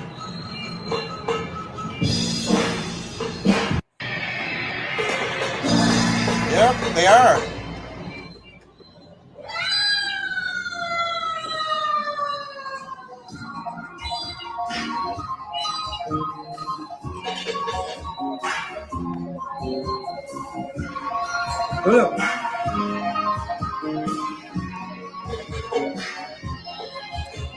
how big those apartment buildings are. I thought we had big apartment buildings in the Southwest. Those are whole fucking towers of apartments. Let me read the comments. So apparently they're on lockdown. It says Shanghai residents are coming together to throw balcony concerts as the city remains under strict lockdown amid surging COVID-19 cases. Damn, so COVID is not gone. They've been dealing with a lot. They deserve a little fun at this point. Flashback 2 years ago. Sheesh. Let me see. The beats, though, literally no one can go anywhere. I'm concerned with their mental health condition. Anyone know this song? Sounds amazing. It seems like 2020 all over again. This is so 2 years ago. Deja vu, not again.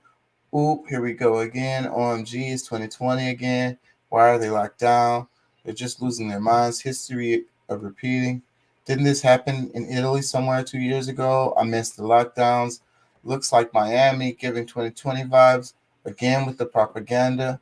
These are comments underneath the thing. Let me see. I want to read this last one. It says, yes, they have lockdown protests, just like Canada truckers. Difference is the government actually cares if people... Damn it, I can't scroll it. I'm sorry, I can't scroll it. Oh, so what do y'all think about that before we go? I'm about to wrap it. Shit, yeah, they've been on lockdown for a while, bro. At least a month or so. Yeah, I thought I saw Over in something about China. that. That's crazy. That's crazy. So damn. I can't help but to like, because at the beginning of COVID, it started off in China. It can't help. That can't help but to be concerning right there. Because if COVID, if China feels, where the hell y'all go? China feels like they need to do a lockdown. I mean, oppressive governments, we talk about that, but if they feel like there's some kind of threat, there must have been something. You know what I mean? A reason. Yeah. I mean, shit. China said they trying to be preventative about it. I guess I don't know. You know, I mean, I don't know. Hey, the world say this virus came from China, so they know how to handle it. Like, anyways, I'm gonna have to wrap it, bro, because we're over 4 hours and.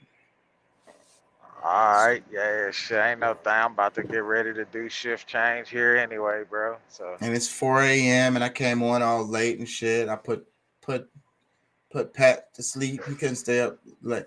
I've been forgetting. Actually, I had called him and because I thought we were live. I seen the text and he was like, "Nah, we're not live yet." He's like, but he was like, "Man, I'm gonna take a nap. Just call me when y'all go live." So I called him and woke him up when you actually went live. So Yeah. he was already kind of tired. Yeah, because I be forgetting y'all be changing time zones and shit. Like, what time zone you in right now? Where are you at right now? I'm in Central Time Zone. I'm in Oklahoma coming back down. We've been in Kansas all day. By the way, the wind been blowing like crazy, bro. Like high mileage wind gusts. The temperature was like down in the 40s. With the wind gusts, it felt like it was like in the 20s. Like, bro, it kind of sucked. But now I'm in Oklahoma. I'm about 5 miles from the Texas line, headed back down that way. So. Yeah, bro. Yeah, All man. right. It's not even so much as that, bro. It's just this. A lot of people think, you know, like even my wife has said it a couple of times, but a lot of people think that truck drivers have it easy. But the normal, average, everyday person don't realize how mentally draining, you know, physically it Nigga, can be, but I hate being in mentally, traffic. it's just That shit it's mentally traffic draining. exhausts It's the not shit even out the of me. traffic, bro. It's just driving down the road and the uncertainty, the unknown. You don't know. Like a car could pass you and seem like they're driving okay, and then You gotta 1 be minute, on next thing you know, alert. they're right in front of you, and you could be possibly tumbling over them. Like it's just, it can be mentally, and you drive for everybody else. You know, you're constantly observing, scanning the road. You're always, you know, if you're a good driver, a safe driver, you're always trying to position yourself to where if shit ever break loose, you have a way out of the situation. You know, it's mentally draining. And then, you know, you're away from home. You know, you're dealing with shippers and receivers. You're dealing with you know, demand. Like, well, with Pat has a lot of demands as far as like, you know, picking up his freight on time, delivering it on time. You know, you're planning out your trip. You know, Yeah. before you leave, then you know, before he leaves in the morning or this morning on his trip, I'm pretty, you know, he has to have that shit planned out. Hey, where I'm gonna stop here? How far? You know, if I miss this fuel stop, where's the next one? You know, where can I take my break? You know, learning the times of like, hey, well, I have somewhere to park if I decide to drive a little longer. You know, it's a lot of shit, bro. You literally have to set a whole itinerary for every trip that you do. Like you gotta have your shit mapped out, planned out, you know. And you gotta put time in there in case there is a traffic jam because there's a wreck or construction. So it's a lot, bro. It's really a lot. It's not that easy of a job, you know. Let me play this little clip. I'm finna wrap it. Who and what are we gonna complain about tonight? You are now. Yeah, man. That's it, bro. Thank y'all for joining. Thank y'all for listening. You know, I'm keep on getting better and try to produce better content for y'all. I apologize for being late today. I hate that shit. I treat this like a job. So my schedule is my schedule, and I'm on when I say I'm gonna be on almost all the time. So I feel bad about being late today. I apologize for that, y'all. Shit, it's all good, bro. Well, I know you're probably talking to the audience, but Yeah. you know, on our end, it's all good, man. Shit, you human too, bro. Working, school, kids, and a podcast and shit. Yeah. You know, I ain't lie to you right now, bro. I can't wait. I can't wait till my shift comes. I can go, you know, lay down, bro. Like literally, my routine when I get done driving, fix the bed, grab me a little something, a little breakfast or something, and lay it down. So. And it would help me out if y'all check out the clips or past videos or share them or whatever. Like just watching them yourself. I got music on the channel too. Doc said it's pretty good for working out. You know, I need the algorithm to get off of my ass, bro. And because I'm not getting recommended, my videos are not getting suggested, so it hurts. So I need some you guys to help me push against the algorithm. I'm trying to fucking defeat the algorithm. This information and topics that we cover, I think people benefit from.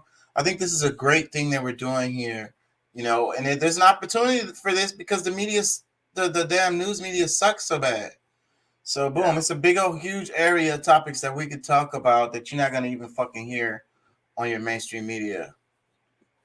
And we just want to do mental exercises here. That's another thing. I'm not coming from a perspective like I do lean to the left. I don't deny like where I am on the spectrum, but whenever I'm presenting information, it's really just trying to get everybody to think and have multiple perspectives and ideas on the topic so you guys can pull away what you want out of this. And, you know, again, I always say, look that shit up. Go look it up yourself and come up with your own damn perspective. I'm not trying to, like, please don't take my perspective. Go look your shit up and go figure that shit out for yourself. And that's what we do here is hopefully help you find things to look up. You know what I mean? That's what I be looking for all the time, inspiration of what to type in my search bar. Yeah. So hopefully I can inspire y'all to type some shit into your search bar. Yeah. All right. I feel that, bro. But I'll check it out, man. But yeah, bro. Thank y'all for joining. Thank y'all for listening. I'm gonna wrap it. And we still talking about spirituality and vibration and all the videos that I sent y'all. We're gonna finish covering those the rest of the week. Plus a little bit more, hopefully. So if you haven't watched them, check them out. Whatever ones I sent. I did, bro. I did. I watched them all today, literally. Yeah. Cool. The only cool, one cool. I didn't watch was the robots robot reproducing, but that's because We already watched played on it. the podcast. Yeah. So so we're gonna talk about those videos tomorrow. I'm gonna probably try to get through all of that because I like Saturday night to be a leftover day. So we're gonna try to cover whatever we haven't covered in those the ones out of I sent y'all. We're gonna try to cover all the ones we haven't covered tomorrow. Okay. All right, peace and love. Y'all have a good night. All right, man.